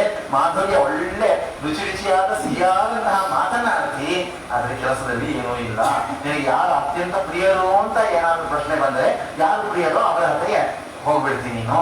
ನನ್ನದಲ್ಲಿ ಚೆನ್ನಾಗಿ ಮಾತನಾಡ್ತಿ, ಆದ್ರೆ ಪ್ರೀತಿ ಮಾತ್ರ ಇನ್ನೊಬ್ಬರಲ್ಲಿ, ಯಾವಳೋ ಒಬ್ಬರಲ್ಲಿ. ಅದು ನಿನಗೆ ನಾನೇ ಮಾಡಿದೆ ನಿನಗೆ ಅಪ್ರಿಯವಾದದ್ದು ಅಲ್ಲ. ನಾರದರು ಬಂದರು, ನಿನಗೆ ಅತ್ಯಂತ ಪ್ರಿಯರಾದಂತಹವರ ಕೈಗೆ ಹೂವನ್ನ ಕೊಡು ಅಂತ ಹೇಳಿದ್ರೆ ರುಕ್ಮಿಣಿ ಹೆಸರು ಹೇಳೋದಿಲ್ಲ. ಇದೊಂದು ಸ್ವಾರಸ್ಯ. ಕೋಪದಲ್ಲಿ ಹೆಣ್ಣು ಮಕ್ಕಳು ಹೇಗೆ ಮಾತನಾಡ್ತಾರೆ ಇವತ್ತಿಗೆ ನಮಗೆ ಇದು ಗೊತ್ತಿಲ್ಲ, ನಮ್ಮ ಹೆಣ್ಣು ಮಕ್ಕಳಿಗೂ ಇದು ಗೊತ್ತಿಲ್ಲ. ಯಾಕೆಂದ್ರೆ ಒಬ್ಬರೇ ಹೆಂಡತಿಯರು ಇರ್ತಾರೆ, ಸೌತಿಯರು ಅಂತ ಯಾರು ಇರೋದಿಲ್ಲ. ಹೇಗೆ ಹಾಗೆ ಇದ್ದಿದ್ದರೆ ಹೇಗೆ ಮಾತನಾಡಬಹುದಿತ್ತು ಅನ್ನೋದನ್ನು ನಾವು ಕಲ್ಪನೆ ಮಾಡಿಕೊಂಡು ಇದನ್ನ ಕೇಳಬೇಕು. ಹೀಗಾಗಿ ಸತ್ಯಭಾಮೆ ಹೇಳ್ತಾರೆ, ನೀವು ಯಾರೋ ಒಬ್ಬಳು ಅವಳು ಯಾರು ಬೇರೆ ಅಲ್ಲ, ರುಕ್ಮಿಣಿ ಬೇರೆ ಅಲ್ಲ, ಸತ್ಯಭಾಮೆ ಬೇರೆ ಅಲ್ಲ. ಇಬ್ಬರು ಕೂಡ ಲಕ್ಷ್ಮೀದೇವಿಯ ಶ್ರೀರೂಪ ಭೂರೂಪ. ಅದರಲ್ಲಿ ಇಂತಹ ಒಂದು ಚಮತ್ಕಾರ. ಯಾರೋ ಒಬ್ಬಳು ನಿನಗೆ ಬಹಳ ಬೇಕಾದವಳಂತೆ, ಅವಳ ಕೈಗೆ ನೀನು ಕೊಟ್ಟಿದ್ದಿ. ನನ್ನ ನೆನಪಾಯ್ತಾ ನಿನಗೆ? ನನ್ನ ನೆನಪಾಗಿ ನನಗೆ ಕೊಡಬೇಕು ಅಂತ ಅನ್ನಿಸ್ತಾ ನಿನಗೆ? ಯದಿತ್ವಂ ಅನುಗ್ರಹ್ಯ ಅನುಜ್ಞಾತುಮರ್ಹಸಿ ತಪಸ್ಸೇಹಂ ಪರಂ ಕೃತ್ವ ನಿಶ್ಚಯಂ ಪುರುಷೋತ್ತಮ. ಈ ಜನ್ಮದಲ್ಲೇ ನನಗೆ ಪ್ರಿಯರಾದವರು ಆಗಲಿಕ್ಕಾಗಲಿಲ್ಲ, ನಾನು ತಪಸ್ಸಿಗೆ ಹೋಗ್ತೇನೆ, ಅರಣ್ಯಕ್ಕೆ ಹೋಗ್ತೇನೆ, ಅಲ್ಲಿ ಹೋಗಿ ತಪಸ್ಸು ಮಾಡಿ ಮುಂದಿನ ಜನ್ಮದಲ್ಲಿ ಆದರೂ ನನಗೆ ಅತ್ಯಂತ ಪ್ರಿಯರಾದಂತಹ ಹೆಂಡತಿಯಾಗಿ ನಾನು ಬರಬೇಕಾಗಿದೆ ಅನ್ನೋದಕ್ಕಾಗಿ ನಾನು ತಪಸ್ಸನ್ನು ಮಾಡ್ತೇನೆ. ಭರ್ತುಶ್ಚಂದೇನ ನಾನೀನಾಂ ತಪೋವ ವ್ರತಕಾನಿವ. ಹೆಣ್ಣು ಮಕ್ಕಳು ಅನೇಕ ವ್ರತವನ್ನು ಮಾಡ್ತಾರೆ, ತಪಸ್ಸನ್ನು ಮಾಡ್ತಾರೆ, ಪೂಜೆ ಮಾಡ್ತಾರೆ. ಯಾತಿಗೆ ಮಾಡ್ತಾರೆ? ಗಂಡ ನನ್ನ ಮೇಲೆ ಅತ್ಯಂತ ಪ್ರಿಯನಾಗಿರಬೇಕು, ಅವನ ವಾತ್ಸಲ್ಯ ಸಂಪೂರ್ಣ 100% ವಾತ್ಸಲ್ಯ ಅಭಿಮಾನ ನನ್ನ ಮೇಲೆ ಇರಬೇಕು ಅನ್ನೋದಕ್ಕಾಗಿಯೇ ಹೆಣ್ಣು ಮಕ್ಕಳು ಎಲ್ಲ ವಿಧವಾದಂತಹ ವ್ರತ ಅನುಷ್ಠಾನಗಳನ್ನೆಲ್ಲ ಮಾಡೋದಂತೂ ನಾನು ಎಷ್ಟೋ ಮಾಡಿದ್ದೀನಿ. ಯಾಕೋ ಯಾವ ದೇವತೆಗಳು ನನ್ನ ಮೇಲೆ ಕಣ್ಣಿಂದ ನೋಡಬಾಗಿಲ್ಲ, ಯಾರು ಕೂಡ ನನ್ನನ್ನು ಕೈ ಬಿಟ್ಬಿಟ್ಟಿದ್ದಾರೆ. ನೀನು ಯಾವತ್ತೂ ನನ್ನನ್ನು ನೋಡಬಾಗಿಲ್ಲ. ಎಷ್ಟು ನಾನು ಮಾಡ್ತೀನಿ, ಎಷ್ಟು ಅಭಿಮಾನ ಮಾಡ್ತೀನಿ, ಆದರೆ ಯಾವುದು ನಿನಗೆ ಕಾಣಿಸ್ತಾನೇ ಇಲ್ಲ ಕೃಷ್ಣ ಅನ್ನೋದಕ್ಕೆ ನೀನು ನೋಡು, ನಾನು ನಿನಗೆ ಅಪ್ರಿಯರಾಗ್ಬಿಟ್ಟಿದ್ದೇನೆ. ಯಾರೋ ಒಬ್ಬಳು ನಿನಗೆ ಅತ್ಯಂತ ಪ್ರಿಯರಾಗ್ಬಿಟ್ಟಿದ್ದಾರೆ. ಎಲ್ಲಿ ಹುಟ್ಟಿದವಳೋ ಏನೋ ಎಂತೋ ಅವಳು ನಿನಗೆ ಪ್ರಿಯಳು. ನಾನು ರಾಜನ ಕುಮಾರಿ, ಆ ಎಲ್ಲ ರಾಜ್ಯವನ್ನ, ಸೌಭಾಗ್ಯವನ್ನ ಎಲ್ಲವನ್ನೂ ಬಿಟ್ಟು ನಾನು ನಿನ್ನನ್ನ ಮರಿ ಮಾಡ್ಕೊಂಡು ಬಂದವಳು ಅವಳು. ಆದ್ರೆ ನಾನು ನಿನಗೆ ಪ್ರಿಯಳಲ್ಲ. ಆರಂಭದಿಂದಲೂ ನಿನಗೆ ಅವಳೇ ಪ್ರಿಯಳು. ಯಾಕೆಂತಂದ್ರೆ ನೀನು ಹೋಗಿ ಮಾಡ್ಕೊಂಡ್ ಬಂದಿ, ನೀನು ಹೋಗಿ ಕರ್ಕೊಂಡ್ ಬಂದಿ. ಆದ್ರೆ ನಾನು ಹಾಗಲ್ಲ, ನಮ್ಮಪ್ಪ ನನ್ನನ್ನ ನನಗೆ ಕೊಟ್ಟ. ಹೇಗೆ ಮಾತು, ಎಂತಹ ಮಾತು ನೋಡಿ. ರುಕ್ಮಿಣಿಯನ್ನ ನೀನು ಅಪೇಕ್ಷೆ ಪಟ್ಟು ಹೋಗಿ ಮದುವೆ ಮಾಡ್ಕೊಂಡು ಪೈಶಾಚಿ ವಿಧಿಯಿಂದ ಕರಗ್ರಹಣ ಮಾಡ್ಕೊಂಡ್ ಬಂದಿ. ಹಾಗೆ ನೀನು ನನ್ನನ್ನು ಮದುವೆ ಮಾಡ್ಕೊಂಡಿಲ್ವಲ್ಲ, ನಮ್ಮಪ್ಪ ನನ್ನನ್ನು ಕೊಟ್ಟಿದ್ದಕ್ಕಾಗಿ ನೀನು ಮದುವೆ ಮಾಡ್ಕೊಂಡಿ. ನಾನೇ ನಿನಗೆ ಆಪ್ಷನ್ ತಾನೆ, ನಿನಗೆ ಏನೇನು ಚಾಯ್ಸ್ ಏನಿಲ್ವಲ್ಲ ಅಂತ ಹೇಳಿ ಇಷ್ಟೆಲ್ಲ ಮಾತನಾಡುವಾಗ ಯತ್ಪಾದ್ಯಾತ್ಮಸೋಂ ದತ್ತವಾನ್ ನಾರದಸ್ತವ ತತ್ಲೇಷ್ಟ ಇಷ್ಟಜನೇ ದತ್ತಂ ತ್ವಯಾಹಂ ಪರಿವರ್ಜಿತ ಸ್ನೇಹಶ್ಚ ಬಹುಮಾನಶ್ಚ ಪ್ರಕಾಶಂ ಗಂಟತ್ವಯ. ಯಾರಲ್ಲಿ ಅಭಿಮಾನ ಎಲ್ಲ ಗೊತ್ತಾಯ್ತಲ್ಲ ಇವಾಗ ಅಂತ ಹೇಳಿ ಇಷ್ಟೆಲ್ಲ ಹೇಳಿದಾಗ ಕೃಷ್ಣ ಪಾಪ ಏನೇನೋ ಮಾತನಾಡಿ ನೋಡಿದ, ಏನೋ ಸಮಾಧಾನ ಆಗಲಿಲ್ಲ. ಕೊನೆಗೆ ಒಂದು ಮಾತನ್ನು ಹೇಳ್ತಾನೆ, ಏನ್ ವಿಚಾರ ಮಾಡಬೇಡ, ಅವಳಿಗೆ ಒಂದೇ ಒಂದು ಹೂವನ್ನ ತಾನೇ ಕೊಟ್ಟೆ, ನಿನಗೆ ಗಿಡವನ್ನೇ ಕೊಡ್ತೀನಿ, ಹೋಗು ಗಿಡವನ್ನೇ ತಗೊಂಡು ಕೊಟ್ಟೆ. ಇಷ್ಟು ಹೇಳಿದ ಮೇಲೆ ಅಲ್ಲಿಂದ ಶಾಂತವಾಯಿತು. ಸತ್ಯಭಾಮೆ ಈ ಶಾಂತ ಪಡೆದಂತಹ ರೂಪವನ್ನು ತೋರಿಸ್ತಾ ಇದ್ದಾರೆ. ಇದೆಲ್ಲ ಕೇವಲ ಪ್ರಣಯ, ಇದೆಲ್ಲ ನಾಟಕವೇ ಹೊರತು ಲಕ್ಷ್ಮೀನಾರಾಯಣರಲ್ಲಿ ಯಾವತ್ತೂ ವೈಮನಸ್ಸು ಎಂಬುದು ಇರುವುದಿಲ್ಲ. ಈ ರೀತಿಯಾಗಿ ಆ ಯಾವ ಸತ್ಯಭಾಮೆಯನ್ನು ಸಮಾಧಾನ ಮಾಡಿದಂತಹ ಶ್ರೀಕೃಷ್ಣ ಪರಮಾತ್ಮ ಆ ಸತ್ಯಭಾಮೆಯಿಂದ ರುಕ್ಮಿಣಿಯಿಂದ ಸಹಿತನಾದಂತಹ ಆ ಕೃಷ್ಣ ಬಾಲಕೃಷ್ಣ ನಿಮ್ಮ ಎಲ್ಲರನ್ನೂ ಕೂಡ ವಿಶೇಷವಾಗಿ ಅನುಗ್ರಹ ಮಾಡಲಿ, ರಕ್ಷಣೆ ಮಾಡಲಿ ಇತ್ಯಾದಿಯಾದಂತಹ ವೃತ್ತಾಂತವನ್ನು ಹೇಳ್ತಾಗಿ ನಾಳೆಯ ದಿವಸ ಈ ಉಳಿದಂತಹ ವಿಷ್ಣು ಪರ್ವವನ್ನು ಮುಗಿಸಿ ಇನ್ನು ಭವಿಷ್ಯ ಪರ್ವವನ್ನು ಕೂಡ ಚಿಂತನೆಯನ್ನು ಮಾಡುವ ಹೇಳ್ತಾಗಿ ಯಥಾಮತಿ ಗ್ರಂಥಾಭಿಪ್ರಾಯ ಶ್ರೀಕೃಷ್ಣ